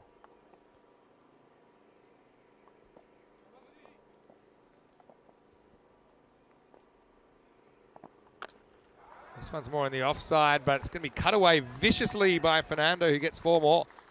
Oh, you got to love some of the stroke play here from Fornacci. Really grown into their boots in this series. Yeah, so Fornacci, these are their batting scores.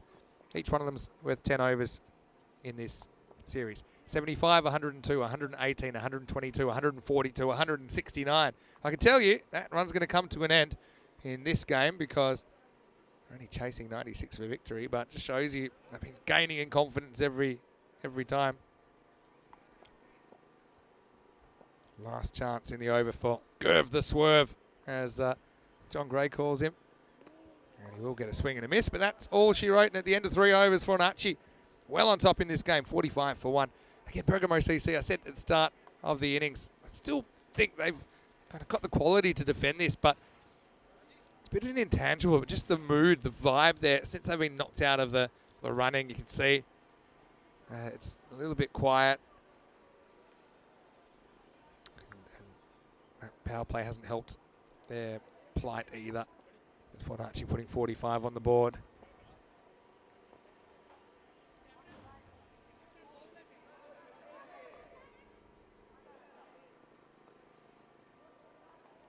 Looking at the table, Fornacci, well, I can't really get higher than 7th. Bergamo CC are 11 points in 6th, and yeah, they can't really move either.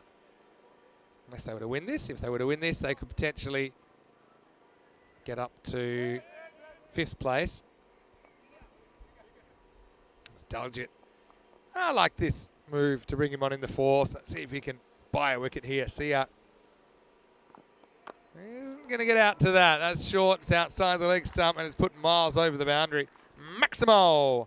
And the 50 comes up as well for Fornacci.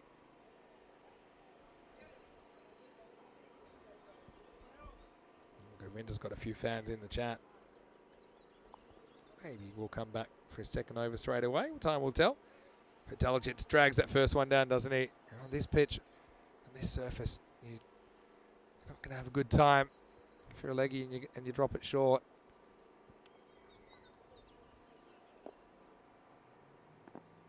That's more his length. Got to get it up over the eye line. That drops, and you'll get a few more errors if you get the batter coming forward, or maybe playing from the crease to that kind of length.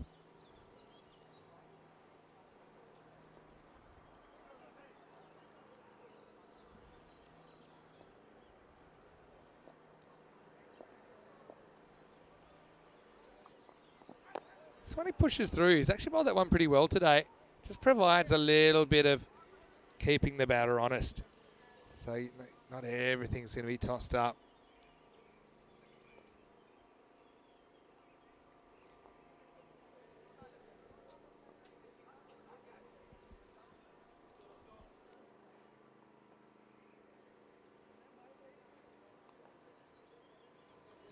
Slight technical issue here. But this is the 3rd game of the day. Remember, it's just a 4-game schedule today because we have the last game of Group A here, first game of Group B, but then we have 20 more games in Group B, so that's 4 full days. So this is the day where, because of the group changeover, we'll just give you 4 instead of the the regulation 5.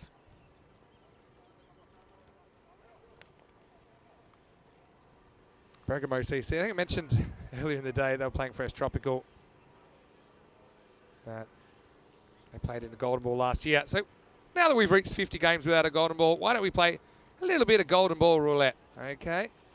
I'm going to put my random number generator in, and it's telling me, let's have a look at 45. Well, that's so funny that 45 comes up, because that's the one before the one we were talking about this morning. 46 was when Bergamo CC lost to Fresh Tropical in the Golden Ball when it was caught and Kamoljit stepped over the line. But just 4 days earlier, on the 26th of April, we had Trentino Aquila versus Cricket Stars play Golden Ball 45.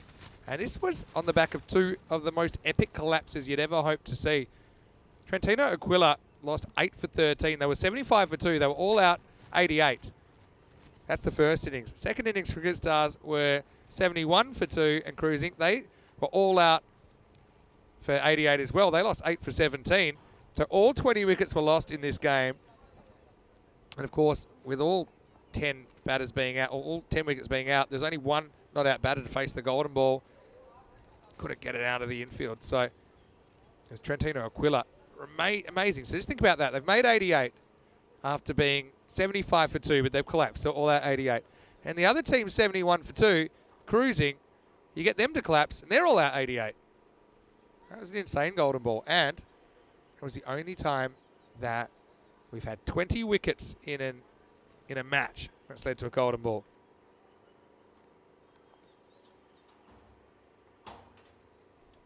Anyway, one round of Golden Ball roulette, obviously not enough to sort things out.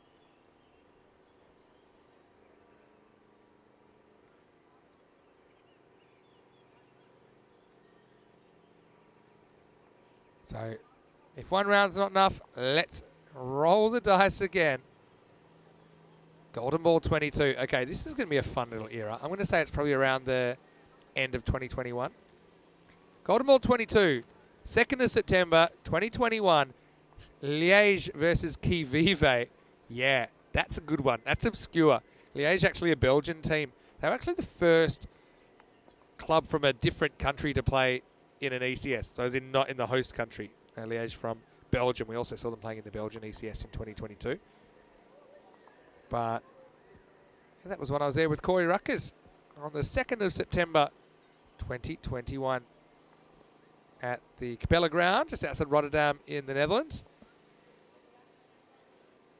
Hit to deep point.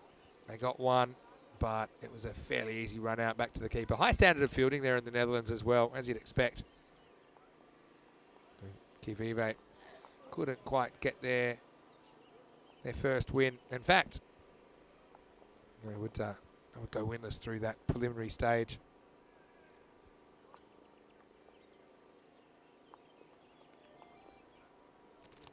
All right, well, if that's not going to solve things, then let's go to ECC groups and let's pick a random team. Team number 10. Okay, well, that is Cyprus. So Cyprus are a team. Actually, we'll get to have a good look at them again. We saw them in January. We'll have another series there in June.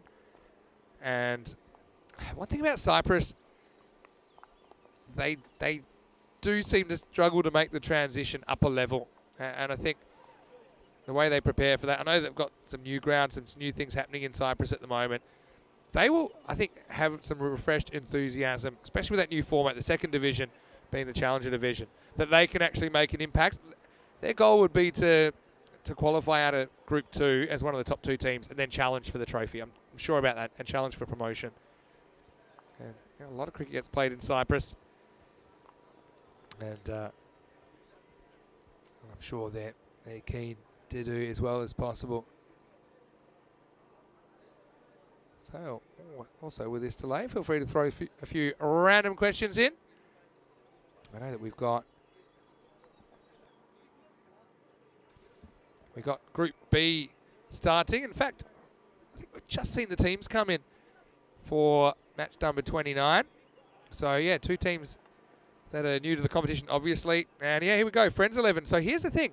Kings 11, it's not exactly the same club, but it has the same feel, doesn't it, as Kings 11 that we know really well. Friends 11, starting their ECS journey, led by Jaipal Singh. A lot of players we do know pretty well from there. Jasvinder Singh at the top. You've got Vikas Kumar as well in there. Sabjit Singh, Amanjit Singh, and Chandra Brescia. We know them pretty well. Yasidulu was a star for Brescia CC at the ECL in 2022. Riaz Madassa listed open with him. They've got a lot of quality in there. Rizwan Tahir's in there. Zahid Ali, he's not leading the side here. It says Azim Munir is leading, but Zahid Ali, I called him the Alan Border of Italian cricket because he led them in the first ever ECL, and he has the same moustache and the same general demeanour. So he's a little bit Captain Grumpy, but anyway.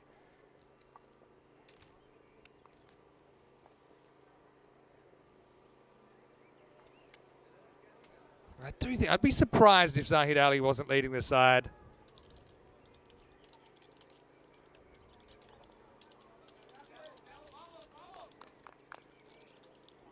So good news is we're going to get on with the game.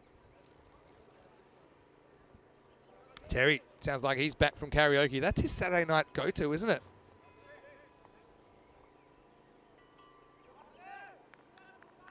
My spider senses have told me that actually Zahid Ali will lead the side.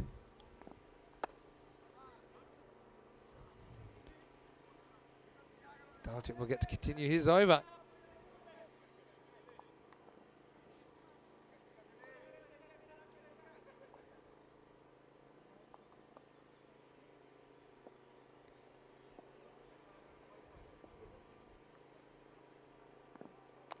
Well, a proper moon ball, but I think it's coming down in time. Thing is, this is the one that's tossed up, so my feeling is, yeah, definitely coming down by the time it's hit off the end of the bat. Back to live action. Daljit's bowled pretty well. So I like the way he's kind of mixed up his speed here.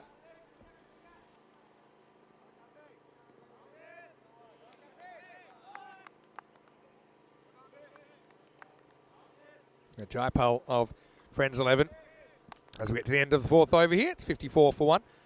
He's won some early brownie points because he shouted the crew a bunch of mango lassies. Jaipal expects some favourable treatment in the commentary when we get you on the park. Yeah, Friends 11. Like I said, they're a new side of the competition, but they do have a lot of names that we have seen before.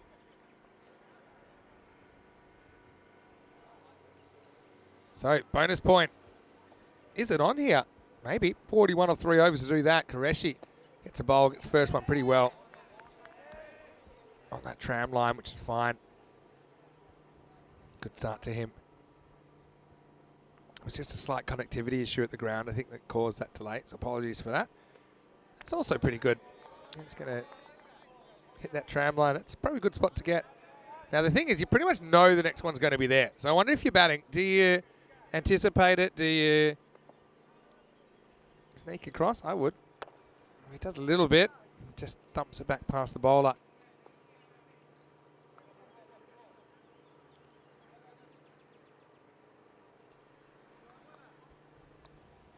See, hasn't had a lot of the strikes so far. We had a third of the deliveries, but that's a pretty powerful strike, and that's going to go all the way. Maximo! Bergamo CC, I know they'll be disappointed with their performance.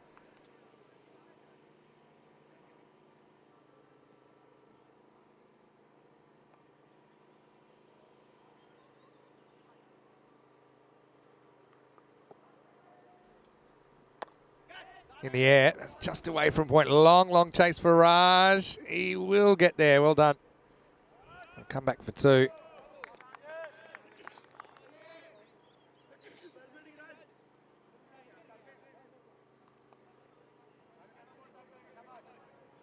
Seems fine to me, that one, just inside the rope.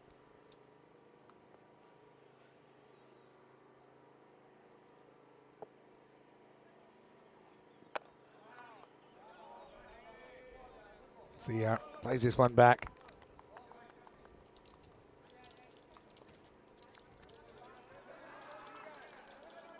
So, Yeah, there you go. Confirmation. There you go. Zahid Ali is captain of Chandra Brescia.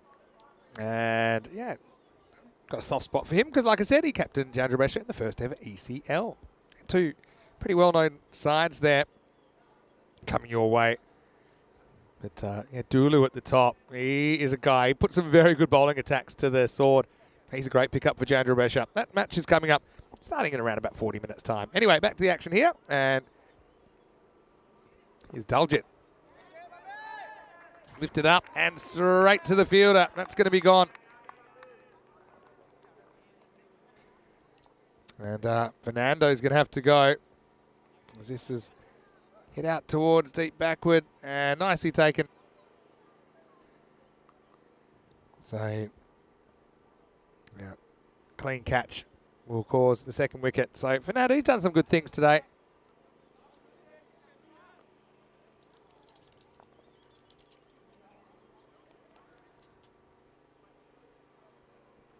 Sharp comes out to bat at number 4.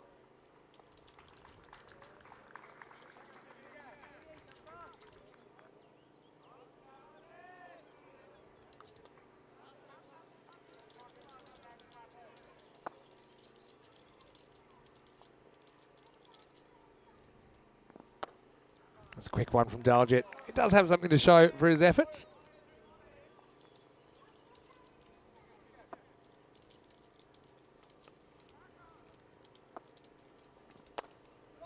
Well, that one's in the air. That's hit very well. Oh, that's another tower buster. Tell you what, a little bit like Jenga, if you know that video game. Well, there's the thumbs up. Next, Maggie up there. She's okay, but Maggie, I hope you're not a fan of Jenga because we all know. Is that Dennis up there? Oh, Dennis, you got beautiful hands. But let me tell you something. It's Dennis up there. I don't see gender when it comes to hands. But anyway, there's only one way that Jenga ends, and that's with the tower falling down. And that's twice it's been hit today. Bowled by Daljit. I think more he bowls, the better he gets as well.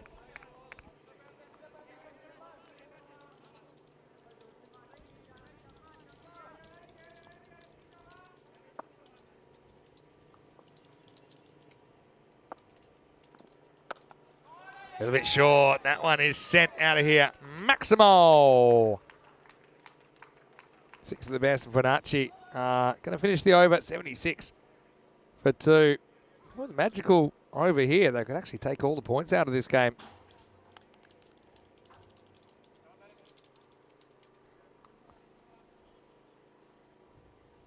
Anyway, Dennis, take that as a compliment.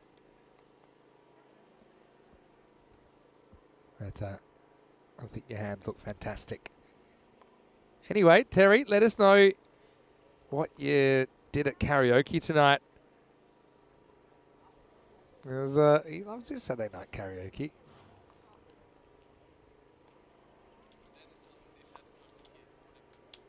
Dennis apparently already, he's been kind of doing some pseudo karaoke this morning at work. And I want to know what Dennis's favourite song is. Terry, I know some of yours you've said before. Anything new tonight? Terry says some people hold a tune, others strangle them.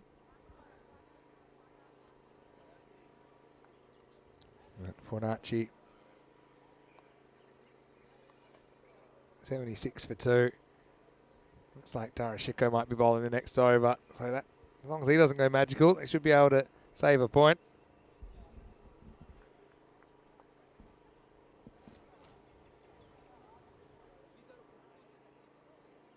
Viking Bay said that he once played a game with 5 hit wickets, all 5 fell on their stumps.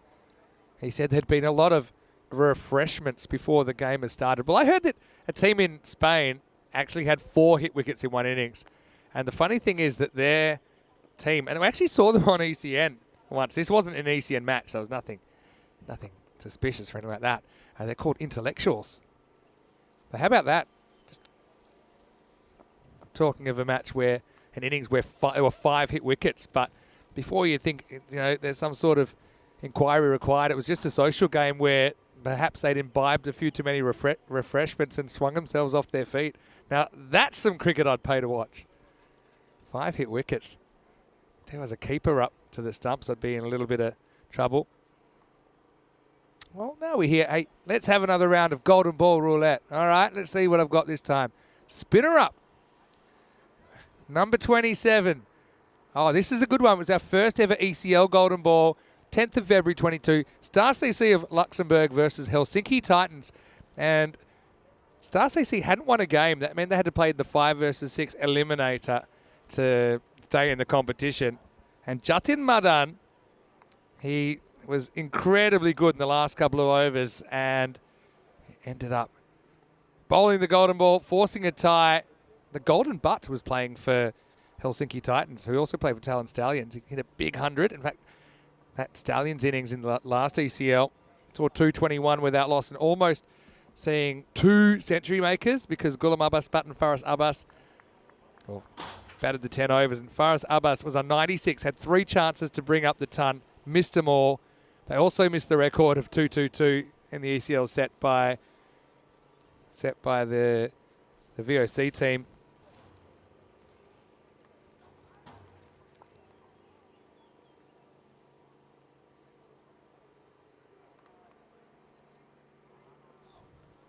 So probably the good news is we've had a few delays, but the way it's going, this might finish early. Bergamo CC won't want it to. That means they're going to go down in flames. So Terry said at karaoke he sung Forever and Ever Amen and Time of Your Life. Well, I'll give you some of my favourites, depending on how my voice is going. And my voice does change compared to how much commentary I've been doing. But some of my favourites, I quite like Don't Stop Believin' by Journey. I mean, that's always a classic. Actually, I had an operation on my throat when I was 21 that kind of changed my voice a little bit. So I'm probably not quite as good a singer as I was before that.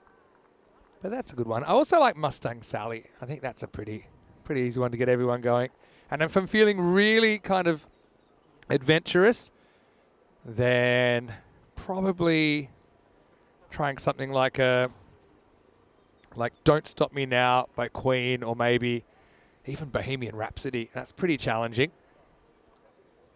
Those of you who might remember the Swedish series last year, we were in Stockholm, and Andrew Ryan, aka Rhino, who obviously we get from time to time during the year, he had teed up a big Monday night karaoke session.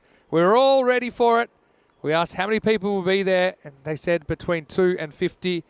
And then when we got there, they said, oh, actually, that was last week. Karaoke's Wednesday this week. So anyway, we went back Wednesday. We said, how many people will be there? They said somewhere between 2 and 50. Well, there were 2 there because we were there. But we still had a great time. And we actually got the chat to request songs that Rhino and I should do together. And the top request was Shallow. So I was able to find it wasn't quite a Lady Gaga wig, but I found a wig. And Rhino was Bradley Cooper singing the easy bit, obviously. Anyway, still just waiting to get the technicals sorted out here.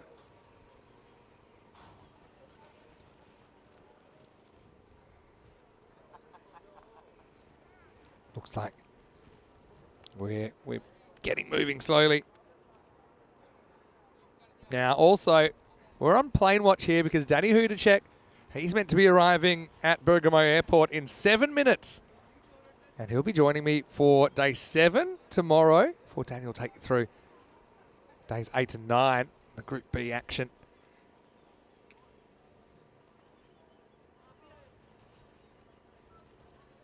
Now, Group A obviously coming to its conclusion after this match, but Group B getting started, and Friends 11 and Jandra Brescia will get us started today in just the one match. And Friends 11 got a heavy kind of Kings 11 influence. Ginna Brescia, the hosts, Milan United, Punjab, who are a new side, Trentino Aquila, who are fairly established, and Vicenza. Vicenza, the only side we won't see tomorrow, we'll see them on Monday for the first time. So plenty more action coming your way. All right. So when we left you, in fact, they just adjusted the score, so it's 78 for 2. It means they need 18 off this over for all the points. I think there was one, it's a scoring discrepancy that just was fixed up. And I know it can be frustrating to have these delays, but it's just important that the players and everyone know exactly what the score is rather than let it get away. Anyway, here's Shiko. See, just has a look at him first up. And I think he should be sizing him up. Don't see them finding a way to lose from here for Fornacci. So you might as well have a crack at this 4-pointer. No reason not to. Shoaib will get the strike now.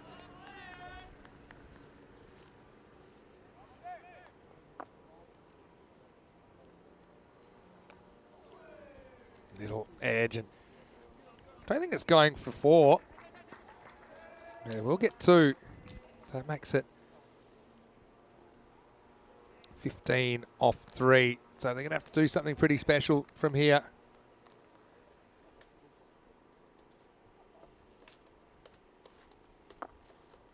I don't need a boundary here, otherwise it's dead. Quicker one, smart, but he hits it really well. Maximo, what a shot by Shoaib, straight down the wicket.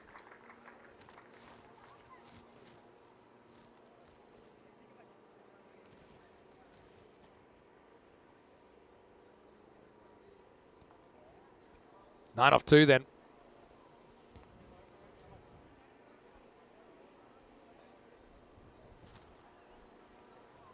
Can he repeat the dose? Again, well, that's one that, look, I know it probably doesn't make a difference on the ladder, but would have been nice to see him at least take it down to the last ball. As it is. Matter of time. Another 2 here if they turn quickly. Well, one of them does, one of them doesn't. Bowler's end was probably on there. So Fornacci, they won't get the 4 points. Bergamo CC will achieve a point, and they will kind of maintain their distance over Fornacci on the ladder, but that'll be the end of the over, and the score is 89 for 2. So there, one more time, just reminding you, we are on schedule, and we'll be back in about 25 minutes to take you through to match 29. Now, this is actually the first match of Group B. Friends 11, I mean, theoretically, it's their first game on the network, but a lot of those players we have seen before. Brescia, team we know really well, actually hosted us in a couple of European cricket series in 21 and 22. See you there for that one. Qureshi comes in, and it's going to be 6. I'm pretty sure this will tie the game. Maximo had it play on this. Now, was he inside when he touches it? Yeah, that's fine, but then you could see he just can't hold it. Now scores are tied. Any score will win the game here for Fornacci. What a good effort from them to finish with 2 wins. And that's a great way to do it as well. Brings up the 100 for good measure. Sia says, see you later to Group A. And Fornacci will win this game fairly comfortably. 16 balls to spare. He'll finish on 45 not out. So Bergamo CC, well, this wasn't really the day they were hoping for. No points out of the first game.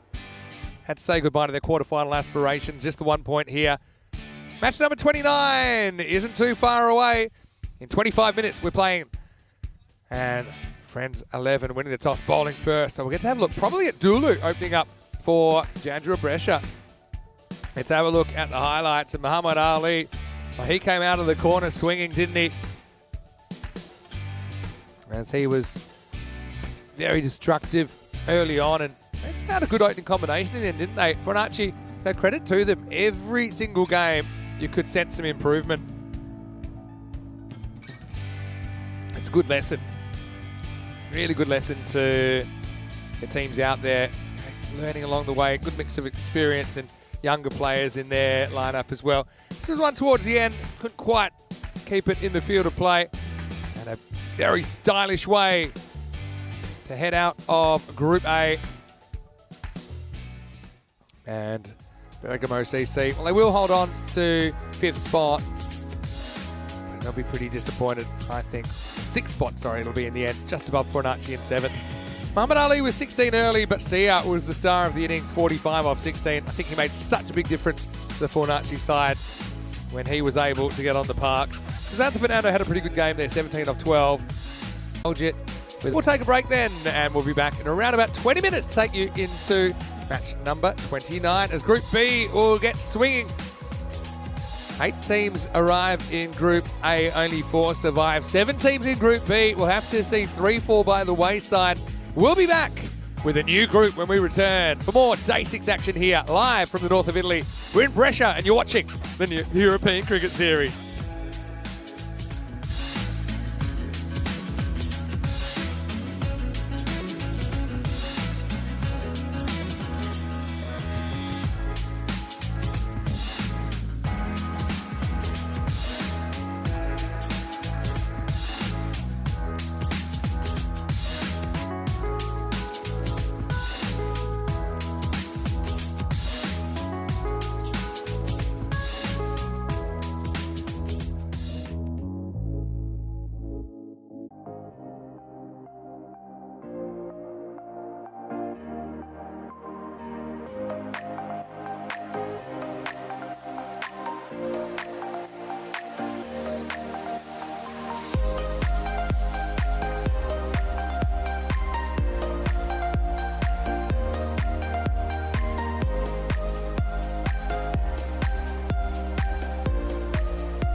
This European Cricket Network event is proudly brought to you by HCL Software and Paramatch. Hello and welcome back. Well, Group A is run and that's done. We have our 4 quarter finalists and now it's time to start Group B. So just the one match in Group B today. This will actually finish the proceedings in day 6. And then we have 4 days of Group B, so 21 matches in total. And the top 4, of course, they will meet the top 4 from Group A in the quarterfinals on Thursday. Ultimately, the tournament will finish on Friday with a final series, 2 semi-finals, of course, their winners through to the final. The winner of that will be the ECS champion here in Brescia. So coming up, we have match number 29, the first match of Group B, and this one will see Friends 11 taking on Jandrua Brescia. Well, there's going to be plenty of familiar faces in this game. Let's go over to Tyrone Peters now for the coin toss. Let's see who wins it. Big coin toss coming up to start off Group B.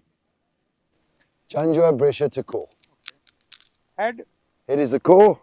The tail. Morning. They're going to bowl. So pretty excited to get Group B underway. Welcome back. Let's have a look at some of the teams and players we'll see in Group B shortly. But first, let's turn our attention to match number 29. And this should be a really good game.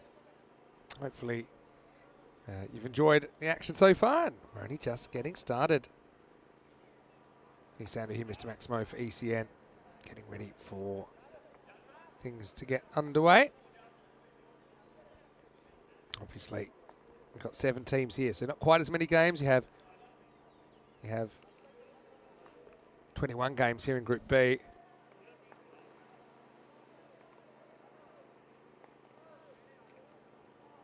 Got to see Jandrua Brescia, team we know pretty well, and they're going to come out to bat first after being sent in.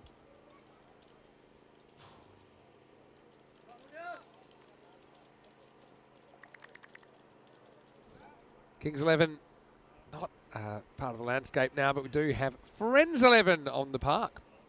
Speaking of friends, we got plenty of friends all around the world, so I won't say hello. This is now our last game of the day. And some beautiful weather here, 20 degrees currently. It's going to be Noman Ali to bowl, so you'll see plenty of these Friends 11 players we have seen on the network before. Some of them we haven't though. So time to roll, and Noman is going to get us going. Riaz Madassa is going to watch a wide fly past first up.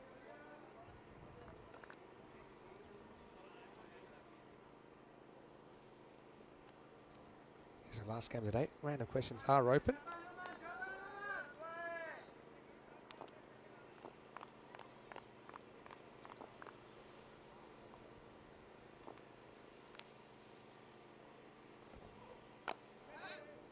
This one's going to sneak past, and got our first run off the bat here in Group B.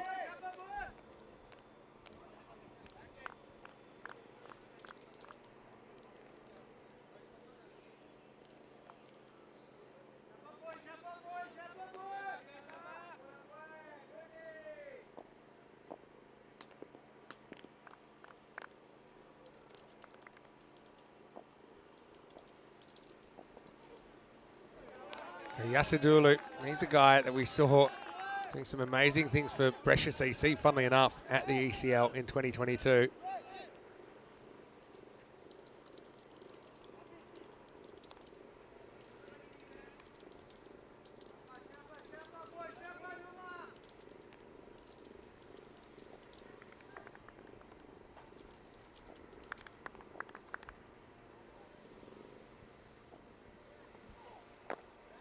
Reaches and he's going to get the first boundary of Group B.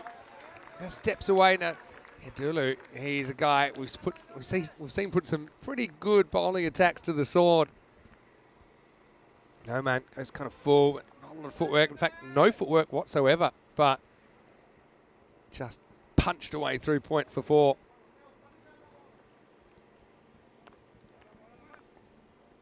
I'm going to say I like the bold kind of navy blue of Kings 11. Their first match as a team on ECN. That's that Dulu. He's a guy who I think most teams would love to have at the top of the order, but yeah, I suppose like a lot of openers, he's sometimes he does, sometimes he doesn't proposition, but when he does, oh, he's very, very strong.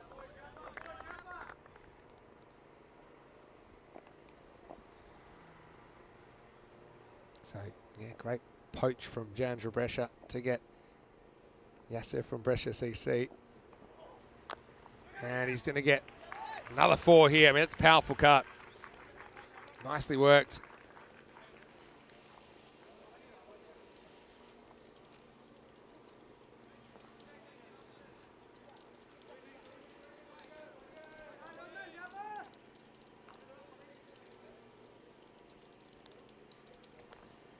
No man, it's gone for 10. It's not the worst over so far. I would say probably 2 boundaries and over is par. So if you can go for only that, probably fighting out a draw in the over. The kind of numbers would support that. Noman Ali's gone for 10 here in the first. Now he's lifted over the leg side though. Dulu loves this area. Again, that's a large one. Maximo!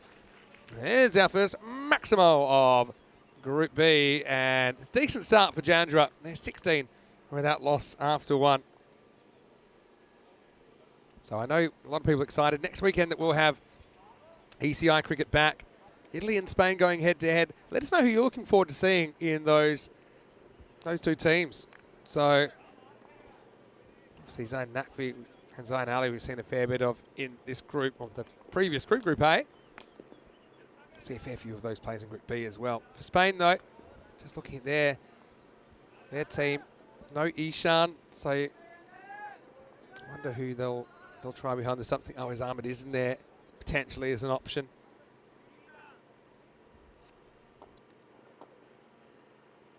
Sabjit Singh is going to bowl the second over here. So early wickets to keep. Jandra Brescia, a side that I've seen in the ECS a few times in addition to their ECL in 19. Anyway, right now, Riaz Madassa is going to pump this one miles out of the park. Maximo, what a shot. And the second ball he's faced, and he puts it well over mid-wicket. He's actually wearing the helmet, I'm pretty sure, that Jandra Brescia wore in 2019 ECL first ever Champions League of European cricket.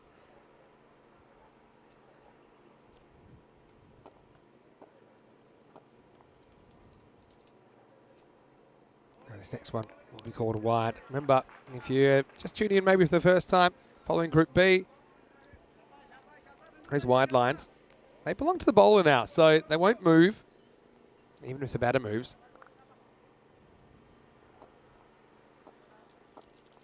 But, yeah, any of that line should be fine for the bowler. This is going to be a tough stop. A little bit of the old foot fielding there. That's Prit passing. We'll make the stop, but also decent running as Madassa comes back for 2.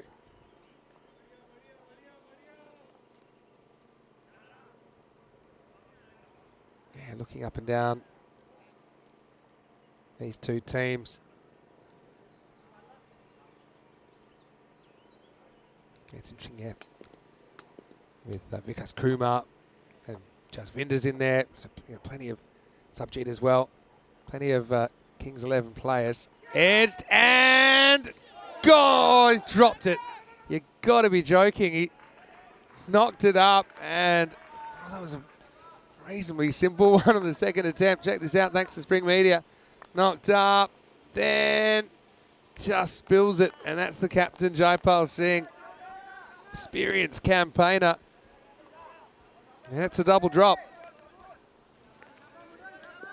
And Sabjit will be very disappointed that he doesn't have his first wicket of the series.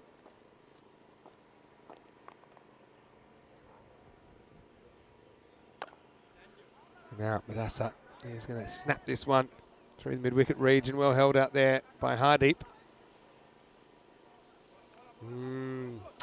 Tough one. I mean, it was a tough one for the keeper in the first place. Balwinder is doing the keeping. But, yeah, frustration. Balwinder's a guy previously being linked with Royal Palmer and Bologna.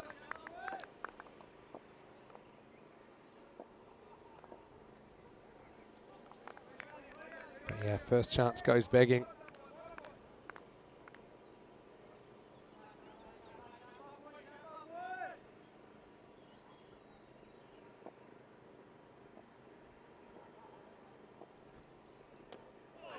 Bites back a lot towards Dulu.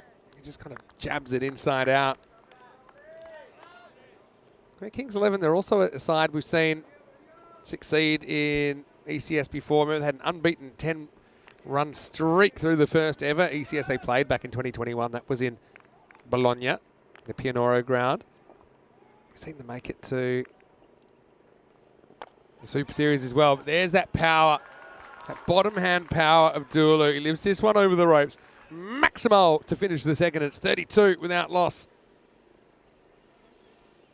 But yeah, it's that little wind up. But the punch that he packs is pretty significant, Dulu. 32 without loss after 2.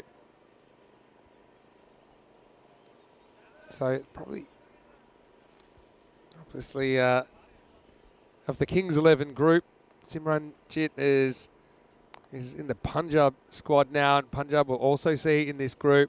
This is how Group A finished, though. I know a lot of people are asking. And I wouldn't finish exactly like that because all the numbers would have been in a row. But I can tell you, you do see the top 4 in order there. So you've got Fresh Tropical at the top. You've got Brescia CC in second. You've got Cividate in third and Marco Milano in fourth.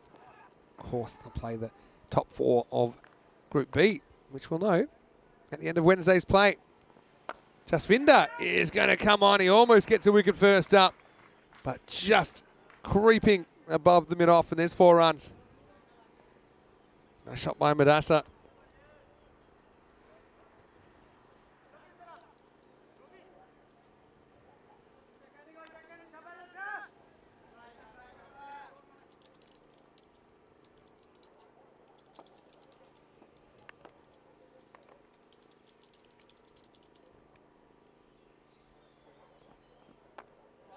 This one is not out of the middle of the bat. Chops onto his own body. Down to Brescia. Or the old lime green. It's been creeping in year by year, I've noticed.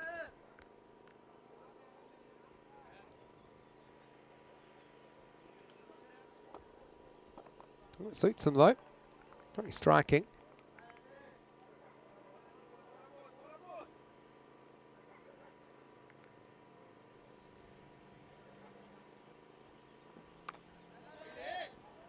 Next one not going too far at all.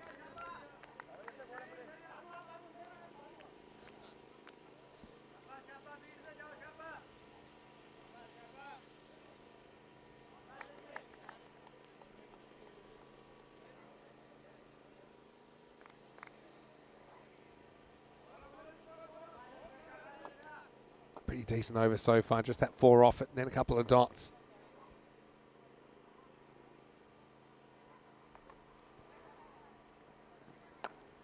Loads back on this. Doesn't beat the infield. Yeah, it's a good quick throw, putting Dooley under a bit of pressure. I want to say hello to Kroom, who's in the chat. Now, it is last game of the day. Now, I'm going to put something out there. I saw this last night. There's a guy I've been following on, I think it's Instagram. I want to know what you make of it. It's like virtual reality cricket, and it looks awesome. I don't know if I'll be able to carry it around everywhere, but I want to know, what do you make of this? So I'm going to put it in the chat.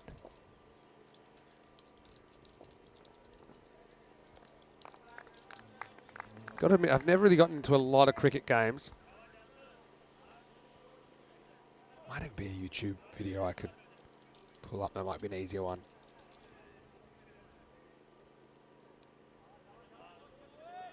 But yeah, I think it's called IB Cricket.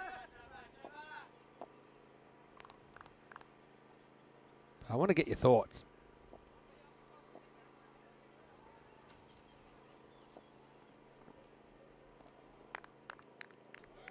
That one's just going to be called. Yeah, it's one of those ones that's kind of, maybe it does, maybe it doesn't. So probably fair enough. If you're not sure, you probably call it. But yeah, I'm thinking this could be a fun way for me to play from the comfort of my hotel room.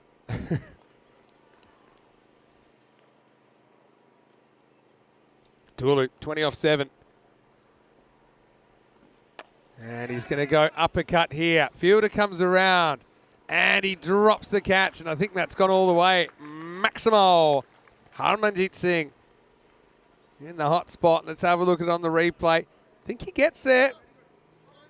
He does, and he had probably a step to land if that had stuck, but unfortunately spills it over the rope, and Dulu gets a life on 20. Move to 26. Oh, well, Harmanjit, welcome.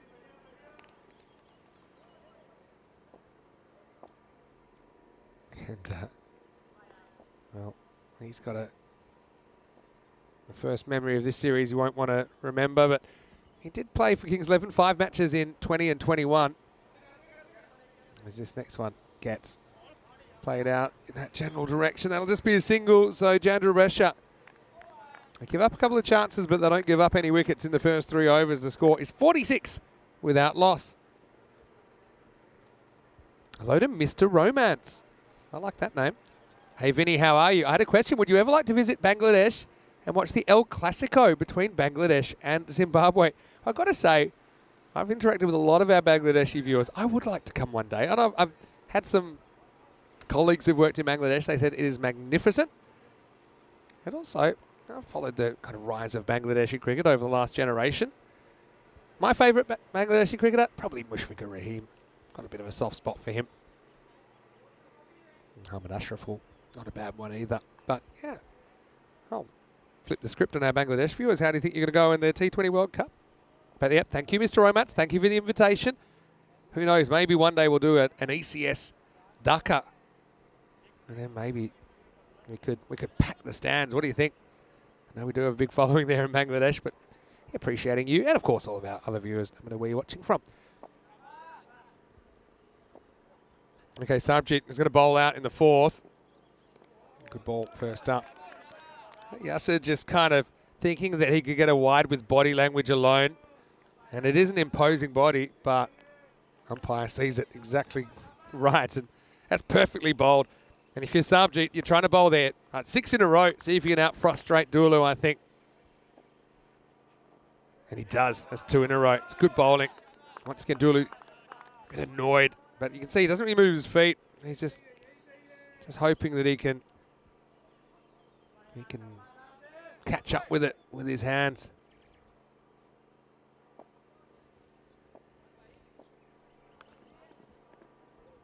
And Kroom said he's actually played that virtual reality game. He said it's quite disconcerting travelling at your head at 90 miles an hour. I've faced bowling that. And if it's not actually going to hurt you, then I think I'd be a lot more comfortable. All right, in the air. Huge moment. Keeper's under it. Balwinder takes it. That was miles in the air.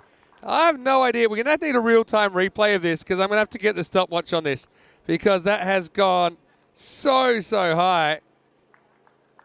But there's your first wicket. And Dulu's going to have to go. Kind of got it working over there from Sarabjit. 3rd time lucky. Went a bit straighter, got the top edge. And finally, Friends 11 have their first wicket in ECN cricket. It's 46 for 1 Dulu. Disappointment that he won't go past 27, but he's going to have to go. All right, here we go. 2, 3. 7-second hang time. Now, anything above 6 is huge. I reckon that's high 6s. Good catch. And it looks easy on TV, but that would look like a little grain of sand in the sky for Balwinder. But he does hold it, and Sarabjit gets his man. Wasim Ali comes out to bat then.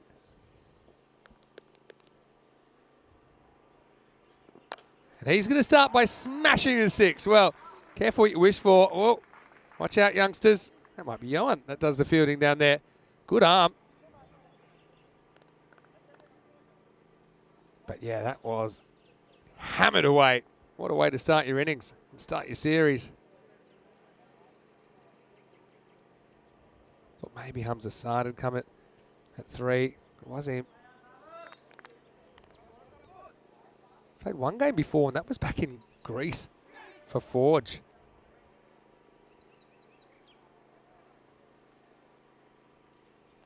Now follows up with the single.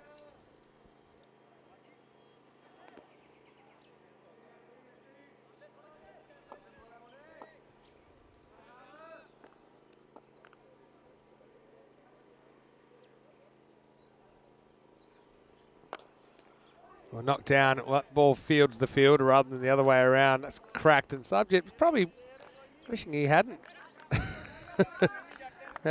necessarily fielded that one to save one run. But that will be the end of the 4th over. Challenger Brescia still in pretty good shape. 53 for 1, though they do lose their first wicket in that over. Subject will finish with figures of 1 for 23. So, all right, about 13 over pace.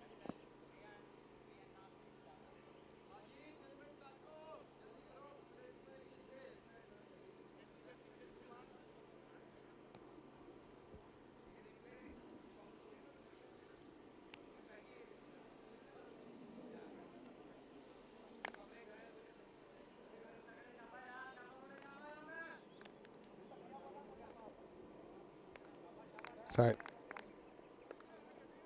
it's going to be Noman Ali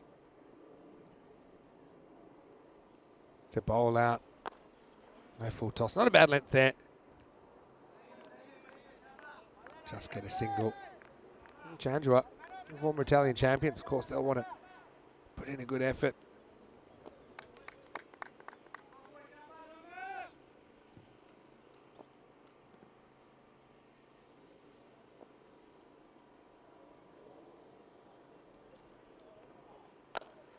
No full toss. Once again, knocked away. Another single to the total.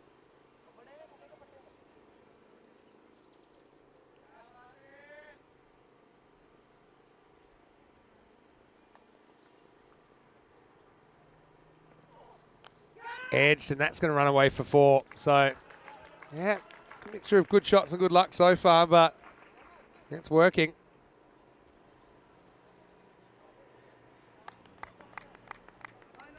That one flies away to the boundary. So, what's the win predictor saying here? 70-30. Suppose you can kind of understand that.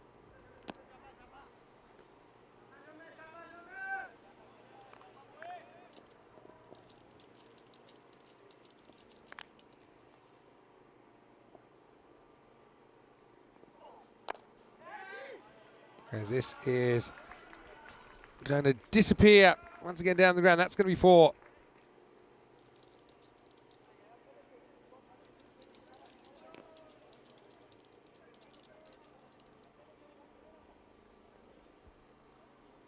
No, Manali wicketless so far. It's a pretty good strike down the ground.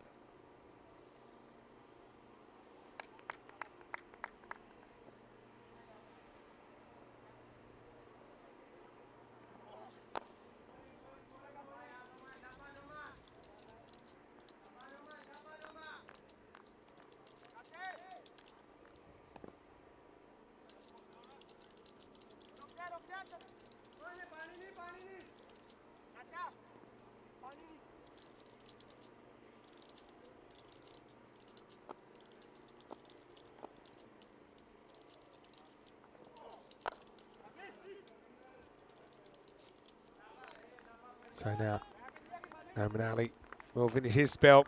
Number 28 and 5 overs in. Chandra Brescia 65 for 1.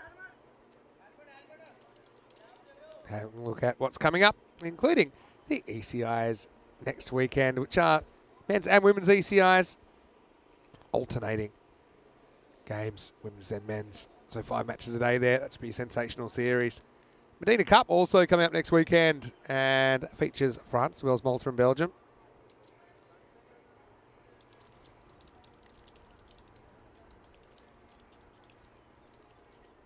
Plenty of other locations as well. Looks like Jaipal is going to get over number 6.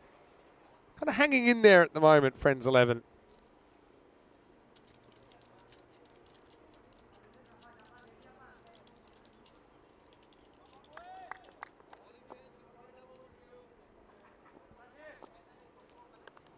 So that's what Jaipal can do here.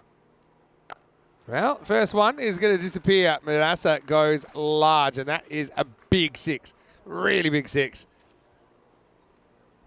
Jaipal's a clever bowler. But, that first one went many a mile. He'll kind of mix up his deliveries a bit, Jaipal.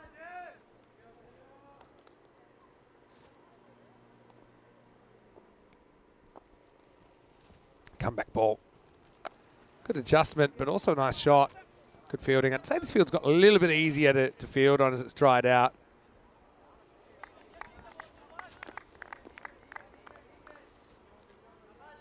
You see that Jandra, they got some big boys hitting some big balls.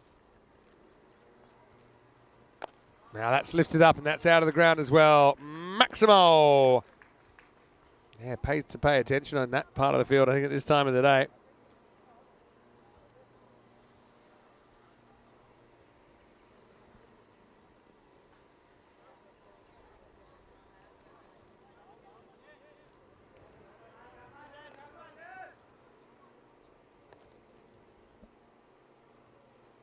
And again, lifted up, and Wasim is certainly enjoying his opportunity here on ECN.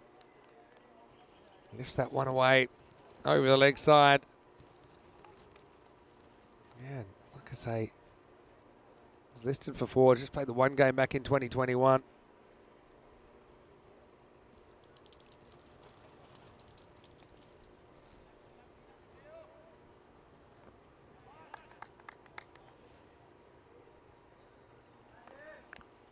So this partnership spelling danger at the moment. Muscled pretty tough, and was well fielded down there by Sabjit. So over goes Magical, still one to come.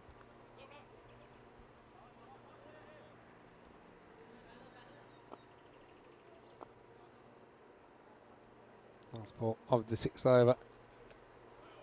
That's well bowled. I think it goes straight over the line. So again, looking, hey, is that not a wide? It's, no, it certainly wasn't. Remember, wide rule's been loosened up. So as long as it's not completely outside the line, this one is definitely, for me, getting a piece of the line. So that, I think, is fine.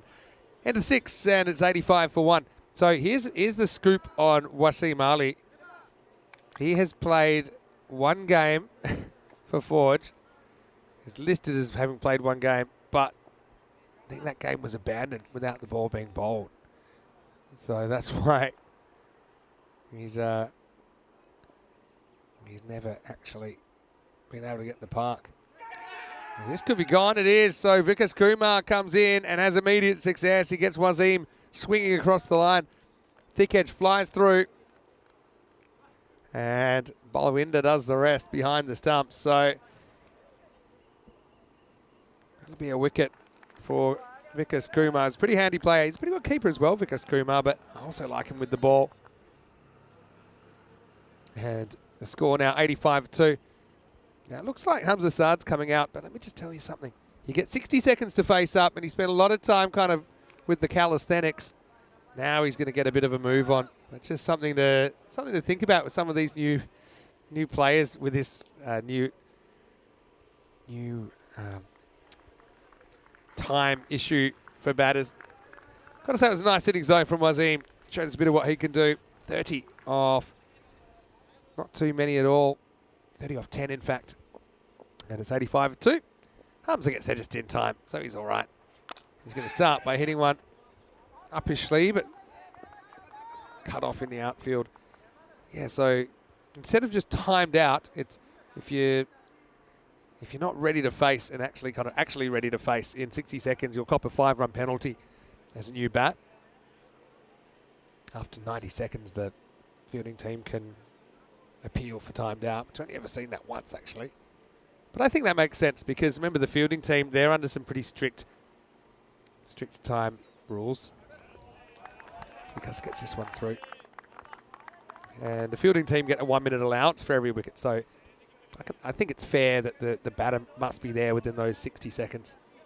Hello to Wazza. Good to have you in the chat.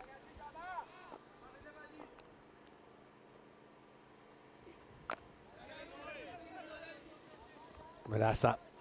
He's going to move to 25 with that shot. Vikas Kumar just holding things back, and they'll still feel they're in this contest. If Vikas can, especially if Vikas can get Madassa here.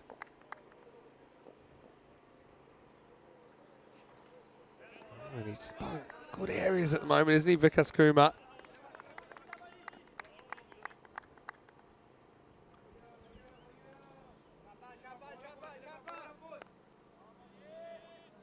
Just 2 off this over. It's been a very good one.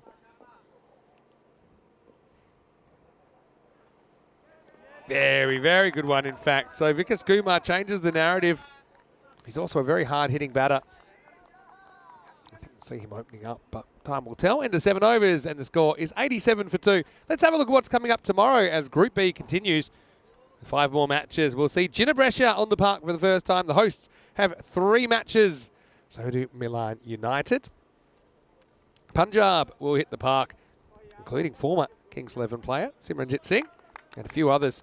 They play matches 2 and 3. Trentino Aquila will play in matches 33 and 34. Join us.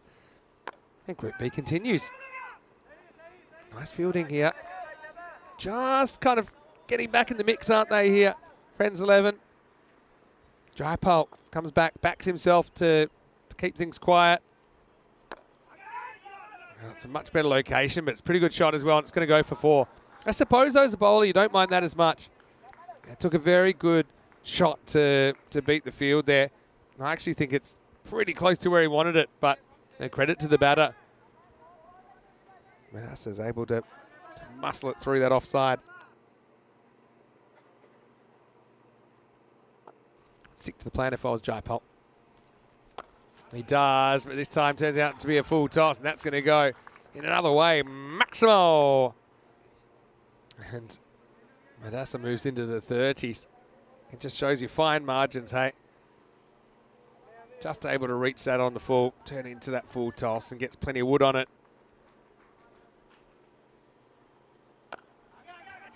Now a hit. Can this be stopped? It won't be, so it'll be 4. And Madassa moves to 39.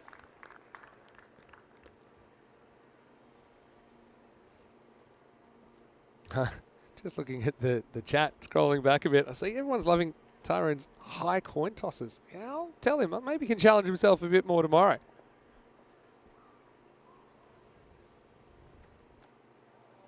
Maybe hoping he would chase this one, but he would call it a wide. Yeah, so I want to know more about what Kroon was saying about the VR cricket. Well, that one hangs too long, I think. That looks like it might be waist high. What's your call? Yeah, that's going to be a no ball, I'm sure. It wasn't really slowing down. And it will be...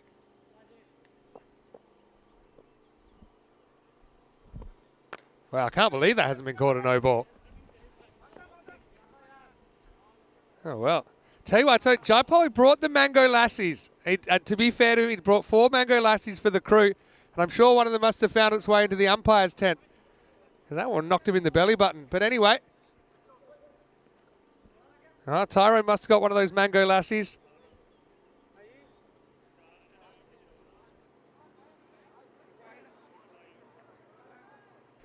The end of the over anyway. It's 104 for 2.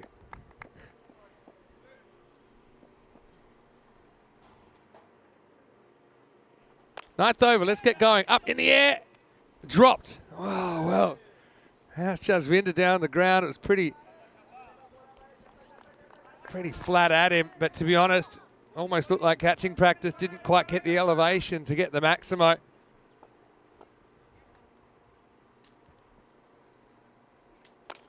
Oh, there's another one, but no one's catching that. I tell you what, that tower, it's had a few impacts today. It might just be Dennis up there. We know Dennis is pretty muscular as well, and so he's actually putting a bit of downward force on the 3rd story.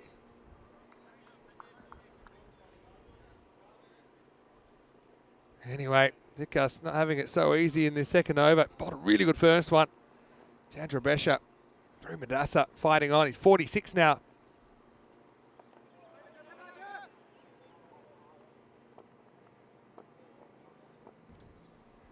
Here's Vikas.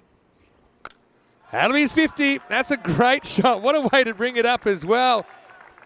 That's a one-way ticket to Pound Town over the offside. Maximo and a 50 for Rios Madassa. Great knock. He's got that lucky 2019 helmet on, and it's working for him. Brilliant hit.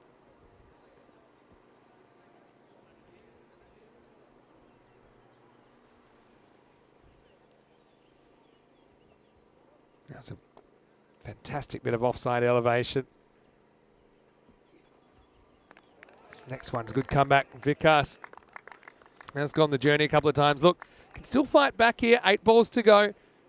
If you have a good 8 balls, maybe you can keep it kind of high 120s if your friend's 11 here. But if it goes bad, it can go really bad. And maybe looking at something like kind of high 140s or something like that. Chances of this, but kind of Yorks himself a bit, Madassa. He'll just get 1.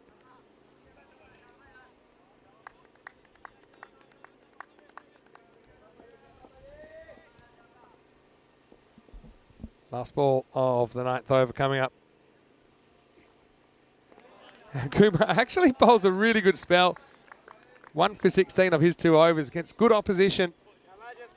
Chandra Brescia will head into the last. The score is 118 for 2. Look at the bowling figures. Kumar the best for me, 1 for 18. That's Vikas Kumar.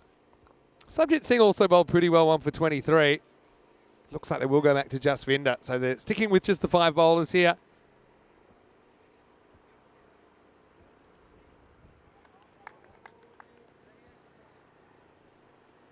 And Chandra Brescia.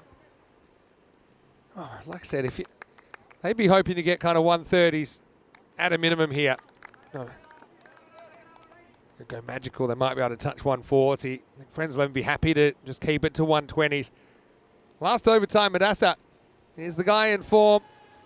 And this first one is a big attempt over the leg side. Probably wasn't the right shot.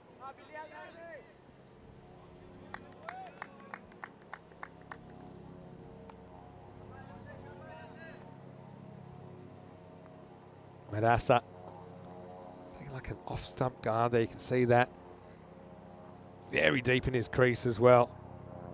Wanting to get under something, and that's exactly what he does. And he puts it high, and he puts it along, and he puts it into the portion of the car park area that's not got any cars in it, and that's probably smart because we've seen a lot of balls landing there. What's that one flying through the Italian sky?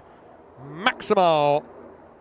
Yeah, well, that helicopter would have spotted an unidentified flying grizzly coming its general direction. Madassa to 59. Jasvinder's got to find the block hole here. Almost does. Well, we're going to have a run out here. We should. He might have made it, might have not. I mean, either way, it won't be a run. But let's see if Harms is out or not. Overcommit does actually get back pretty quickly. He is going to be out, I think. Yeah, he's gone. So, Hamza, he becomes collateral damage, but yeah, probably the right call in the end, I think, just to keep Madassa on strike, because if that's not Harms that's run out, Madassa's going to get run out. So, I think does the right thing to turn around to try and get back. As it is, it's kind of a fancy dot ball, isn't it? But Hamza is going to have to go. Couldn't really ever get going in his innings with 3 off 6. And the score is 124 for 3. Replacement non-striker will be Rizwan Tahir.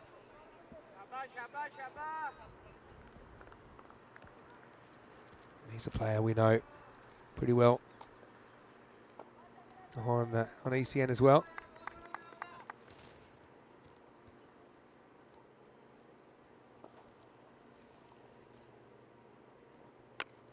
This is up, it's in the air. Madassa could be gone here.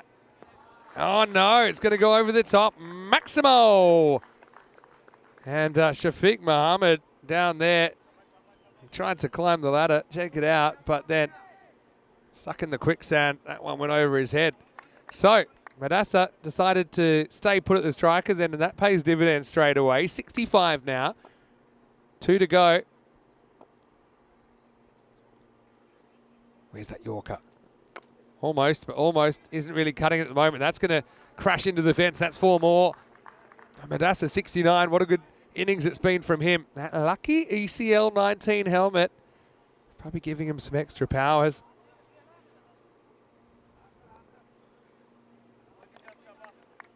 And Jandra Brescia, 134. Last ball to come is one to here. We have seen previously for Kings 11 actually, and even Royal Bergamo. He won't have to do much except watch as we get ready for the last ball. And that's going to disappear as well. Maximo to finish 140 for Jandra Brescia and Friends 11 making their official ECN debut, but with a lot of players we have seen before. They're chasing 1-4-1 for victory. They couldn't quite penetrate that top order, could they? And that's why Friends 11 chasing a bunch as Noman Ali came on early, but the big man, Yasser Dulu, you know how good he is. Remember some of the heroic things he did for Brescia CC in 22, in finals day actually, in their group. Essentially got them past the Scots to get them into championship week. Now that was the double drop, wasn't it? It was knocked up by the keeper, Balvinda. Jaipal couldn't hold on. Jasvinder came out, and really, to be honest, everyone was copping a bit. I mean, that was another missed opportunity. Harmanjeet couldn't deal with that. Now, this was a 7-second hanger, and the keeper did really well here, Balvinda, to be fair. Is that would have looked like a little grain of sky coming out, and then we had the how not to do the foot fielding. The subject copped it, and then Jaipal copped a bit as well on his first over, didn't he? Ended up going magical. But credit to Vikas Kumar. I thought he bowled really well. Oh, that 2-run over. And look, if it wasn't for that, probably they're chasing something a bit out of control. They're probably chasing something kind of 155, 160, something like that, the way the game was going. But even Kumar copped a couple of Maximos, didn't he, in his second over. Late in the piece, we saw Madassa coming to the fore. He kind of decided to control the strike, and I think that was the right thing to do, because he does hit 3 6s and a 4 in the last 22 in the 10th. Magical stuff, and Jandra Brescia reached the 140.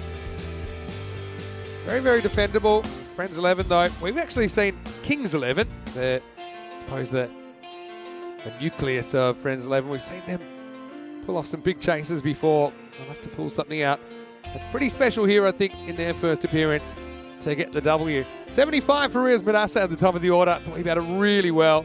Was able to lift 8 6s out of here in that innings. 27 for Dulu. 30 for Wasim Ali in there. He showed that he could hit a long ball as well. Saad didn't really work out. It was collateral damage in the last over. Tahir just required to spectate from the non-strikers then. 5 extras in there, 140 all up. As far as the bowling went, well, Vikas Kumar, head and shoulders above the rest. I think the economy shows that. 1 for 16. Subject also did a pretty good job. He took the other wicket, taking 1 for 23 off his 2 overs. So we'll take a break. This is the last game of the day. I know it's a shock, but there's only 4 games today. So I think you take a quick break. Think about a random question and fire it at me, because just 10 overs to go here on day 6 as Group B is underway, and we're swinging for the fences. We'll be back shortly in Brescia for more cricket. This is ECN, and you're watching the European Cricket Series.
European Cricket Network event is proudly brought to you by HCL Software and Paramatch.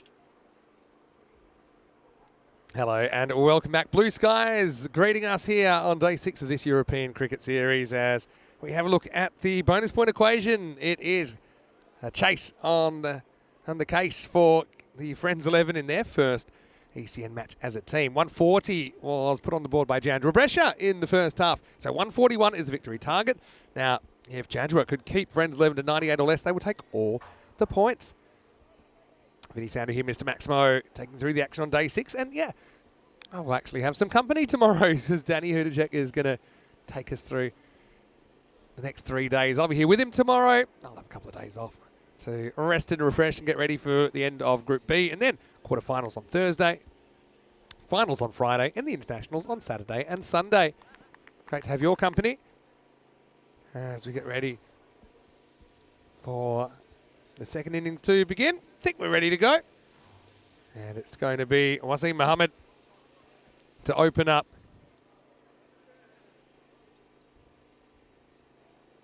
Jandra Brescia looking fantastic in their lime green and navy blue outfit. I like the striking navy blue and the red of the Friends 11 too. Here we go. 141 to win for Friends 11. It's going to start with the big wides. That's one they won't have to get. I wonder how many times I'll say Kings 11 just in advance. And there's a lot of Kings 11 former players in Friends 11, but they are Friends 11. But yeah, plenty of quality cricket in this part of the world.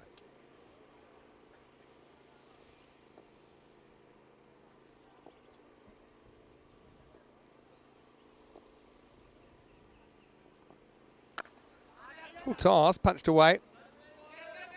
And this will be a bit of a teaser. Does make the stop in the end. Does well. I'll get back for a pretty easy 2. It's probably coming down. Step out of his crowd.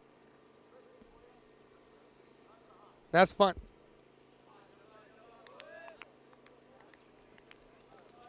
It'll be 2 runs.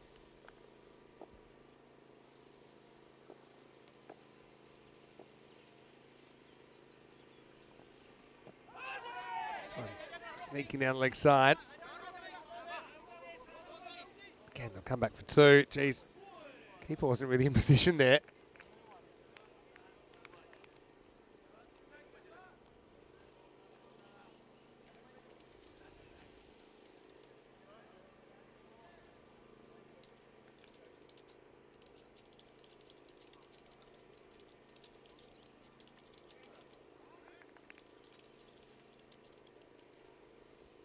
Accidental direct hit at the other end.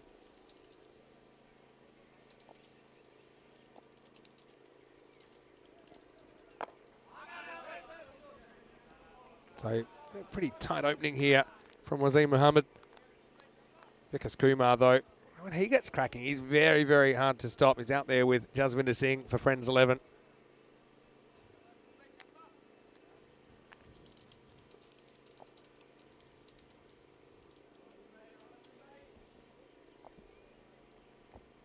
Everyone loves a left armer, don't they? This one down leg side, it's going to be called another wide.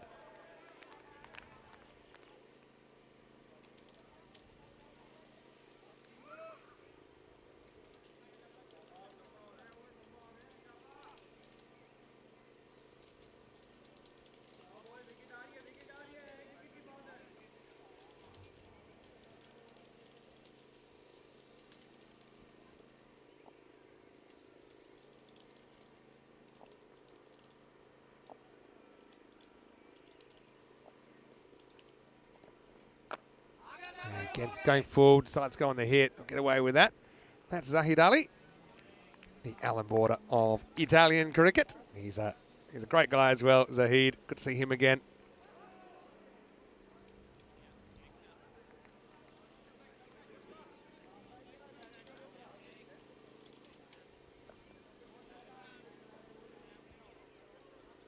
So Jaswinder will face up for the first time.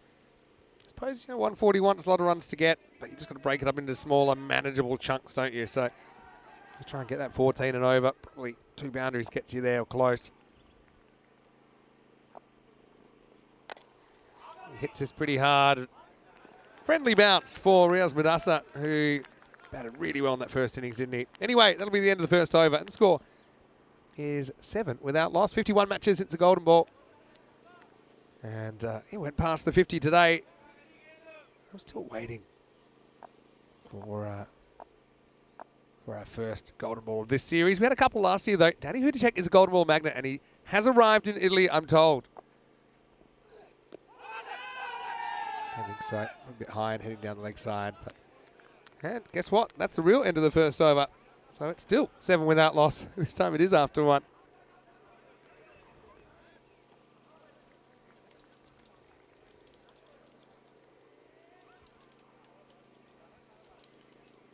So 25% chance here for Friends 11.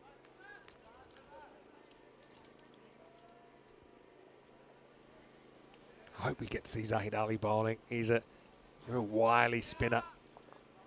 But the thing is, this pitch, it's got a bit of pace. That, yeah, it's been a tough kind of pitch for a lot of bowlers to bowl, and to be honest, it's seen a lot of variation.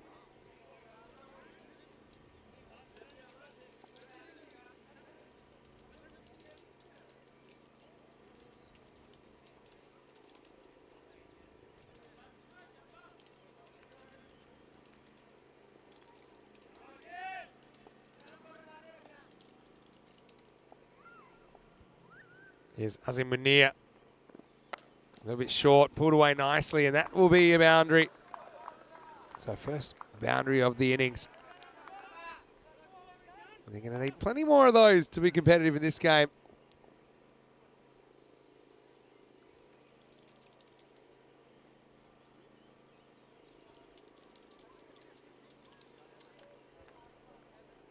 Munir. Lanky kind of customer.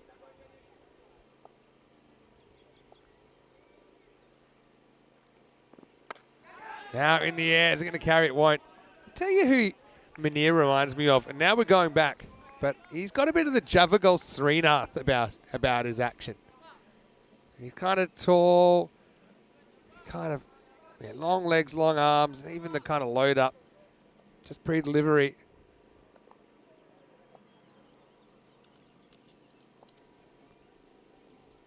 First game of Group B here.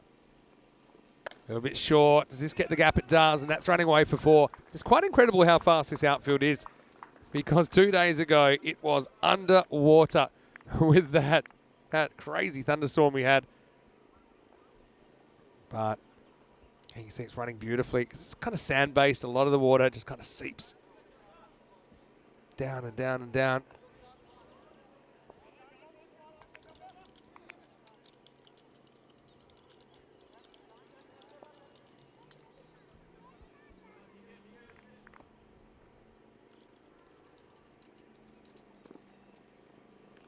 Oh, that's good keeping, actually. It was a slower ball on the second bounce. Just jumped up. There's Dooley behind the stumps. Again, he's an experienced campaigner back there.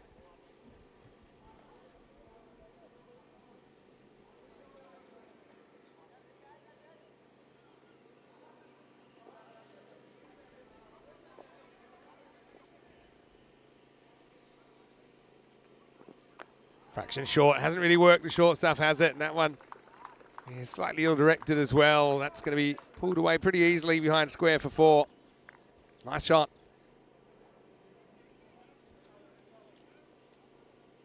Kings 11. Oh, there you go. Friends 11. Just getting the boundaries they need to hang in the contest.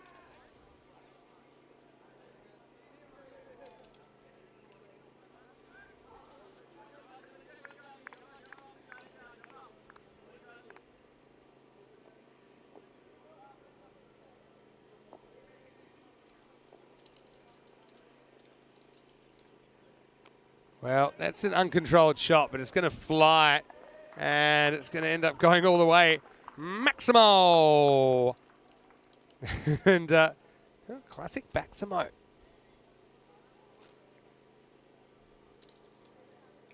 That'll do.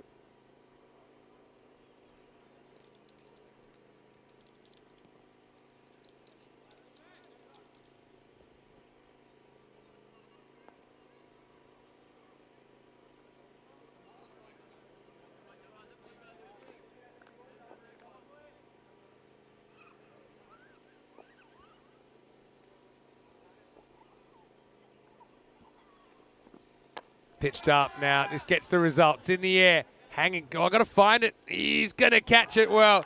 Now, I don't know how much a plan A was in that, but it's been caught, and that's the main thing.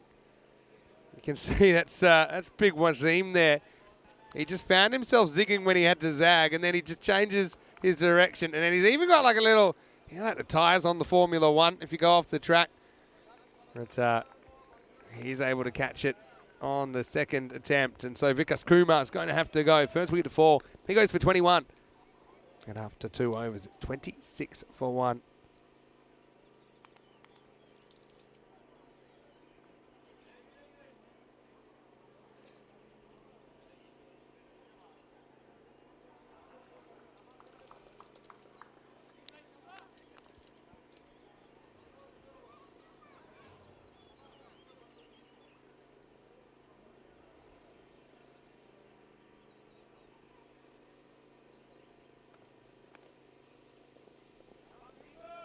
New batter comes to the crease. Sarabjit Singh, but it'll be Jasvinder that's facing up. It's only faced 2 balls so far.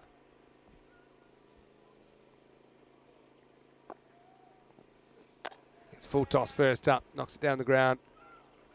Just get a single. Now Dave's got a theory. He said, will Golden Ball 60 be when we've reached 59 since the last Golden Ball? Good theory. Got to say, I'll be here tomorrow. I've got a couple of days off. It might be during those couple of days.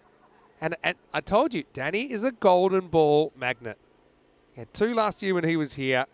We always get one in Prague when we're on Danny's home turf. Played away, 1 hand, 1 bounce. Great fielding. I think he would have been home anyway, but good pressure built up.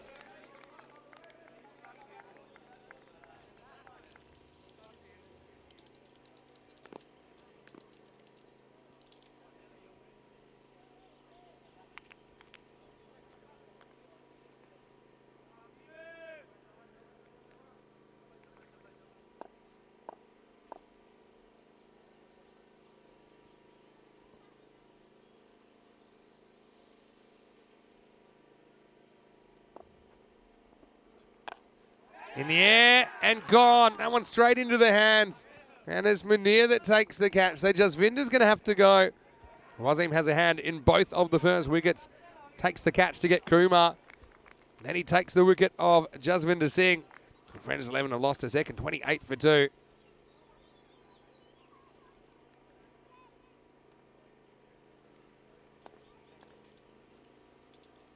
So, disappointment. It's going to be tough. As Harmanjeet Singh comes to the crease. Gets his opportunity, though.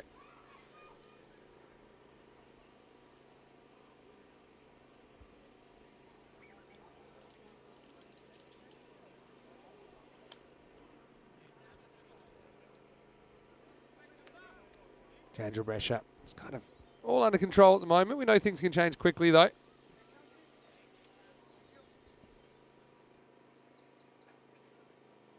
I'm going to put a random question, because we're talking about golden balls, right? Random question to the viewers that are still with us after this ball. I'm going to say, what's your favourite golden ball? Do you have a favourite? Let us know. ECN European Cricket Network in the chat. What's your favourite? Danny Hudacek, I know he's probably on the way to the hotel right now, but I know your favourite. I bet it's the one where they sneak the extra run, United versus Prague CC Rooks in 2021. Well bowled by Wasim. He's been handy here, hasn't he?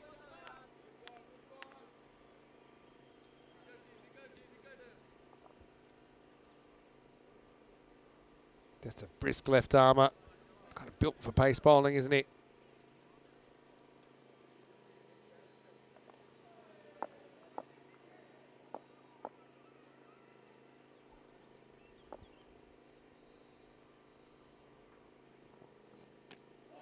Surprises Harmanjeet this time, and I won't get a run here. So I suppose the 141 still on if they can really get going, but as a minimum, we saw how important holding on to your points if you don't win the game is, and basically, it costs Bergamo CC in a way the chance to fight for a spot in the 4 today. Even though there's still, each team will play 6 matches in this group. At 99 for Friends is a bare minimum, you'd say. They're on track for that at the moment, at least. Last ball for Wasim. Good shot, really good shot. Had to counter-attack, and that's exactly what he does. So he gets his first boundary. Harmanjeet with a blast down the ground. Nicely done, but still very good power play for Chandra Brescia. And in particular, Wasim Mohammed, who finishes with the excellent figures of 1 for 11, and the score is 32 for 2 after 3.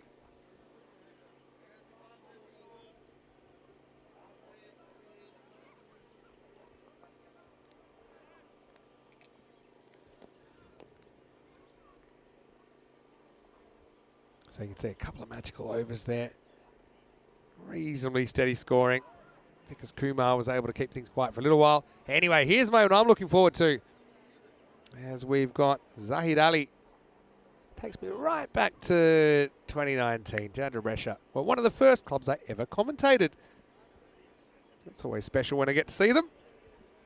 And this man was leading them in that tournament. He's still leading them now. He's in very good shape for a guy. I don't know if I should tell you his age, but you wouldn't know it. Carries it well. This is in the air, hanging for a bit, and he's gone. Well, there you go. It's Zahid Ali that wastes no time. Whereas Madassa takes the catch. Change of pace does the trick.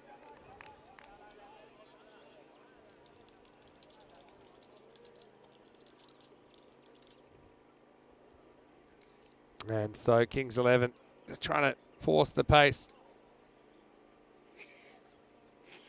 But all they do is just get a fairly simple catch taken against them. And so 32 for 3 now in the 4th.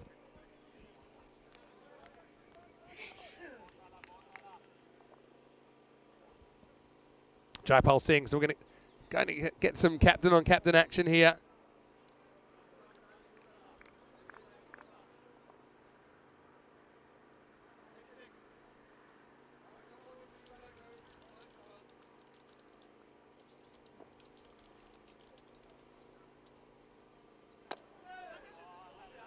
Love the way it just takes absolutely everything off it. Zahid Ali, Jaipal will get off the mark though.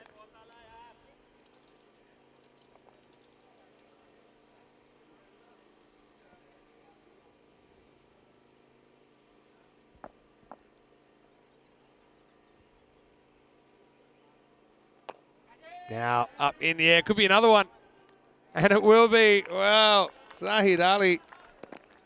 He's bowling the ball with some negative Gs, and now Harmanjeet is going to be caught down the ground. So yeah, going for the maximo, you can understand that. Zahid's just got a fantastic internal mechanism to know when to bowl himself, and it's worked out nicely. He's got 2 for 1 off 3 balls. And Friends 11 are 33 for 4.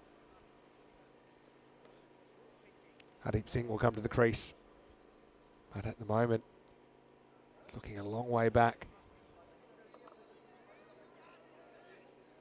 Like I said, you probably settle for the point at this stage. Just kind of eat it, get on with it. Still 5 matches to go.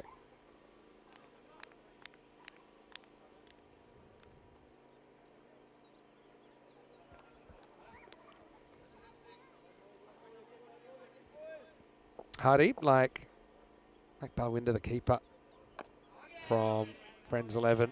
History with Royal Palmer and Bologna.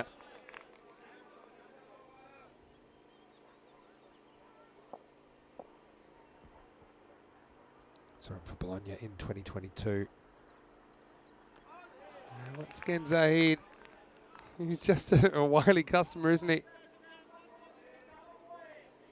I don't mind saying it. He's now 53 years old.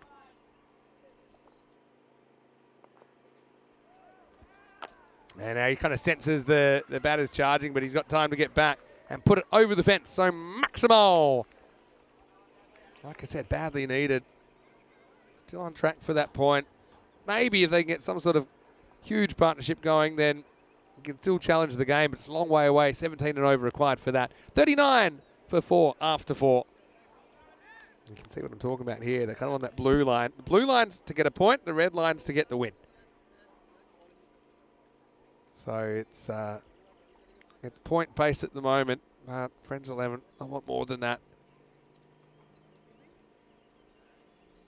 Sticking with some of the slower stuff. That kind of makes sense, doesn't it? As Mirza Fahan is going to bowl the next one. He gets it past. So, see, the biggest difference between the two teams here is that the Chandra Brescia bats were just able to get the boundaries a bit more consistently. They were able to hit bigger. But doesn't stop Friends trying. This is in the air. Has he seen it? He has. He catches it. And it's another one gone. So Jaipal tries to take on that mid-wicket boundary and loses. There's another wicket for spin. Mirza Fahan will take his first wicket of the series. Didn't take him long to get into the action.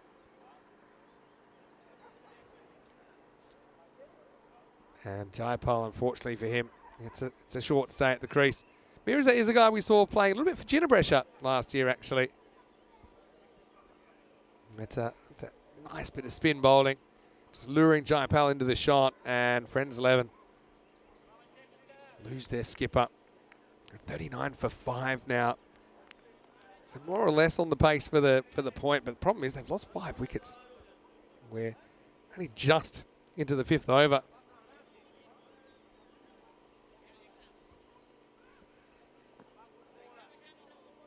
New batter comes to the crease. This is Pritpal Singh. Goes back, and that would have been out as well. Oh, it's pretty much straight to Wasim Ali. But he puts it down. It was hit pretty hard, I will say that. It was flat. That did the right thing, got it in the knees. I think that was probably the way to take it, but the hands didn't play along. Now this could be out anyway. And it will be. So Pritpal dropped once, caught once, and off he goes. So Farhan didn't have to cry over spilt milk because the next one is another wicket. Friends 11 in all sorts now. Derek is sighted on a Saturday afternoon in the Italian countryside. And Friends 11, 39 for 6. Nicely taken down there, by the way, by Rizwan Tahir.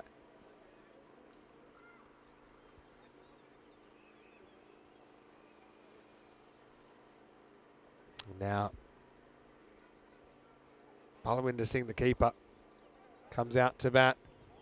So we've got Hardeep and Balawinder. They've had similar paths to get to Friends 11.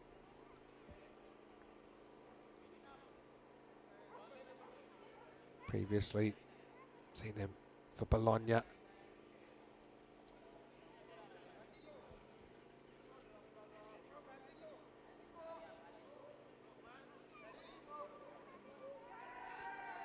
So yeah, didn't see them in 2023 at all, but saw them both for Bologna back in 2022.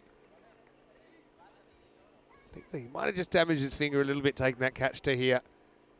So he's going to go off the field. He'll be replaced by number 13, which is Harbir Singh. Hopefully it's not too serious.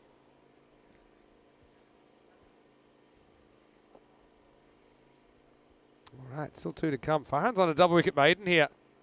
Still on an upper wicket maiden. Has got wind to swing straight through this.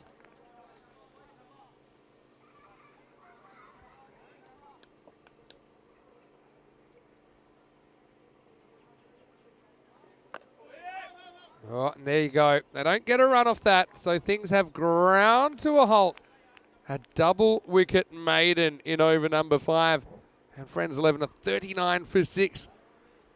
And now, really, it is battle, I think, to somehow swindle their way to that 99, so they get a point. Game analysis, well, let's think out of the game for a second. So obviously Friends 11, they'll be disappointed. This isn't going the way they wanted. Chandra Brescia, they'll be thrilled, but it's just one game, and I suppose maybe it's not a bad thing to get the first game out the road today. Just as a standalone thing, you can go, you can have a look at your strengths, your weaknesses, who you think might be able to maybe play another role, or who might be able to put up the order or bowl in a different spot. I think of some different fields. Still 5 more matches to go for both these two teams, so I'll be hoping that they can kind of push on getting some momentum, ideally through to the quarterfinals. Now this is in the air. There's another catching opportunity, and that's taken as well. So nothing going right at the moment. That's going to be Hardeep that's gone now. Nicely taken by Riaz Madassa again.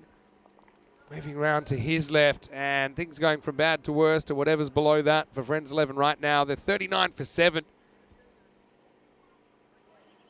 One ball into the 6th over. Ali Farhad comes on, takes with his first ball.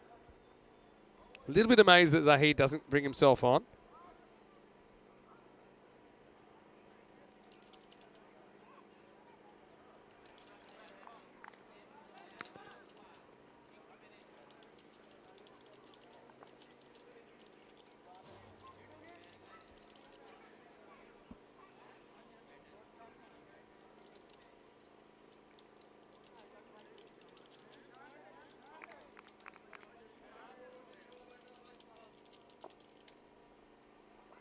Farhad. Pretty good in-swinger here. Shafiq Mohammed, the new batter.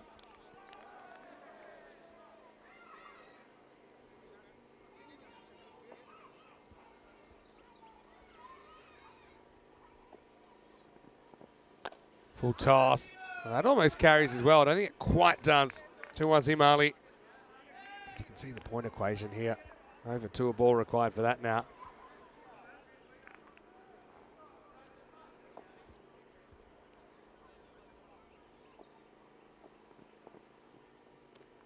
Swing and a miss, and that one will be called.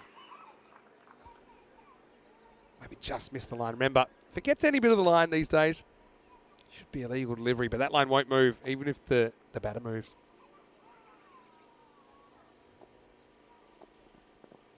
Another full toss, searching for that swing. And Shafiq will get off the mark with a single down the ground.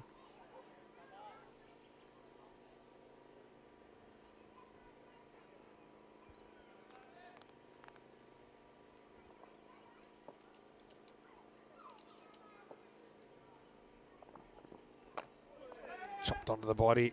They'll scramble through for one.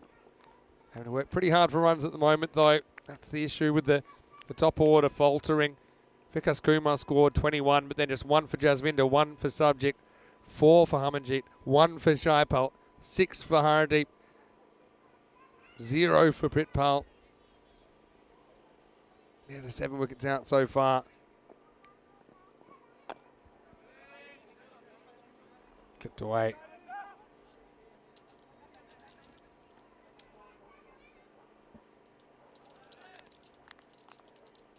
And so that'll take us to the end of the 6th over.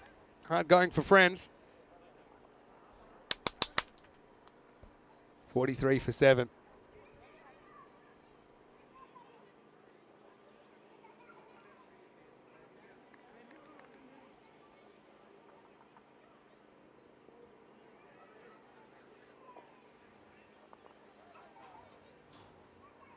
Seventh over to come now.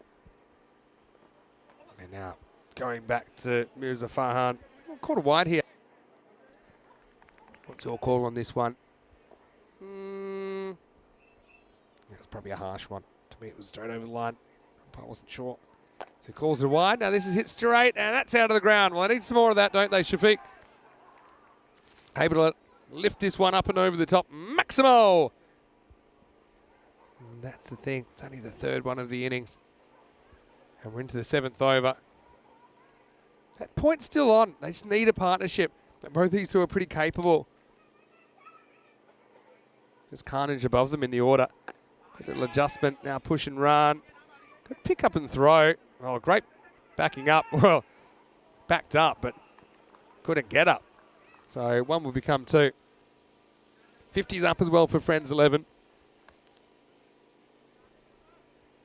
What do you think? Think they're a chance of pulling this off?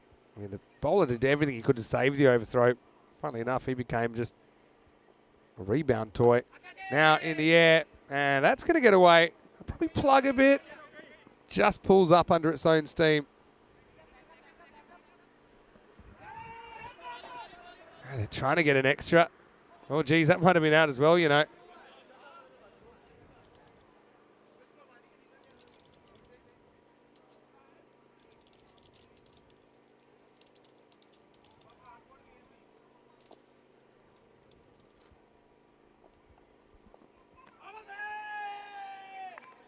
Just gets past the outside edge. So Farhan's put in a good spell, hasn't he? I wonder if you go back to Zahid Ali, or maybe it's a chance to give someone else an over, given the game situation. In the air. Is this going to be caught as well? It is. So Shafiq battles hard for 12, but he's going to be the 8th to go, and Farhan's going to finish with 3 for 11. Just tempted into that shot, didn't he? And pretty nice catch taken. So great start for Mirza Farhan. I'll be thrilled with that start. Again, he's a guy, we've seen him play 4 matches for Brescia, but he's never actually bowled before. He really impressed me with his spin there. No, Manali is going to come out, but really, it's a bit of a hopeless cause now. In the rate to get the 99, it's not that imposing, but with 8 down, it's going to be really tough. Hamza Sarr took a good catch there over his shoulder.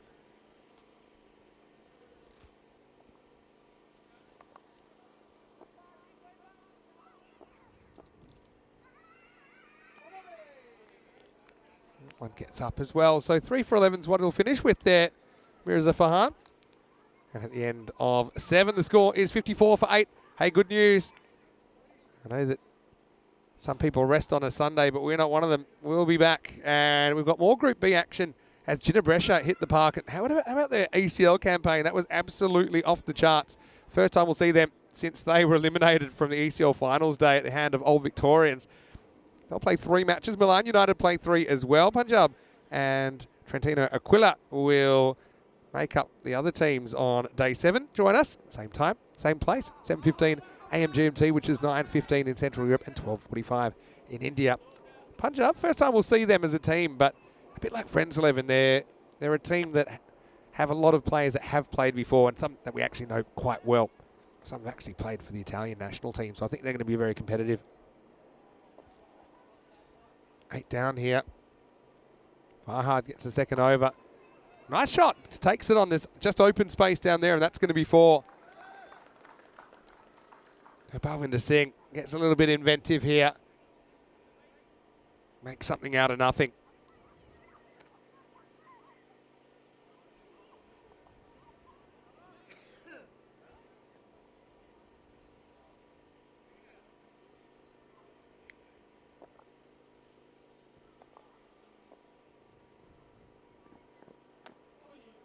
Now thick inside edge. That's actually racing pretty quickly to the boundary as well, but well fielded down there to keep it to 1. Will remain at 1.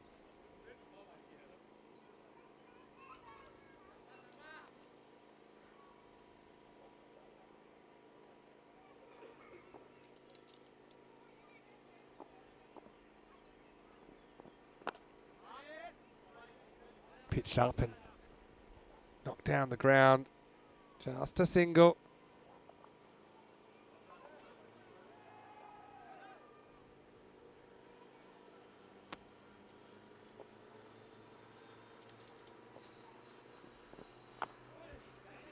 Might be 2 here if they run, but I think the bowler owes a weight to it, so he makes sure it's not going to happen.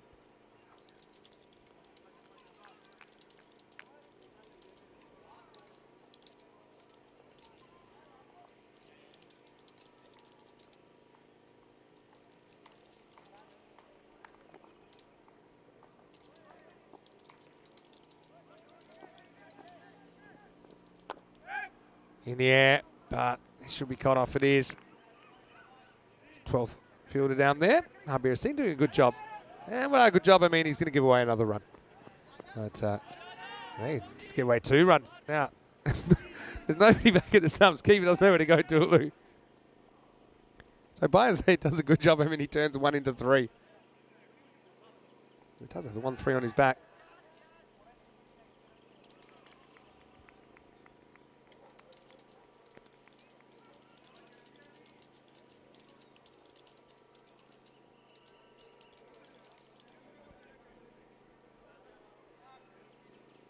66 for 8 then after 8. Couple of overs to go in the day.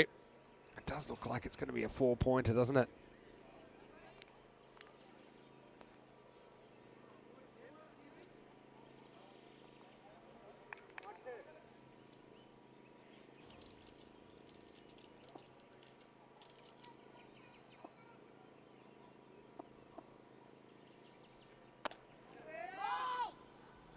Well, he picks it up quickly and makes sure there's no run here.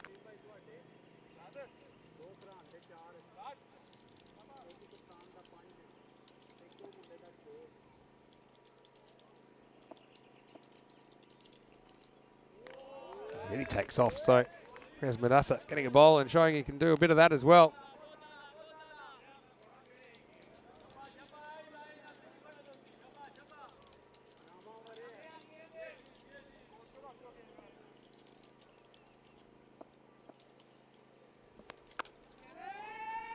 Now, a bit of a dodgy one, but they'll get the single. They might look for 2 here.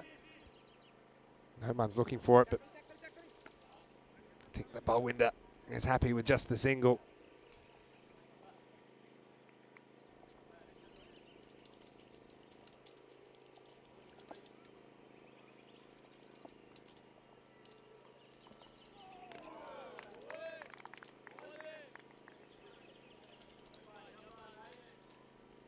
So, Friends 11, like I said, it's just a start, and there's going to be some pretty intense competition, I'm sure, in Group B.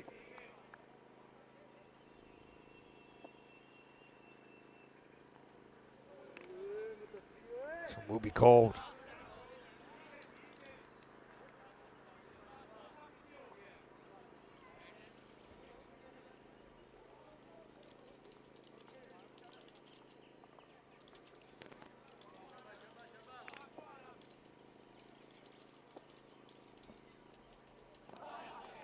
And that's a really tight over. In fact, it's not finished yet.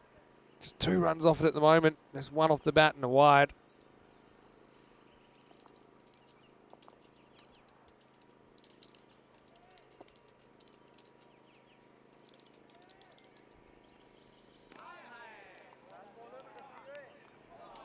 And that will take us to the end of the over and to the last over of the day. Friends 11 are 68 for 8, and a victim of their own circumstance here.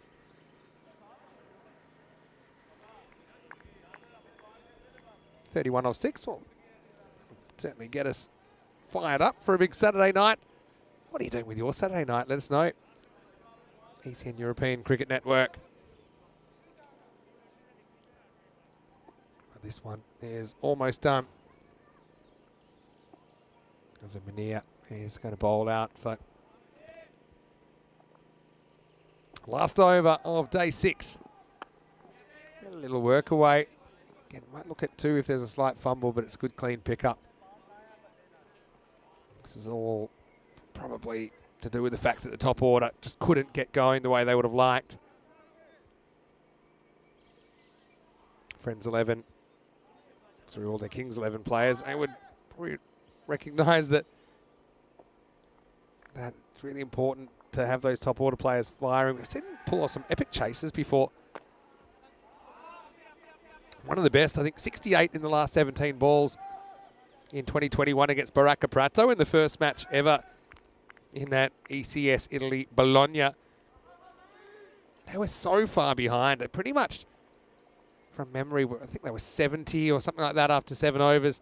They needed 138 for victory, and they did it with the ball to spare. And Vikas Kumar was key in that. I know we see these things more and more often these days, but was ahead of its time. This could be a 9th wicket now down the ground, and another catch. This is Riaz Madassa, who will put Friends 11 down to their last wicket. Has no man. Well, he tries hard, but he's more into bowl than to bat. He'll go for 6. Friends 11 are 70 for 9, and Sumi Ryder will come out in the number 11 position.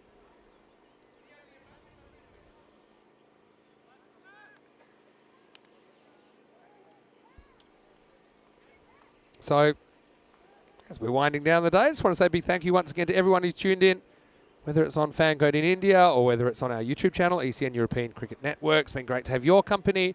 Just want to remind everyone, if you haven't already, please like this video and subscribe. because every day we get slightly closer to that magical 400,000 subscriber mark. Also, don't forget our social media at European Cricket, and don't forget also EuropeanCricket.com. You'll actually be able to see some of the details for the ECI men's and women's series next weekend. Up there, Medina Cup, I think, is up there as well already. As Ryder has his ball, gets straight over. This could be the end of the day. It will be the end of the day. So it will be Window who's run out trying to steal the strike back. And Friends 11 are all out for 70. You'll see it here. And, really not particularly close in the end. So good recovery by the keeper, Dulu, to hit the stumps. And a disappointment for Friends 11, but they're going to have to walk away without a point in their first game. Dream start for Jandra, though. They take all 4. And Group B is underway. It's underway with a bang. And that bang is the sound of Jandra Brescia taking all the points. There's the fixtures for tomorrow, starting with match number 30. Danny Hudacek, he has arrived, and he will be with me for day number 7 as Group B rolls into action. Full steam ahead. Jinnah are here. Punjab are here. Milan United are here. Trentino Aquila are here. In fact, these two teams, we won't see them tomorrow. We'll see them the following day. But join me, Vinny Sandhu and Danny Hudacek in the morning, 7:15 a.m. GMT, 9:15 in Central Europe, and 12:45 in India for day 7 of this European Cricket Series. As we go back, we look at the highlights and just weren't able to hit the boundaries with the regularity that they would have liked. Vikas Kumar kind of fought the good fight, but at the other end, he kept losing partners, didn't he? And that spelt trouble. Jandra Brescia kind of had that 140 on the board, and when they got those early wickets, just felt that they were super confident that they could turn it into more. Zahid Ali brought himself on at the right time. He's a very, very clever customer. And probably what's more, they held the catches, didn't they? That's something that was pretty clear to me, that they just found a way to hold on to those opportunities. The other thing was, I suppose, Kings 11 not quite having the power often enough to clear those boundaries. I thought that, obviously, Madassa had a good game. Plenty of them had a good game. When it came to the crunch, they just couldn't go with the Jandra Brescia side. Jandra, a team that have been playing some good cricket in ECS cricket, but I'm sure they would love to go back to those glory days when they did qualify for the first TCL. That's the way the game finished. Dulu pockets out and ready to party, hits the stumps, and that takes us to the end of day 6. Slightly early finish, obviously, because just the 4 matches today instead of the regular 5 as we change the groups over in this European Cricket Series. 21 for Vikas at the top.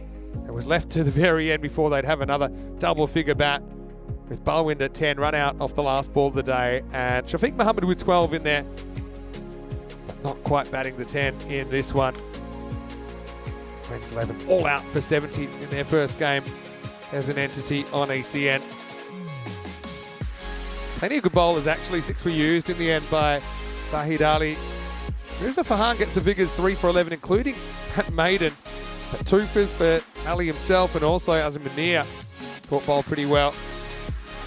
Singles for Wasim Mohammed, who actually started things off.